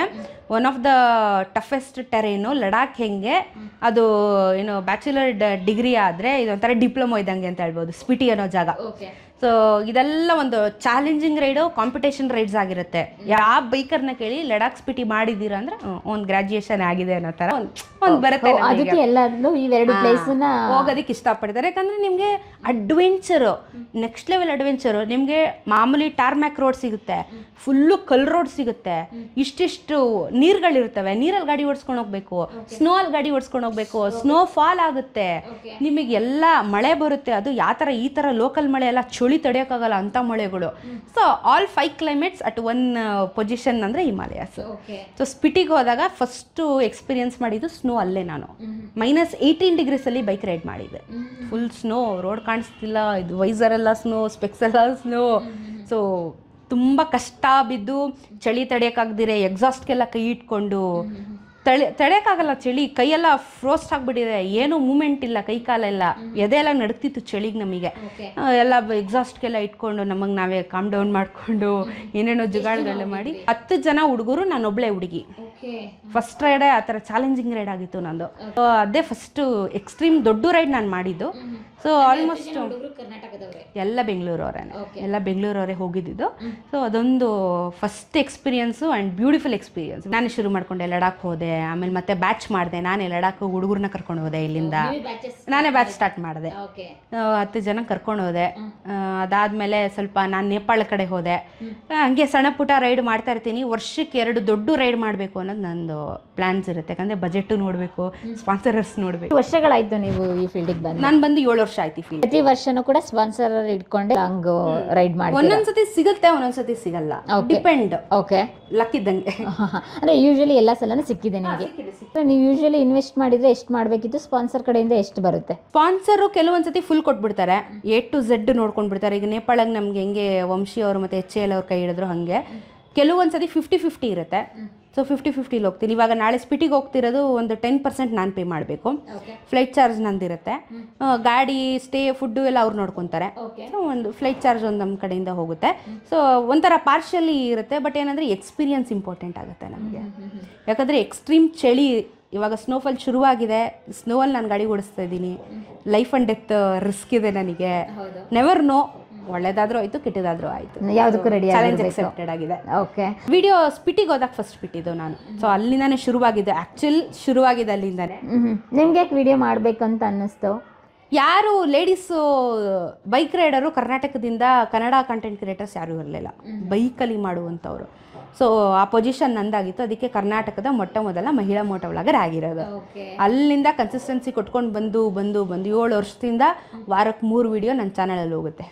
ಎಷ್ಟೇ ಕಷ್ಟ ಇದ್ರೂ ಏನಾದರೂ ಮಾಡೋದು, ಜುಗಾಡ್ ಮಾಡೋನ್ ಕಂಟೆಂಟ್ ಇರ್ತಿತ್ತು. ಅವಾಗೆಲ್ಲ ಯಾವ್ದ್ರಲ್ಲಿ ಎಡಿಟಿಂಗ್ ಮಾಡ್ತೀರಾ? ಅಲ್ಲೇನೆ ಎಡಿಟಿಂಗ್ ಮಾಡಾಕ್ತಾ ಇದ್ದಿದ್ದ ಅಥವಾ ಇಲ್ಲಿ ಬಂದು ಎಡಿಟ್ ಮಾಡ್ತೀನಿ? ನಾನು ಯೂಶಲಿ ಏನು ಮಾಡ್ತೀನಿ, ರೈಡ್ ಮಾಡಿ ಸಂಜೆ ಅಷ್ಟೊತ್ತಿಗೆ ಒಂದು 6 ಗಂಟೆ ವೈಂಡಪ್ ಆಗುತ್ತಲ್ಲ, 1 ಅವರ್ ರೆಸ್ಟ್ ಮಾಡ್ತೀನಿ, ಇನ್ನು 1 ಅವರ್ ಎಡಿಟಿಂಗ್ ಮಾಡಿಬಿಟ್ಟು ಊಟ ಮಾಡಿ ಮಲಗಿಬಿಡ್ತೀನಿ. ಅವತ್ತೇ ಪೋಸ್ಟ್ ಆಗಿಬಿಡುತ್ತೆ ನಂದು. ಓಕೆ, ಫಾಸ್ಟ್ ಇದ್ದೀನಿ ನಾನು. ಹಂಗಾದ್ರೆ ಟೈಮೇ ತಗೊಳ್ಳಲ್ಲ? ಇಲ್ಲ. ಲ್ಯಾಪ್ಟಾಪ್ ಎಲ್ಲ ಕ್ಯಾರಿ ಮಾಡ್ತೀರಾ? ಲ್ಯಾಪ್ಟಾಪ್ ವರ್ಕ್ ಆಗಲ್ಲ ನಂದು. ಓಕೆ, ಮೊಬೈಲ್ ಎಲ್ಲ ಎಡಿಟ್ ಮಾಡ್ತೀರಾ? ಆ್ಯಪ್ ಯೂಸ್ ಮಾಡೋದು? ಇವಾಗ ರೀಸೆಂಟಾಗಿ ಕ್ಯಾಪ್ ಕಟ್ಟು, ಅವಾಗೆಲ್ಲ ಕೆನಿ ಮಾಸ್ಟರ್ ಇನ್ಶಾಟ್. ಓಕೆ, ಅಷ್ಟು ಬೇಗ ಎಲ್ಲ ಎಡಿಟಿಂಗ್ ಎಲ್ಲ ಆಗದ? ಕಲಿತಾ ಕೋತಿವಿದ್ಯೆ ಅಂತಾರಲ್ಲ, ಆ ಥರ ಇವಾಗ ಆಡಿಸ್ಬಿಡ್ತೀನಿ ಎಲ್ಲ. ಓಕೆ, ಎಷ್ಟು ಟೈಮ್ಗೊಂದ್ಸಲ ನೀವು ಬ್ರೇಕ್ ತಗೊಳ್ತೀರಾ ಲಾಂಗ್ ಜರ್ನಿ ಹೋಗ್ಬೇಕಾದ್ರೆ? ಇವಾಗ ಅದು ಒಂಥರ ನಾವು ಉಚ್ಕುದ್ರೆ ಇದ್ದಂಗೆ. ಒಂದ್ಸತಿ 10 ಕೂತ್ರೆ 850 ತನಕ ನಾನ್ ಸ್ಟಾಪ್ ಹೊಡೆದಿದ್ದೀವಿ. 850 non stop ಹೊಡೆದಿದ್ದೀವಿ. ಅದೇ ಹೇಳಿದ್ನಲ್ಲ, ಹಿಂದೆ ನೀರು ಹಾಕೊಂಡಿರ್ತೀವಿ, ನೀರು ಕುಡ್ಕೊಂಡು ಹೋಗ್ತಾ ಇರ್ತೀವಿ, ಎದಳೋದು ನಿಂತ್ಕೊಳ್ಳೋದು ಗಾಡಿಯಲ್ಲೇನೆ ಹಂಗೆ ಹಿಂಗೆ ಮಾಡ್ಕೊಂಡು ಹೋಗ್ತಾ ಇರ್ತೀವಿ. ವಾಶ್ರೂಮ್ಗೆ ಒಂದೊಂದ್ಸತಿ ಯಾವಾಗಾದರೂ ಆಗಲಿಲ್ಲ ಅಂದರೆ ಇಲ್ಲ, ಅದಕ್ಕೂ ನಿಲ್ಲಿಸಲ್ಲ ನಾವು, ಯೂಶಲಿ ನಿಲ್ಲಿಸಲ್ಲ. ಯಾಕಂದರೆ ಗಾಡಿ ಬರ್ತಾ ಇರುತ್ತಲ್ಲ, ಡಿಹೈಡ್ರೇಟ್ ಆಗ್ತಾನೆ ಇರುತ್ತೆ ಬಾಡಿ, ನಮ್ಗೆ ಏನು ಉಳಿಯಲ್ಲ, ಕುಡಿಯೋದು ಹಂಗೆ ಡಿಹೈಡ್ರೇಟ್ ಆಗ್ತಾ ಇರುತ್ತೆ ಬಿಸಿಲಿಗೆ, ಹೆವಿ ಟೆಂಪ್ರೇಚರ್ಸ್ ಇರಿದಾಗ. ಸೊ ವಾಶ್ರೂಮ್ಗೆ ನಿಲ್ಲಿಸಿದ್ರೆ ಒಂದು 2 ಅವರ್ಸ್ 2.5 ಅವರ್ಸ್ಗೆ ಒನ್ಸ್ ನಿಲ್ಲಿಸ್ತೀವಿ. ಇಲ್ಲ ಅಂತ ಹೇಳಿದ್ರೆ ಹಂಗೆ ಹೋಗ್ತೀವಿ. ಡಿಪೆಂಡ್ಸ್, ನನ್ನ ಫ್ರೆಂಡು ಅಥವಾ ನನ್ನ ಪಾರ್ಟ್ನರ್ ಯಾರ ಜೊತೆಗೆ ಇರ್ತಾರೆ, ಅವ್ರಿಗೆ ಓಡ್ಸೋಕ್ಕಾಗೋ ಕೆಪಾಸಿಟಿ ಇದ್ದರೆ ಹೊಟ್ಟೋಗ್ತೀವಿ, ಇಲ್ಲ ಅಂದರೆ ಒಂದು 200-300ಕ್ಕೂ ಸ್ಟಾಪ್ ಕೊಡ್ತೀವಿ. ಈ ನಡುವೆ ಯಾವಾಗ ಪ್ರಮೋಷನ್ ಫಸ್ಟು ನೀವು ಮಾಡಿದ್ದು? ಪ್ರಮೋಷನ್ನು ಹಾನೆಸ್ಟಾಗಿ ಹೇಳ್ಬೇಕು ಅಂತ ಹೇಳಿದ್ರೆ, ಫಿಲ್ಟರ್ ಇಲ್ಲದೆ ಹೇಳ್ಬೇಕು ಅಂತ ಹೇಳಿದ್ರೆ, ಈ ಮ್ಯಾಟರ್ ತುಂಬಾ ಇಂಪಾರ್ಟೆಂಟ್ ಆಗುತ್ತೆ. ಪ್ರತಿಯೊಬ್ಬ ಕಾಂಟೆಂಟ್ ಕ್ರಿಯೇಟರ್ ಆಗಿರ್ಬೋದು ಅಥವಾ ಯೂಟ್ಯೂಬರ್ ಆಗಿರ್ಬೋದು, ಬಿಗಿನರ್ಸ್ ಮೋಟೋ ವ್ಲಾಗರ್ಸ್ ಆಗಿರ್ಬೋದು, ತುಂಬ ಇಂಪ್ಯಾಕ್ಟ್ಫುಲ್ ಮ್ಯಾಟರ್ ಇದು. ಸ್ಟಾರ್ಟಿಂಗ್ ಈ ಫೀಲ್ಡಿಗೆ ನಾನು ಬಂದಾಗ 0 ಇನ್ವೆಸ್ಟ್ಮೆಂಟು, ನನ್ನ ತಂದೆ ತಾಯಿ ಕೈ ಹಿಡ್ದು ನಡೆಸಿದ್ರು. ತುಂಬ ವರ್ಷಗಳ ಕಾಲ ತುಂಬ ಕಷ್ಟಪಟ್ಟು ನನಗೆ ಮಾಡಿದ್ರು. But end of the day ನನಗೂ ಒಂದು ಈಗೋ, ಪೆಟ್ರೋಲ್ ಕಾಸು ಕೇಳೋದು, ತಿನ್ನೋಕ್ಕೆ ಕಾಸು ಕೇಳೋದು ನನಗೂ ಹೊಡೆಯೋದಕ್ಕೆ ಶುರುವಾಯಿತು. ಅನ್ನಿಸ್ತು, ನಮ್ಮ ಕರ್ನಾಟಕದಲ್ಲಿ ಜನ ಮೋಟೋ ವ್ಲಾಗಿಂಗಲ್ಲಿ ಹೆಣ್ಮಕ್ಳಿಗೆ ಸ್ವಲ್ಪ ಬೆಳೆಸೋದು ಕಮ್ಮಿ ಇದೆ ಅಂತ ನನಗದು ಅರ್ಥ ಆಯಿತು. ಅದೇ ಗಂಡು ಮಕ್ಕಳು ಒಬ್ಬ ಸೂಪರ್ ಬೈಕ್ ತೊಗೊಂಡ ಅಂತ ಹೇಳಿದ್ರೆ ಹಾಕಿರೋ ವಿಡಿಯೋನೇ ನೋಡ್ತಾರೆ, 1000 ಸತಿ ನೋಡ್ತಾರೆ. ಸೂಪರ್ ಬೈಕ್ ಇರೋ ವ್ಯಾಲ್ಯೂ ಇವಾಗ ಅಡ್ವೆಂಚರ್ ಗಾಡಿಗಳಿಗಿಲ್ಲ. ಆದರೆ ಅಡ್ವೆಂಚರ್ ಗಾಡಿ ಮಾಡುವ ತಾಕತ್ತು ಸೂಪರ್ ಬೈಕಿಗಿಲ್ಲ. ದಟ್ ಈಸ್ ಫ್ಯಾಕ್ಟ್, ಅದೆಲ್ಲರೂ ಒಪ್ಕೊಳ್ಳೇಬೇಕು. ಈ ಥರ ಏನಾಯಿತು, ಈ ಸೂಪರ್ ಬೈಕ್ ಅನ್ನೋದು ಕೆಲವೊಂದು ಶೋಕಿಗಳು ಬೇರೆ ಯಾರ್ಯಾರೋ ವೀಡಿಯೋಸ್ಗಳು ಮಾಡೋದೆಲ್ಲ ನೋಡಿ ಅಡ್ವೆಂಚರ್ ಮಾಡ್ತಾ ಇರೋರಿಗೆ ಒಂಥರ ರೆಸ್ಪೆಕ್ಟ್ ಇಲ್ದಂಗಾಯಿತು, ಎನ್ಕರೇಜ್ಮೆಂಟ್ ಇಲ್ದಂಗಾಯಿತು. ಪ್ರತಿಯೊಬ್ಬರು ಮನೆಗೆ ಹೋಗಿ ಸಬ್ಸ್ಕ್ರೈಬ್ ಮಾಡಿ ಅಂತ ಹೇಳೋ ಪರಿಸ್ಥಿತಿ ಬಂದಿತ್ತು. ನಮ್ಮ ಅಪ್ಪ ಅಮ್ಮ ಅವರು ಆಫೀಸ್ಗಳಲ್ಲೆಲ್ಲ ಸಬ್ಸ್ಕ್ರೈಬ್ ಮಾಡಿಸಿದ್ರು. ಅಂಥ ಟಫೆಸ್ಟ್ ಕಷ್ಟಗಳನ್ನ ನೋಡ್ಕೊಂಡು ಬಂದೆ. ಆಮೇಲೆ ದುಡ್ಡಿಲ್ಲ, ದುಡ್ಡು ಖಾಲಿ, ಪ್ರತಿ ಸತಿ ಮನೇಲಿ 100 ರೂಪಾಯಿ ಪೆಟ್ರೋಲ್ ಕೊಡು, 200 ರೂಪಾಯಿ ಪೆಟ್ರೋಲ್ ಕೊಡು ಅಂತ ಕೇಳೋ ಪರಿಸ್ಥಿತಿನೂ ಮಾಡ್ಕೊಂಡಿದ್ದೆ ನಾನು. ಕೆಲಸ ಬಿಟ್ಟಿದ್ದಕ್ಕೆ ಒಂಥರ ಬೇಜಾರು ಮಾಡ್ಕೊಂಡೆ, ರಿಗ್ರೆಟು ಆಯಿತು ನನಗೆ, ಕಾಸಿಲ್ವಲ್ಲ ಅನ್ನೋಷ್ಟು. ಆಮೇಲೆ ಯೋಚನೆ ಮಾಡಿದೆ, ಯಾಕೋ ಇದು ಸ್ವಲ್ಪ ಇನ್ನೂ ಪುಷ್ ಬೇಕು ಜನಕ್ಕೆ, ಫಸ್ಟು ನಾನು ಯಾರಂತ ಪರಿಚಯ ಆಗಬೇಕು, ಆಮೇಲೆ ಹಣ ತಾನೇ ಬರುತ್ತೆ ಅಂತ ನಮ್ಮಮ್ಮ ಯಾವಾಗಲೂ ಹೇಳೋರು. ಸೊ ಆಮೇಲೆ ಸರಿ ಆಯಿತು ಅಂತ ಹೇಳ್ಬಿಟ್ಟು ಸೈಡಲ್ಲಿ ಏನು ಮಾಡಿದೆ, ಆರಿ ಜೊತೆ ಎಲ್ಲ ರೈಡ್ಸ್ ಎಲ್ಲ ಹೋಗ್ತಿದ್ದಲ್ಲ, ಅಲ್ಲಿ ಗುರ್ತಿಡ್ದಿದ್ರು ನನ್ನನ್ನು. ಸೊ ಕರ್ನಾಟಕದಲ್ಲಿ ಫೀಮೇಲು ಕನ್ಸಿಸ್ಟೆನ್ಸಿ ಕೊಡೋರು ಯಾರೂ ಇರಲಿಲ್ಲ ನನ್ನ ಬಿಟ್ಟು. ಯಾವುದೇ ಗಾಡಿ ಲಾಂಚ್ ಆಗ್ಬೋದು ಅಥವಾ ಯಾವುದೇ ಒಂದು ಇವೆಂಟ್ ಆಗೋದು ನನ್ನ ಕರೆಯೋದಕ್ಕೆ ಶುರು ಮಾಡಿದ್ರು. ಬ್ರ್ಯಾಂಡ್ಗಳಿಂದ ಜಾಕೆಟ್ಸ್ಗಳು, ಹೆಲ್ಮೆಟ್ಸ್ಗಳು ಎಲ್ಲ ಸ್ಪಾನ್ಸರ್ಸ್ ಬರ್ತಿತ್ತು ನನಗೆ. ವಿಡಿಯೋಸ್ ಮಾಡೋದು ಅದನ್ನೆಲ್ಲ ಶುರು ಮಾಡ್ಕೊಂಡಿದ್ದೆ. ಒಂದೊಂದೇ ಮೆಟ್ಲು, ಯಾವುದು ಸಹಾಯ ಇಲ್ಲ ನನಗೆ, ತುಂಬ ಕಷ್ಟಪಟ್ಟ ಮೇಲೆ ಬಂದಿದ್ದೀನಿ. ಸೊ ಅದನ್ನೇ ಒಂದೊಂದೇ ಹೆಜ್ಜೆ ಇಟ್ಕೊಂಡು ಇಲ್ಲಿವರೆಗೂ ಬಂದೆ. ಆಮೇಲೆ ಫೈನಾನ್ಷಿಯಲ್ ಕ್ರೈಸಿಸ್ ಅಂತ ಬಂದಾಗ ನಾವು ಲೋವರ್ ಮಿಡಲ್ ಕ್ಲಾಸ್ ಫ್ಯಾಮಿಲಿಯಿಂದ ಬಂದಿರೋದ್ರಿಂದ ಈಗ ಪ್ರಮೋಷನ್ಸ್ ಮುಖಾಂತರ ನನಗೆ ಜೀವನ ನಡೆಸೋದಕ್ಕೆ ಸಾಧ್ಯ ಆಗ್ತಿರೋದು. ಸೊ ಇವಾಗ ಬೈಕಿಂಗೂ ಇದೆ, ಜೊತೆಗೆ ಬೇರೆ ಪ್ರಮೋಷನ್ಸ್ಗಳನ್ನ ಕೂಡ ಮಾಡ್ತಾಯಿದ್ದೀನಿ. ಎಲ್ಲ ಮಾಡೋದಕ್ಕೆ ಶುರು ಮಾಡಿದೆ, ಯಾಕಂದ್ರೆ ಜೀವನ ನಡೀತಿಲ್ಲ. ಒಬ್ಬ ಕಾಂಟೆಂಟ್ ಕ್ರಿಯೇಟರು ಬೇಸಾಗಿ ಒಂದು ಜಾಬ್ ಇಟ್ಕೊಂಡು ಇದನ್ನು ಪಾರ್ಟ್ ಟೈಮ್ ಮಾಡಿದರೆ, ಯಾಕಂದರೆ ರೊಟೇಷನ್ ಇರುತ್ತೆ ಫೈನಾನ್ಸು. ಈ ಫೀಲ್ಡಲ್ಲಿ ನಾನು ಫುಲ್ ಟೈಮ್ ಇದನ್ನೇ ಮಾಡ್ತೀನಿ ಅಂತ ಹೇಳಿದಾಗ ನನಗೆ ಫೈನಾನ್ಸ್ ಹಂಗೆ ಬೇಕಾಗುತ್ತೆ. ಪ್ರತಿಯೊಂದಕ್ಕೂ ನಾನು 100 ರೂಪಾಯಿಂದನೂ ಪ್ರಮೋಷನ್ ಮಾಡಿದ್ದೀನಿ. ಇವತ್ತೊಂದು 10,000 ರೂಪಾಯಿಗೆಲ್ಲ 20,000 ರೂಪಾಯಿ ಪ್ರಮೋಷನ್ ದುಡ್ಡು ನಾನು ತೊಗೊಂಡಿದ್ದೀನಿ. 100 ರೂಪಾಯಿಂದ ಬಿಟ್ಟಿ ಕೆಲಸನೂ ಮಾಡಿದ್ದೀನಿ. ಯಾಕಂದರೆ ಬೆಳಿಬೇಕು ಅಂತ ಹೇಳಿದ್ರೆ ಎಲ್ಲ ಥರನೂ ಮಾಡಿ ನೋಡಬೇಕು. ನಮ್ಮ ಲಿಮಿಟೇಷನ್ ಏನಿದೆ ಆ ಲಿಮಿಟೇಷನಲ್ಲಿ ಮಾಡೋಣ, ಕೆಟ್ಟ ರೀತಿಯಲ್ಲಿ ಅದಕ್ಕೂ ಹೋಗಬಾರ್ದು. ಸೊ ಅಲ್ಲಿಂದ ಇವತ್ತು ಇಲ್ಲಿವರೆಗೂ ಬಂದಿದ್ದೀನಿ. ಅದು ನನ್ನ ಒಬ್ಬಳ ಶ್ರಮ, ಜೊತೆಗೆ ತಂದೆ ತಾಯಿ ಸಪೋರ್ಟ್. ಮಂತ್ಲಿ ಎಷ್ಟು ಇನ್ಕಮ್ ಬರಬಹುದು ಪ್ರಮೋಷನ್ ಎಲ್ಲ ಸೇರಿ? ಪ್ರಮೋಷನ್ನಿಂದ ನನಗೆ ಪ್ರಮೋಷನ್ನು ತುಂಬ ಸೀರಿಯಸ್ ಆಗಿ ಈಗ ಒಂದು 6 ತಿಂಗಳಿಂದ ತೊಗೊಂಡಿರೋದು. ಯಾವಾಗ ಅಂದರೆ ನನಗೆ ತುಂಬ ಅವಮಾನ ಆಗೋಯ್ತು. ಆ್ಯಂಡ್ರಾಯ್ಡ್ ಫೋನಲ್ಲಿ ವೀಡಿಯೋಗಳನ್ನ ಮಾಡಬೇಡಿ ನೀವು, ಆ್ಯಂಡ್ರಾಯ್ಡ್ ಫೋನಲ್ಲೆಲ್ಲ ಕ್ವಾಲಿಟಿಗೆ ಬರಲ್ಲ ಅಂತ ತುಂಬ ಅವಮಾನಗಳು ಶುರು ಮಾಡಿಕೊಂಡ್ರು ನನಗೆ.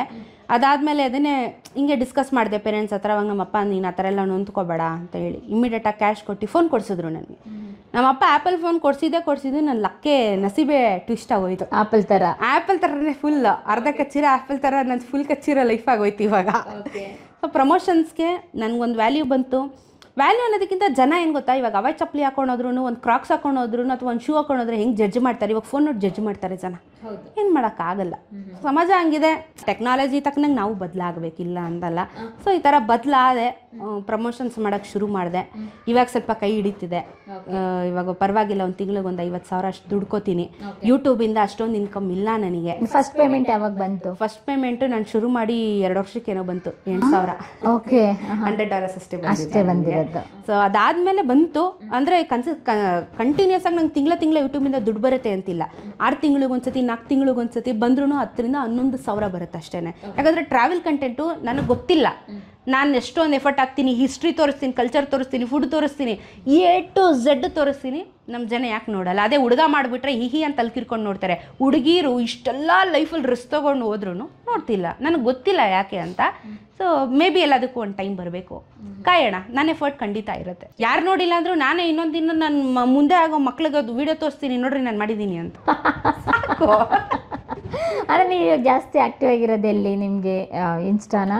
ನಾನು ಎಲ್ಲ ಕಡೆ ಆಕ್ಟಿವ್ ಇದ್ದೀನಿ. ಓಕೆ, ಇನ್ಸ್ಟಾ, ಫೇಸ್ಬುಕ್ಕು, ಯೂಟ್ಯೂಬ್ ಎಲ್ಲ ಕಡೆ ಆಕ್ಟಿವ್. ಲಾಸ್ಟ್ ರೈಡ್ ಯಾವುದು ನಿಮ್ಮದು? ಲಾಸ್ಟ್ ರೈಡು ಮೊನ್ನೆ ಚಿಕ್ಕಮಗಳೂರು ಹೋಗಿದೆ. ಚಿಕ್ಕಮಗಳೂರು ಟೂರಿಸಂ ಪ್ರಮೋಷನ್ ಮಾಡಿಸಿದ್ರು. ಟೂರಿಸಂ ಡಿಪಾರ್ಟ್ಮೆಂಟಿಂದ ಇನ್ವಿಟೇಷನ್ ಬಂದಿತ್ತು. ಈ ಥರ ಬರ್ತಾ ಇರುತ್ತೆ ನನಗೆ ಡಿಪಾರ್ಟ್ಮೆಂಟ್ಗಳಿಂದ. So Bhadra tiger reserve forest unexplored ಚಿಕ್ಕಮಗಳೂರನ್ನ ಎಕ್ಸ್ಪ್ಲೋರ್ ಮಾಡಿ ಅಲ್ಲೆಲ್ಲ ಬಿದ್ದು ಕಾಲೇಟ್ ಮಾಡ್ಕೊಂಡು ಬಂದು, ಅದೇ ಇವಾಗ ರೀಸೆಂಟಾಗಿ ಹೋಗಿದ್ದು. ಅದಾದಮೇಲೆ ಇವಾಗ ನೆಕ್ಸ್ಟ್ ರೈಡ್ ಇರೋದ್ರಿಂದ ನಾನು ಸಣ್ಣ ಪುಟ್ಟ ರೈಡ್ ಮಾಡಲ್ಲ, ಯಾಕಂದರೆ ನೆಕ್ಸ್ಟ್ ದೊಡ್ಡ ರೈಡ್ ನಡೀತಿದೆ. ನೆಕ್ಸ್ಟ್ ವೀಕ್ ರೈಡ್ ಇದೆ ನನಗೆ. ಇದಕ್ಕೆ 10 ಜನ ಫೀಮೇಲ್ಸ್ ಸೆಲೆಕ್ಟ್ ಆಗಿರೋದು. ಇಂಡಿಯಾ, ಆಲ್ ಓವರ್ ಇಂಡಿಯಾದಿಂದ. ಕರ್ನಾಟಕದಲ್ಲಿ ಮೋಟೋ ವ್ಲಾಗರ್, ಫೀಮೇಲ್ ಮೋಟೋ ವ್ಲಾಗರಲ್ಲಿ ನಾನೇ ಸೆಲೆಕ್ಟ್ ಆಗಿರೋದು. ನನ್ನ ಜೊತೆಗೆ ಇನ್ನೂ 2 ಹುಡುಗಿರಿದ್ದಾರೆ ಬೆಂಗಳೂರಿಂದ. ಇದು ಸ್ಪಿಟಿ, ಹಿಮಾಚಲ್ಗೆ ಎಕ್ಸ್ಟ್ರೀಮ್ ವಿಂಟರ್ ರೈಡ್ ಮಾಡ್ತಾ ಇದ್ದೀವಿ. ಫುಲ್ ಸ್ನೋ ಅಲ್ಲಿ, ಎಕ್ಸ್ಪೆಕ್ಟೆಡ್ -28 degrees. ಒಂದು ವಾರ 10 days ಆಗುತ್ತೆ. ಓಕೆ, ಏನೆಲ್ಲ ಹೊಸದಾಗಿ ಪರ್ಚೇಸ್ ಮಾಡಿದ್ರೆ? ಏನೂ ಇಲ್ಲ, ನನ್ನ ಹತ್ರ ಎಲ್ಲ ಇದೆ. So fully ಪ್ಯಾಕ್ಡು. ಸಣ್ಣ ಪುಟ್ಟ ಅಂದರೆ ಅದು ಇದು ಏನಾದರೂ ಸಣ್ಣ ಪುಟ್ಟ ಶಾಪಿಂಗ್ ಇರ್ತವೆ, ವಿಂಟರ್ಸ್ ಅಲ್ವಾ. ಸೊ ಏನಾದರೂ ಒಂದು ಸ್ವಲ್ಪ ವಾರ್ಮರ್ಸ್ ಅವು ಇವು ತೊಗೋಬೇಕು. ನಿಮ್ಮ ಅಮ್ಮ ಮಾಡಿ ಎಲ್ಲ ಕೊಡಿಸಿದ್ರು. ನಿಮ್ಮ ಅಮ್ಮಂಗೆ ಏನೆಲ್ಲ ಕೊಡಿಸಿದ್ರಿ? ಅವ್ರು ಏನಾರು ಖುಷಿ ಪಡಿಸಿದ್ರಾ? ಏನಾದರೂ ರಿಟರ್ನ್ ಏನಾರು ಕೊಟ್ಟು?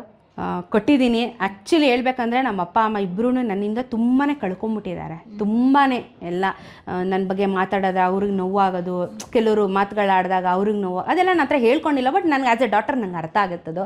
ತುಂಬ ಕಳ್ಕೊಂಡಿದ್ದಾರೆ. ಸ್ಪೆಷಲಿ ಅಮ್ಮನ ಬಗ್ಗೆ ಮಾತಾಡಿದ್ರೆ ನನಗೋಸ್ಕರ ತುಂಬ ಹಣ ಖರ್ಚು ಮಾಡಿದ್ದಾರೆ, ಒಡವೆಗಳು ಕಳ್ಕೊಂಡಿದ್ದಾರೆ, ಸಾಲ ಮಾಡ್ಕೊಂಡಿದ್ದಾರೆ, ಎಲ್ಲನೂ ಮಾಡಿದ್ದಾರೆ.